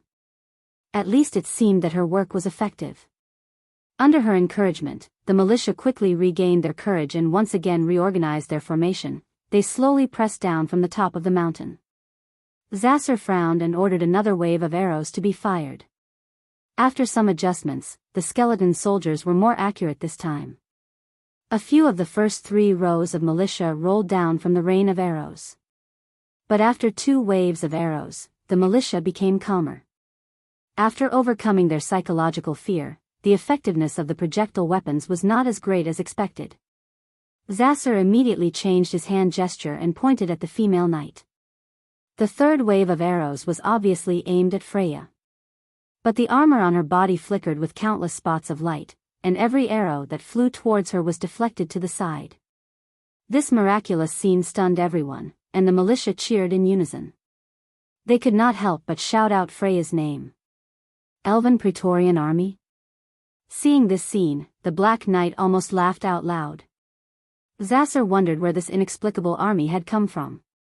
On the other hand, Brando finally nodded his head, even though he was usually clumsy.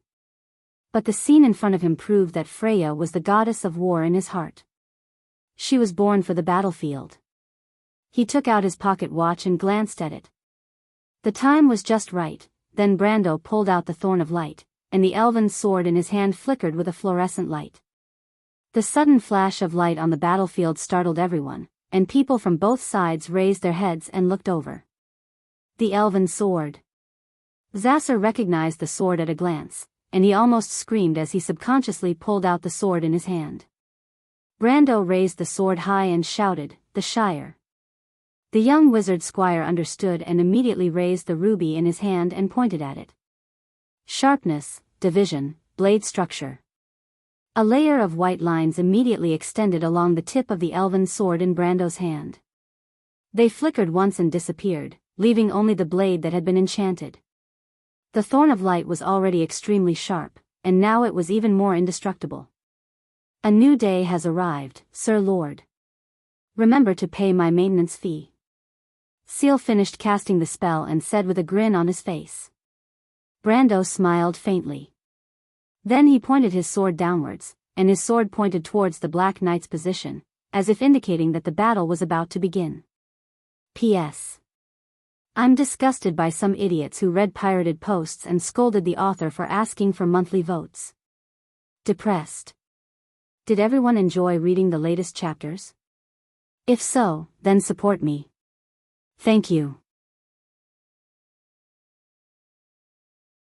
Looking for subscriptions and monthly votes, I really don't want to fall behind. To be continued. If you want to know the future, please go to www.chidian.com. There are more chapters. Support the author, support the original reading.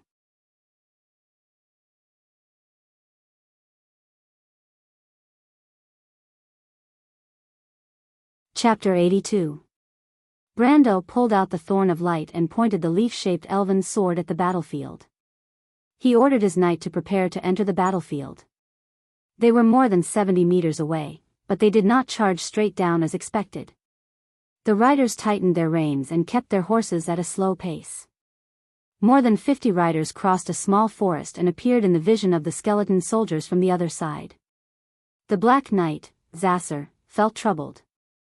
He could not help but urge his horse to trot forward, waving his black steel sword as he shouted behind the skeletons. Turn! Turn! You idiots! Third and fourth row, put down your spears. Quick! Maggots! He cursed viciously with a hollow, hoarse voice as he divided the skeleton soldiers into 2 groups. One group went to meet the self-defense team led by Freya, while the other group went to restrain the human riders that suddenly appeared on the other side. The spears were raised and then put down with a clatter. The first row pointed upwards, while the second row went over the shoulder blades of the first row. A forest of steel was formed. Brendel's expression did not change as he looked at the cold spear tips. He seemed to be used to the tension before a battle, and there was not a trace of fear on his tense face. He was just adjusting his breathing so that it could adapt to the upcoming battle. He looked at the group of skeletons and felt that this scene was no different from the game. They were annihilating a squadron of Madara, and the commander was similar to a wandering elite monster of the same level. In the past, he had gained a lot from this kind of activity. Most of the squadron leaders in Madara's undead army had the strength of a middle or upper iron ranked, which was about level 20 to 30 in the game. If the settings were not changed, he might see secondary magic equipment of level 20 and above. The elven sword in Brendel's hand was always pointed at Zasser's flank. It was like a restriction, ordering his knights to maintain a slow pace, following a tangential line and slowly turning, getting closer and closer to the side of the skeleton soldiers' formation. His calmness gave Zasser a headache. At first glance, the Black Knight knew that his opponent was a seasoned cavalryman and an experienced cavalry commander. Seasoned cavalrymen work together with infantry to achieve victory. By constantly forcing the opponent to change their formation, adjust their direction, and look for gaps to effectively kill them. A newbie would only charge forward without any hesitation and end up with a bloody head. Zasser had already ordered his skeleton soldiers to follow Brando's direction by 120 degrees. The skeleton soldiers turned sluggishly, and it was very troublesome to rearrange their formation. It required his entire squadron of 11 liches. Sometimes, the Black Knight was worried that the thin line behind him would not be able to stop Freya's self-defense team. After the skeleton archers fired their fourth volley of arrows, they began to shoot freely. The militia that came down from the mountain was already within 10 meters of them. These militia consisted of civilians, light infantry, and mercenaries. The first row was made up of people from different regions. Most of them were butchy, some were Erek, and some were Highlanders. These young and middle-aged people had varying degrees of fear and nervousness on their faces. They breathed out white fog in the cold night, forming a wall. Everything behind them seemed to be blurred. They were holding wooden spears or Madara's nether steel longswords, and all of them gripped them too tightly, causing their movements to become stiff and deformed. Their breathing became erratic, but they were pushed forward subconsciously by the people behind them. Right in front of them was a sea of white skeletons. The undead would never be afraid, nor would they be excited. One by one, they remained motionless, holding their spears with both hands. There was no joy, no sadness, and no thought. Only the orange flames of the soul burned in their empty eye sockets. But it was this kind of enemy that was terrifying. The girl with a long ponytail was anxious as she looked at the enemies. The future goddess of war knew that if she let them go, she would be the first to collapse. She gritted her teeth and turned her horse around. Then she raised her sword and pierced into the gap between the two sides like a flash of green lightning. That was the transformation from a militia to a female knight. Freya's mind was blank at that moment. She did not think about anything else. She only knew that she wanted to win, she wanted to help Brando, and she wanted to walk down this long road with everyone. The thorny forest formed by the spears came into view. It was densely packed. Freya. Romaine carefully hid at the top of the mountain. Of course, no one knew that she had snuck out. But when she saw Freya's risky move, she could not help but widen her eyes in shock. Then she suddenly heard a dispute behind her. The Roman was stunned. She turned around and saw the girl who seemed to be called Sue snatching a horse and jumping on it. She then rushed all the way to the battlefield. So she knew how to ride a horse too. The Roman lay on the rock and thought that riding a horse was interesting. Freya gritted her teeth and raised her steel sword. Clack, clack, clack. Every spear that was aimed at her was deflected into the air. She rode her horse and charged through Madara's front line, causing the skeletons to retreat one after another. But she could only deal with a small number of them. The spears passed through the line of defense. The feather of the wind lit up and circled around the ponytailed girl's half-body armor. It was about 7 millimeters thick and was enough to cut through most of the attacks. But there were still some that escaped. 2 spears burst out from the forest of thorns and hit Freya's breastplate, leaving a white mark on both sides. The other spear pierced into her waist, and red blood gushed out like a fountain. Freya grunted and cut down the spear with her sword. Then she gritted her teeth and turned around, leaving the battlefield from the other side. Behind her, the self-defense regiment and the undead army of Madara had collided. The spears of the skeletons were lifted up high by Freya, and they were forced to retreat. But when they collided with the militia, they were unable to withstand the huge force and were forced to retreat. He was shocked when he felt the line of defense behind him crumbling. He thought that his undead army would be able to hold on for a while and buy him some time, but he did not expect it to collapse so quickly. He turned his head and saw the female knight wearing the sky-blue elven armor. She was focused on encouraging her subordinates, the White Mane Army's light infantry, and the mercenaries to form a torrent that continued to advance forward. They continued to advance forward and open up a bigger path of victory. The Black Knight could not help but take a deep breath. If he had enough liches, he could have reorganized the formation. This was one of the main characteristics of the undead army. But now, he was focused on the other side. Brando and his knight were eyeing him. Thinking of this, he was shocked. He turned around and saw that the group of human knights had adjusted their direction and were facing him. The knights gradually got closer and their horses began to trot. Brando raised his sword. The 50 knights behind him raised their swords. Kill. Erwin will win. The earth rumbled as the knights roared into the forest. The rocks on the ground trembled as if they were dancing. However, the skeletons that were slowly retreating from behind were messing up Zasser's formation. More than a dozen liches were surrounded and helpless. He chopped down a skeleton soldier that blocked his way and shouted in a hoarse voice, "Let's go. Flatten the spears." Brendel was as fast as a black meteor. He lowered his body and swung the White Raven sword art forward. The wind pressure from the White Raven sword art was like a scythe that swept across the first and second rows of skeletons, causing them to fall to the ground. He then let go of the reins and raised his hands. His thick leather gloves emitted 2 soft blue rays and deflected the 2 rows of spears that were heading towards him. Then, he and his horse crashed into a group of skeletons. A few skeletons were sent flying by the huge horse. It looked like a dangerous scene, but in fact, Brando's dexterity had reached 4.3 ounces, which was several times that of a normal human. The skeleton's movements were as slow as snails in his eyes.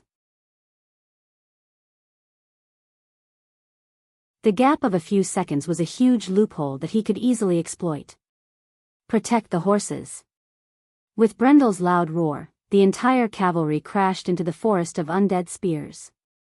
The first and second rows of skeletons fell to the ground, and the skeletons behind them retreated and squeezed together with the liches who were supervising the battle.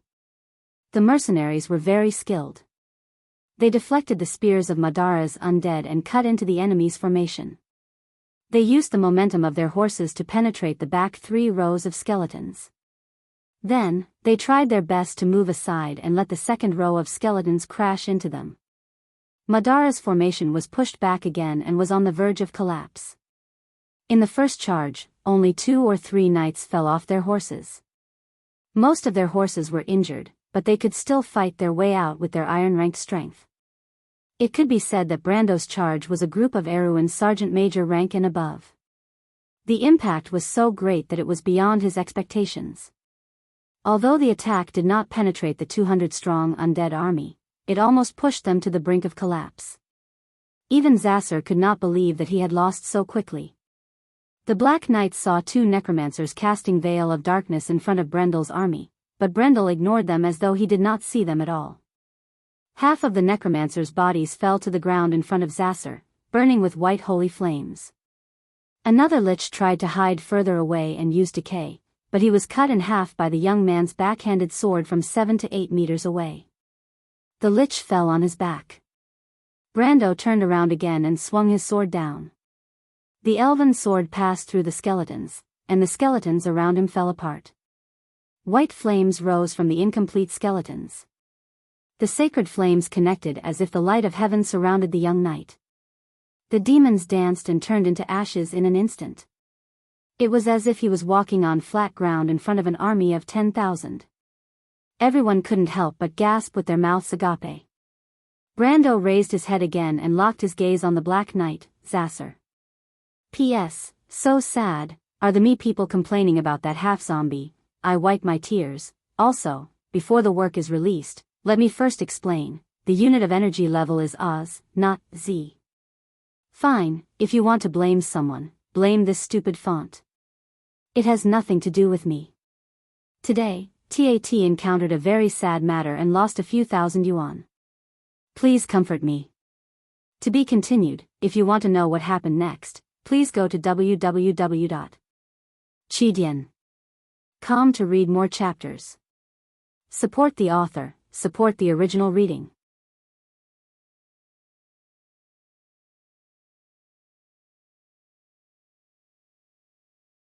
Chapter 83.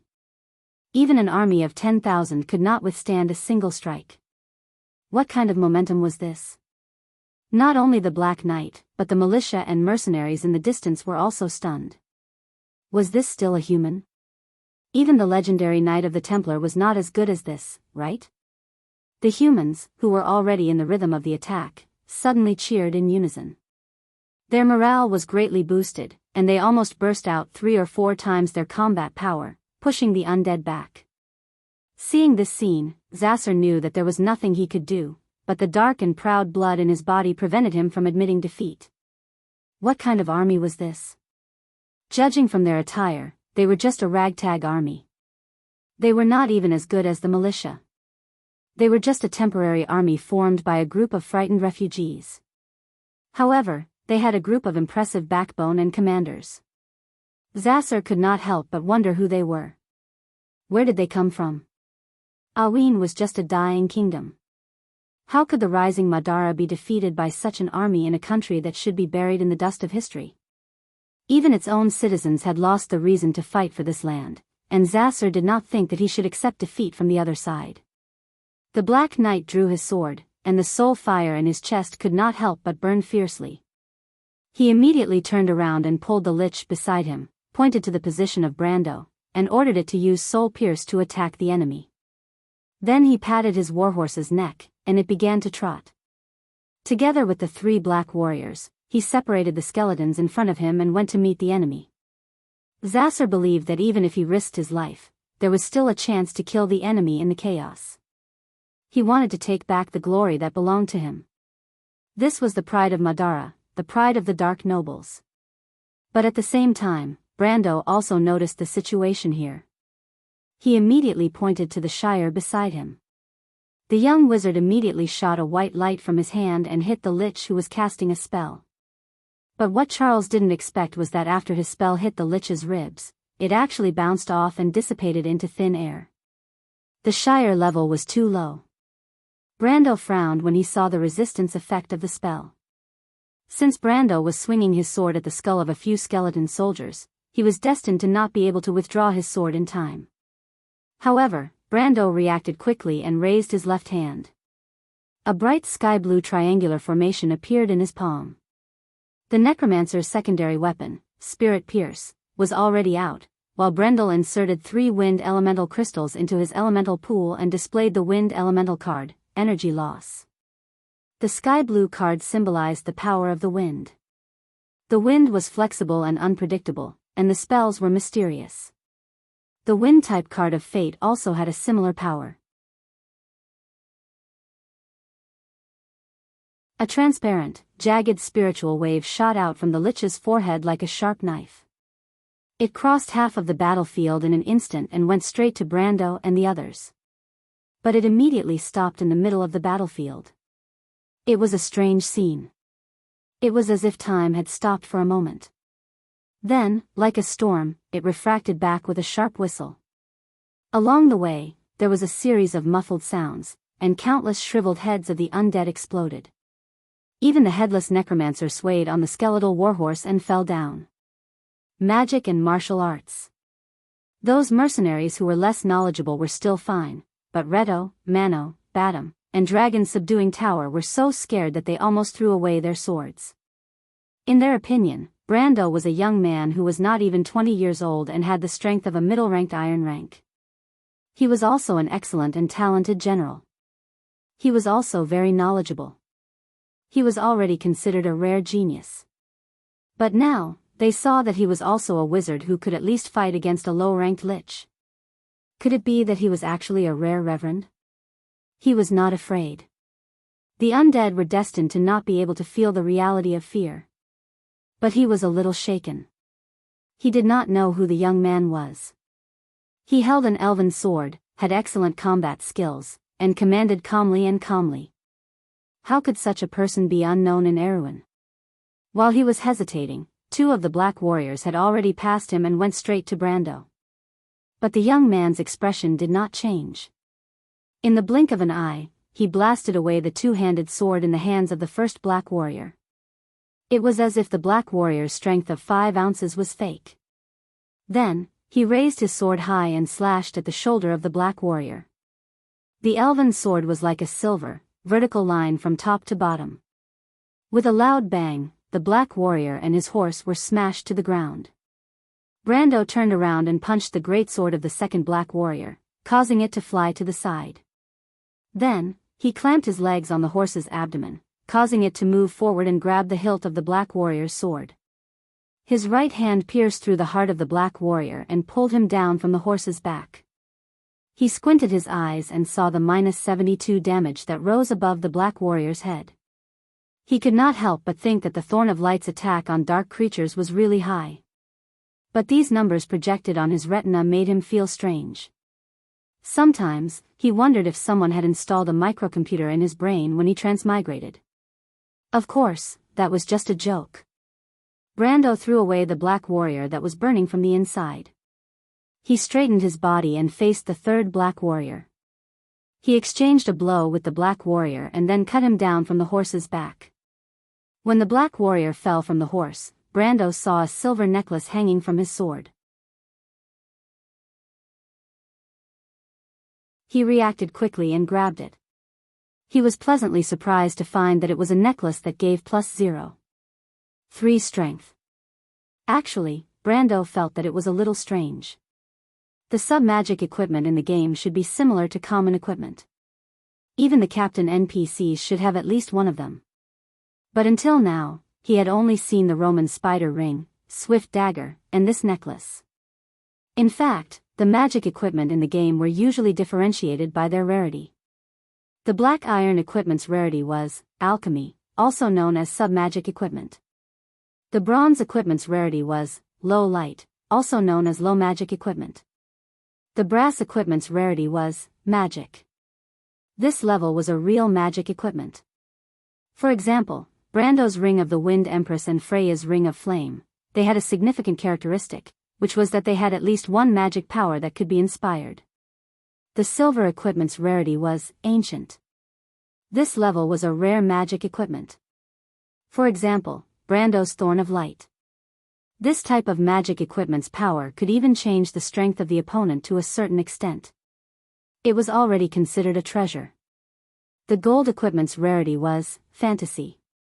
This level of magic equipment must have been passed down in the ballads of bards or items of fantasy.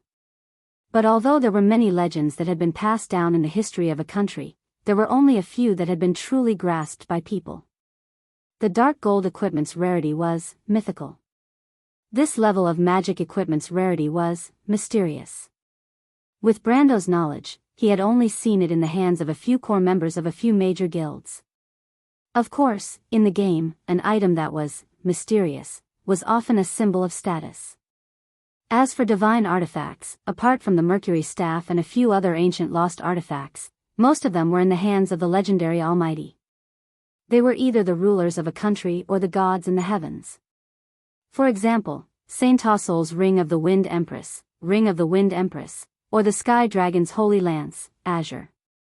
But in fact, in addition to the above abnormal things, glimmer low magic items and alchemy sub-magic items were still very common in the game. Vaunt was a high magic world, and magic in some rich places was indeed not as mysterious as people imagined it to be. But after coming to this world and battling Madara for so long, he did not see many of them. Even the boss of the Golden Tree did not drop any legendary items. If it wasn't for the fact that the loot in Gerald's tomb did not disappoint him, he would have doubted whether there was a difference between the game and reality. But today, the necklace that the Black Knight dropped made him feel relieved. It seemed that the Grimoires region was a little too remote. But while he was in a daze, a black sword came at him. Brando was shocked and instinctively dodged to the side. The Black Knight was already in front of him.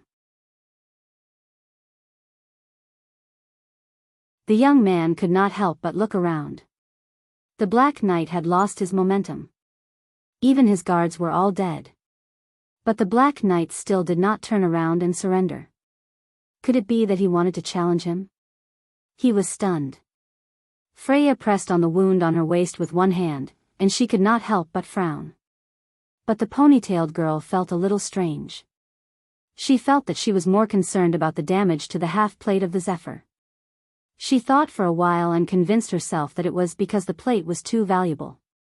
The militia was chasing the defeated skeleton soldiers to the side of the valley. Brando's order was not to let any of the undead escape. It seemed that he did not need to say that because the soldiers and civilians who had been frightened for a day and night would do it willingly.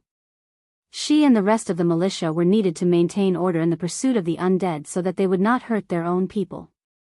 Freya rode on her horse and chased after them. When she passed by a gravel beach, she saw a skeleton soldier with a broken leg crawling up from the ground. She was about to give it another stab when she saw a figure dashing down like a gust of wind and chopping the skeleton down. The figure stopped. It was Sue, who was wearing a leather dress. Sue. The bronze-skinned girl rode over and looked at her with concern. She whispered, "Freya, are you hurt?" "I'm fine. Have you seen Brando?" Freya turned around and found herself on the other side of the canyon with the self-defense team. Him? That guy didn't even dare to accept a knight's challenge. Why are you so concerned about him?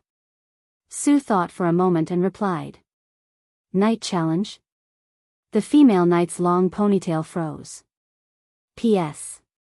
Everyone, don't be like this T.A.T. I'm not asking for votes. You can still vote actively. Ours, another few hundred votes were thrown out. It's already a bad day, so please use your tickets to soothe my wounded soul.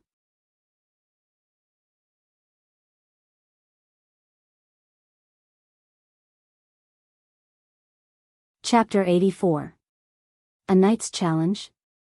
The silver-haired girl put down her teacup and could not help but laugh. Only the Black Knight could come up with such a stalling tactic, but she soon sighed softly. The princess could not help but turn her head and stare blankly at the clean and bright arched window. Her gaze passed through the dust floating up and down in the sunlight that slanted in from outside the tall window, and a hint of worry flashed in her pale silver-gray eyes. For the outcome of the war, he would rather put down his honor and even give up his dignity as a knight. Was it because of the blooming black rose of Bramanto? But what could gather the people in a land that had been in chaos for thousands of years? Or was there some unknown changes happening in the kingdom in the darkness? The girl did not expect her accidental guess to become a reality. She turned back and looked at Oberway speechlessly. When the common ancestor of the Erewhon, Sage Eric, led the people to independence from Cruz, it was to resist the endless exploitation of the southern land by the Empire. Our country was founded to stop the arrogance and greed of the Empire's nobles. The princess said softly, but today, the nobles among us have become greedy and arrogant. Have we lost the ambition and the sense of honor to defend justice, so much so that we have lost the ability to gather the people? I dare not say that. But although the nobles are rotten, at least the people still believe in the royal family, Oberway replied. The girl nodded and felt a little better. Oberway looked at the girl and saw her thoughts. He continued to answer, even the most rotten soil can sprout new shoots. Your Highness, since the late King Anson X, the kingdom trained the militia and formed the guards to plant the seeds. The young man I met could also give up his honor, which means that the younger generation of Erewhon is not much worse than Madara. But neither of them pointed out that Brando was actually a member of the Highland Knights faction and had nothing to do with the royal family. The princess could not help but think about what supported Brando to give up his honor. Wasn't he a knight? How could a knight refuse his opponent's challenge? What the future princess regent did not expect was that Brando was not a knight at all. The Black Knight, Zasser, did not expect this either, so he could only die a humiliating death in the chaos. Brando did not care about him at all. He only took Zasser off his horse when he passed by, and then turned around. The moment they passed each other, Erewhon's rising star and Madara's outstanding younger generation looked into each other's eyes. What Brando saw was the burning soul fire in the Black Knight's eyes, the pursuit of true honor and faith. He knew that one person could never be strong, but when thousands of people gathered together, it would create a terrible force. For thousands of years, Madara, the Black Rose of Brahmanto, was just a geographical concept. It was a process that made even the cold undead creatures feel honor and recognition from the bottom of their hearts. Unfortunately, he could not participate, and had no intention of participating in such a period of history. In contrast to Brando, Zasser only saw the cold pragmatism in the young human knight's eyes. Perhaps for the young man who had experienced this period of history, all illusions were no longer suitable. Brando was more willing to believe in his own strength to the nobles and the royal family. Even if he wanted to save Erewhon, the Valkyrie, and everyone else, he could only rely on himself. Brando knew the future, but he also knew that no one would be willing to believe in this future. Therefore, he needed to become stronger, and let his wings become fuller little by little, so that the world would have to take his opinion seriously. Compared to that, all the other false titles were just floating clouds. The Black Knight actually thought that he could force him to change his mind with a little trick? How naive. Brando looked back. Even on the battlefield, a knight's duel required a notary, a deputy of both sides, a venue, and a series of etiquette and ceremonies. As long as he was not half crazy, he would never agree to this ridiculous proposal.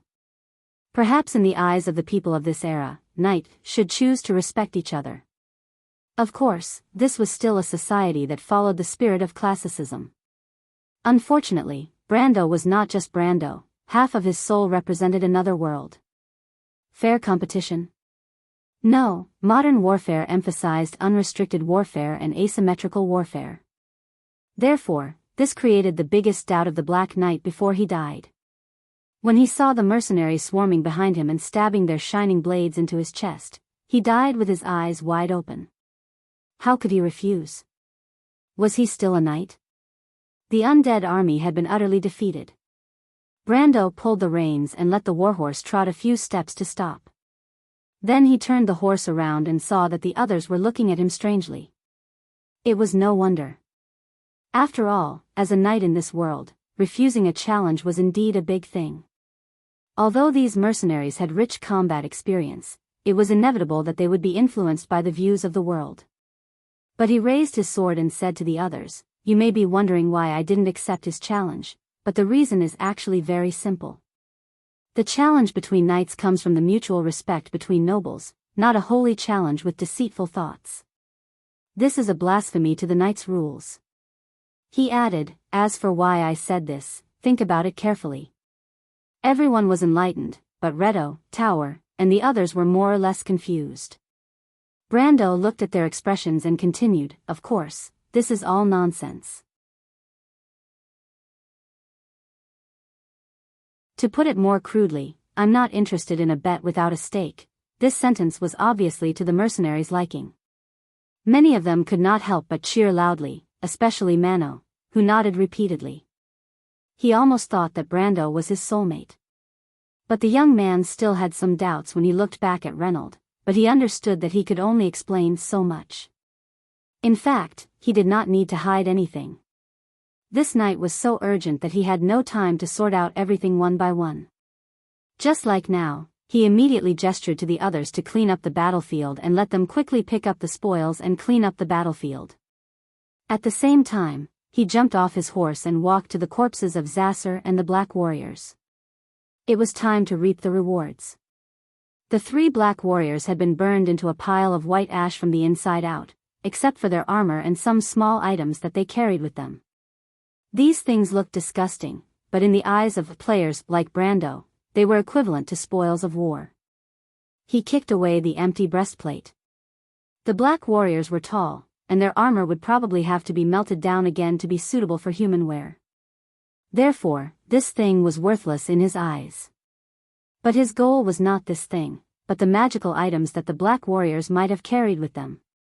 Unfortunately, he didn't get much.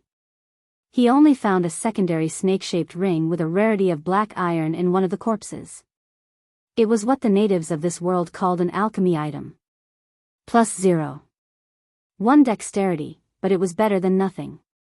But Brando was not depressed. His main goal was not the 3 Black Warriors. They were just an appetizer, and he was glad that he got something. In fact, his main goal was the Black Knight, a level 20 elite creature. Brando walked to Zasser. The Black Knight's half-body armor was suitable for him. Unfortunately, the mercenaries did not know how to cherish it and opened several holes in the breastplate. When Brando saw this, he could not help but curse. These guys did not know how to think for their commander.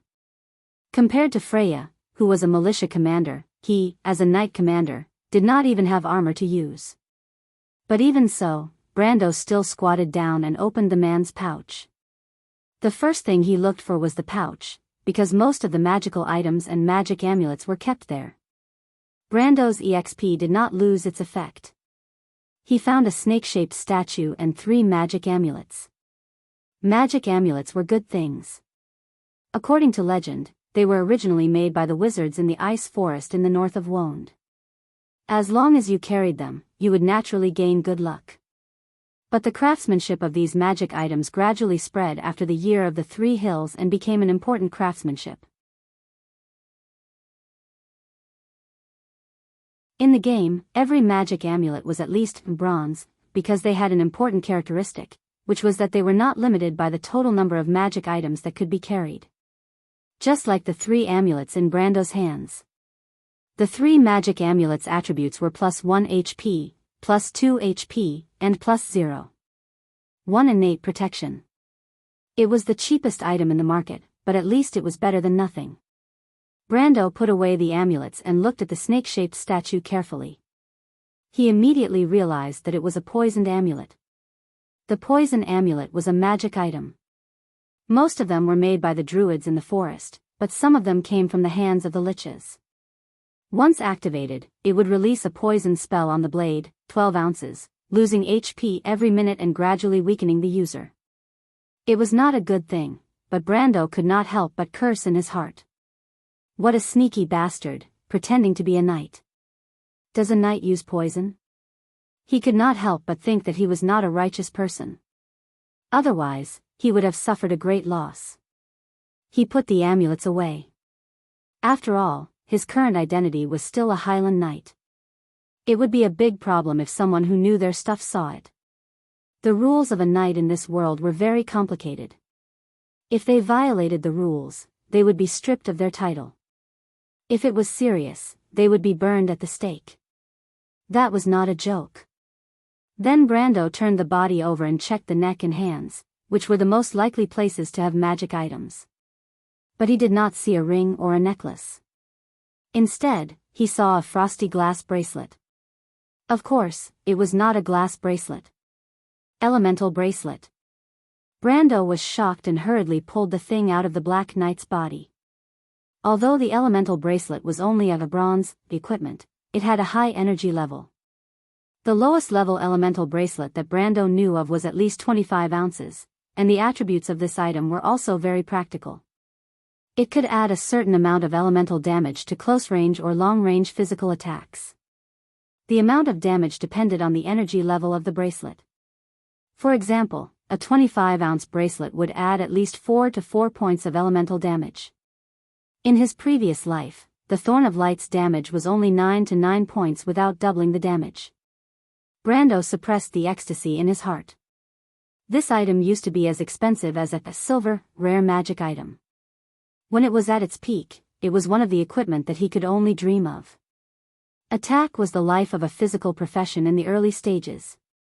It was a pity that this bracelet was a level 20 equipment. Brando could only look at it to satisfy his craving. He carefully put this item into his bag. It was probably as important as the Thorn of Light. It was even more important. After all, the Thorn of Light was only a temporary longsword. Its sharpness and hardness were not enough to withstand the use of a medium iron swordsman.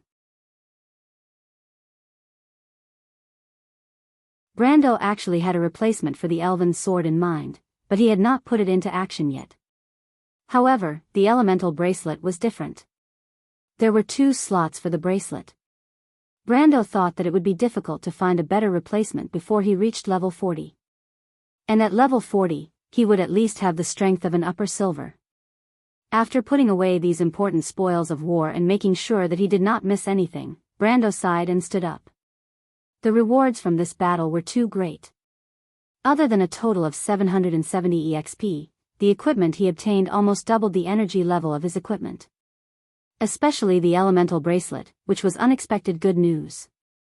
If he could get the elemental ring and the other bracelet, he would have a full set of pure attack equipment.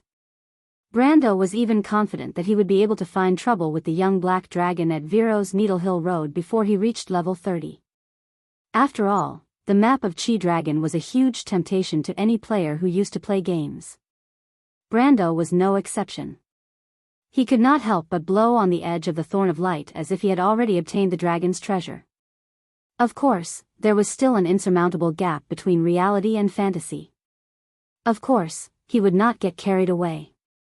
Soon, mercenaries came to clean up the corpses beside him. The young man turned around and found that most of the people present had already obtained something. Reto, Mano, and the others were also knowledgeable people. Their target was the liches. After all, even 1 or 2 alchemy items could greatly increase one's strength. No one would hate an increase in one's strength. After cleaning up the battlefield, Brando looked at the time. From the beginning of the battle until now, a total of 45 minutes had passed. The gargoyles could only scout in one direction, and Madara's skeleton cavalry could appear at any time, so they had to make the best use of their time. The gargoyles could only scout in one direction, and Madara's skeleton cavalry could appear at any time. The group of refugees had already moved forward under the leadership of a few core members. With the gargoyles clearing the way for them, Brando was not worried that the refugees would encounter any trouble. Now, he just wanted to find Freya and bring the others to chase after her. At least until now, his plan had been carried out smoothly. The only thing left was to play hide and seek with Madara. Of course, he also had to wait for the moment when the constellation of the Night King appeared in the sky. Thinking of this, the young man could not help but take out the white deer statue and looked up at the dark sky. Note, some explanations about the equipment's energy level. The total energy level of an individual's magical equipment is determined by the individual's total magic coordination. The calculation formula is basic 20 plus willpower x 10 plus total level x 5. Unit is also an OZ. For example, Brando has a total level of 17 and a willpower of 2. 9. Therefore, he can carry equipment equivalent to 134 ounces. Calculation formula: 20 plus 2, 9 by 10 plus 17 by 5. Among the equipment he carries and uses, the Thorn of Light and the Ring of the Wind Empress each cost 20 ounces, the protective gloves cost 5 ounces, the Gargoyle Talisman and the Soul Statue, White Deer, cost 7 ounces, and the necklace and secondary snake ring cost a total of 62 ounces. From the first day of the year, I went home happily for dinner. Then I ate potato chips for the whole night. The power went out on the 3rd of January. On the 4th of January, I lost a few $1,000s in the morning. After eating in the afternoon, I started to feel bloated again and my stomach kept feeling uncomfortable.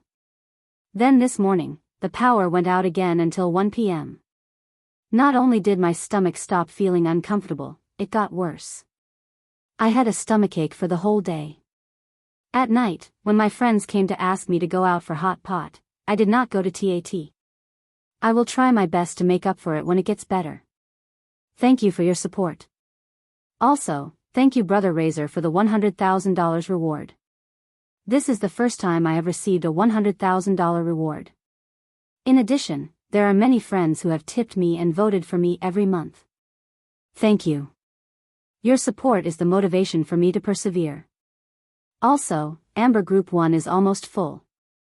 I will now announce the number of Group 2. Thank you Knight for providing the QQ group. Amber Sword Group 2, 130957343. Finally, let me end this digression with the usual pleas for votes. Enduring the stomachache and the cold, I look at everyone pleading for votes with tears in my eyes. Although I haven't updated much in the past 2 days, I will definitely work harder when I feel better. To be continued. If you want to know the future, please go to www.chidian.com. There are more chapters. Support the author, support the legal reading. You're tuning into the Dreamy Love Stories YouTube channel. Don't forget to subscribe and join us on this journey to catch the most captivating stories.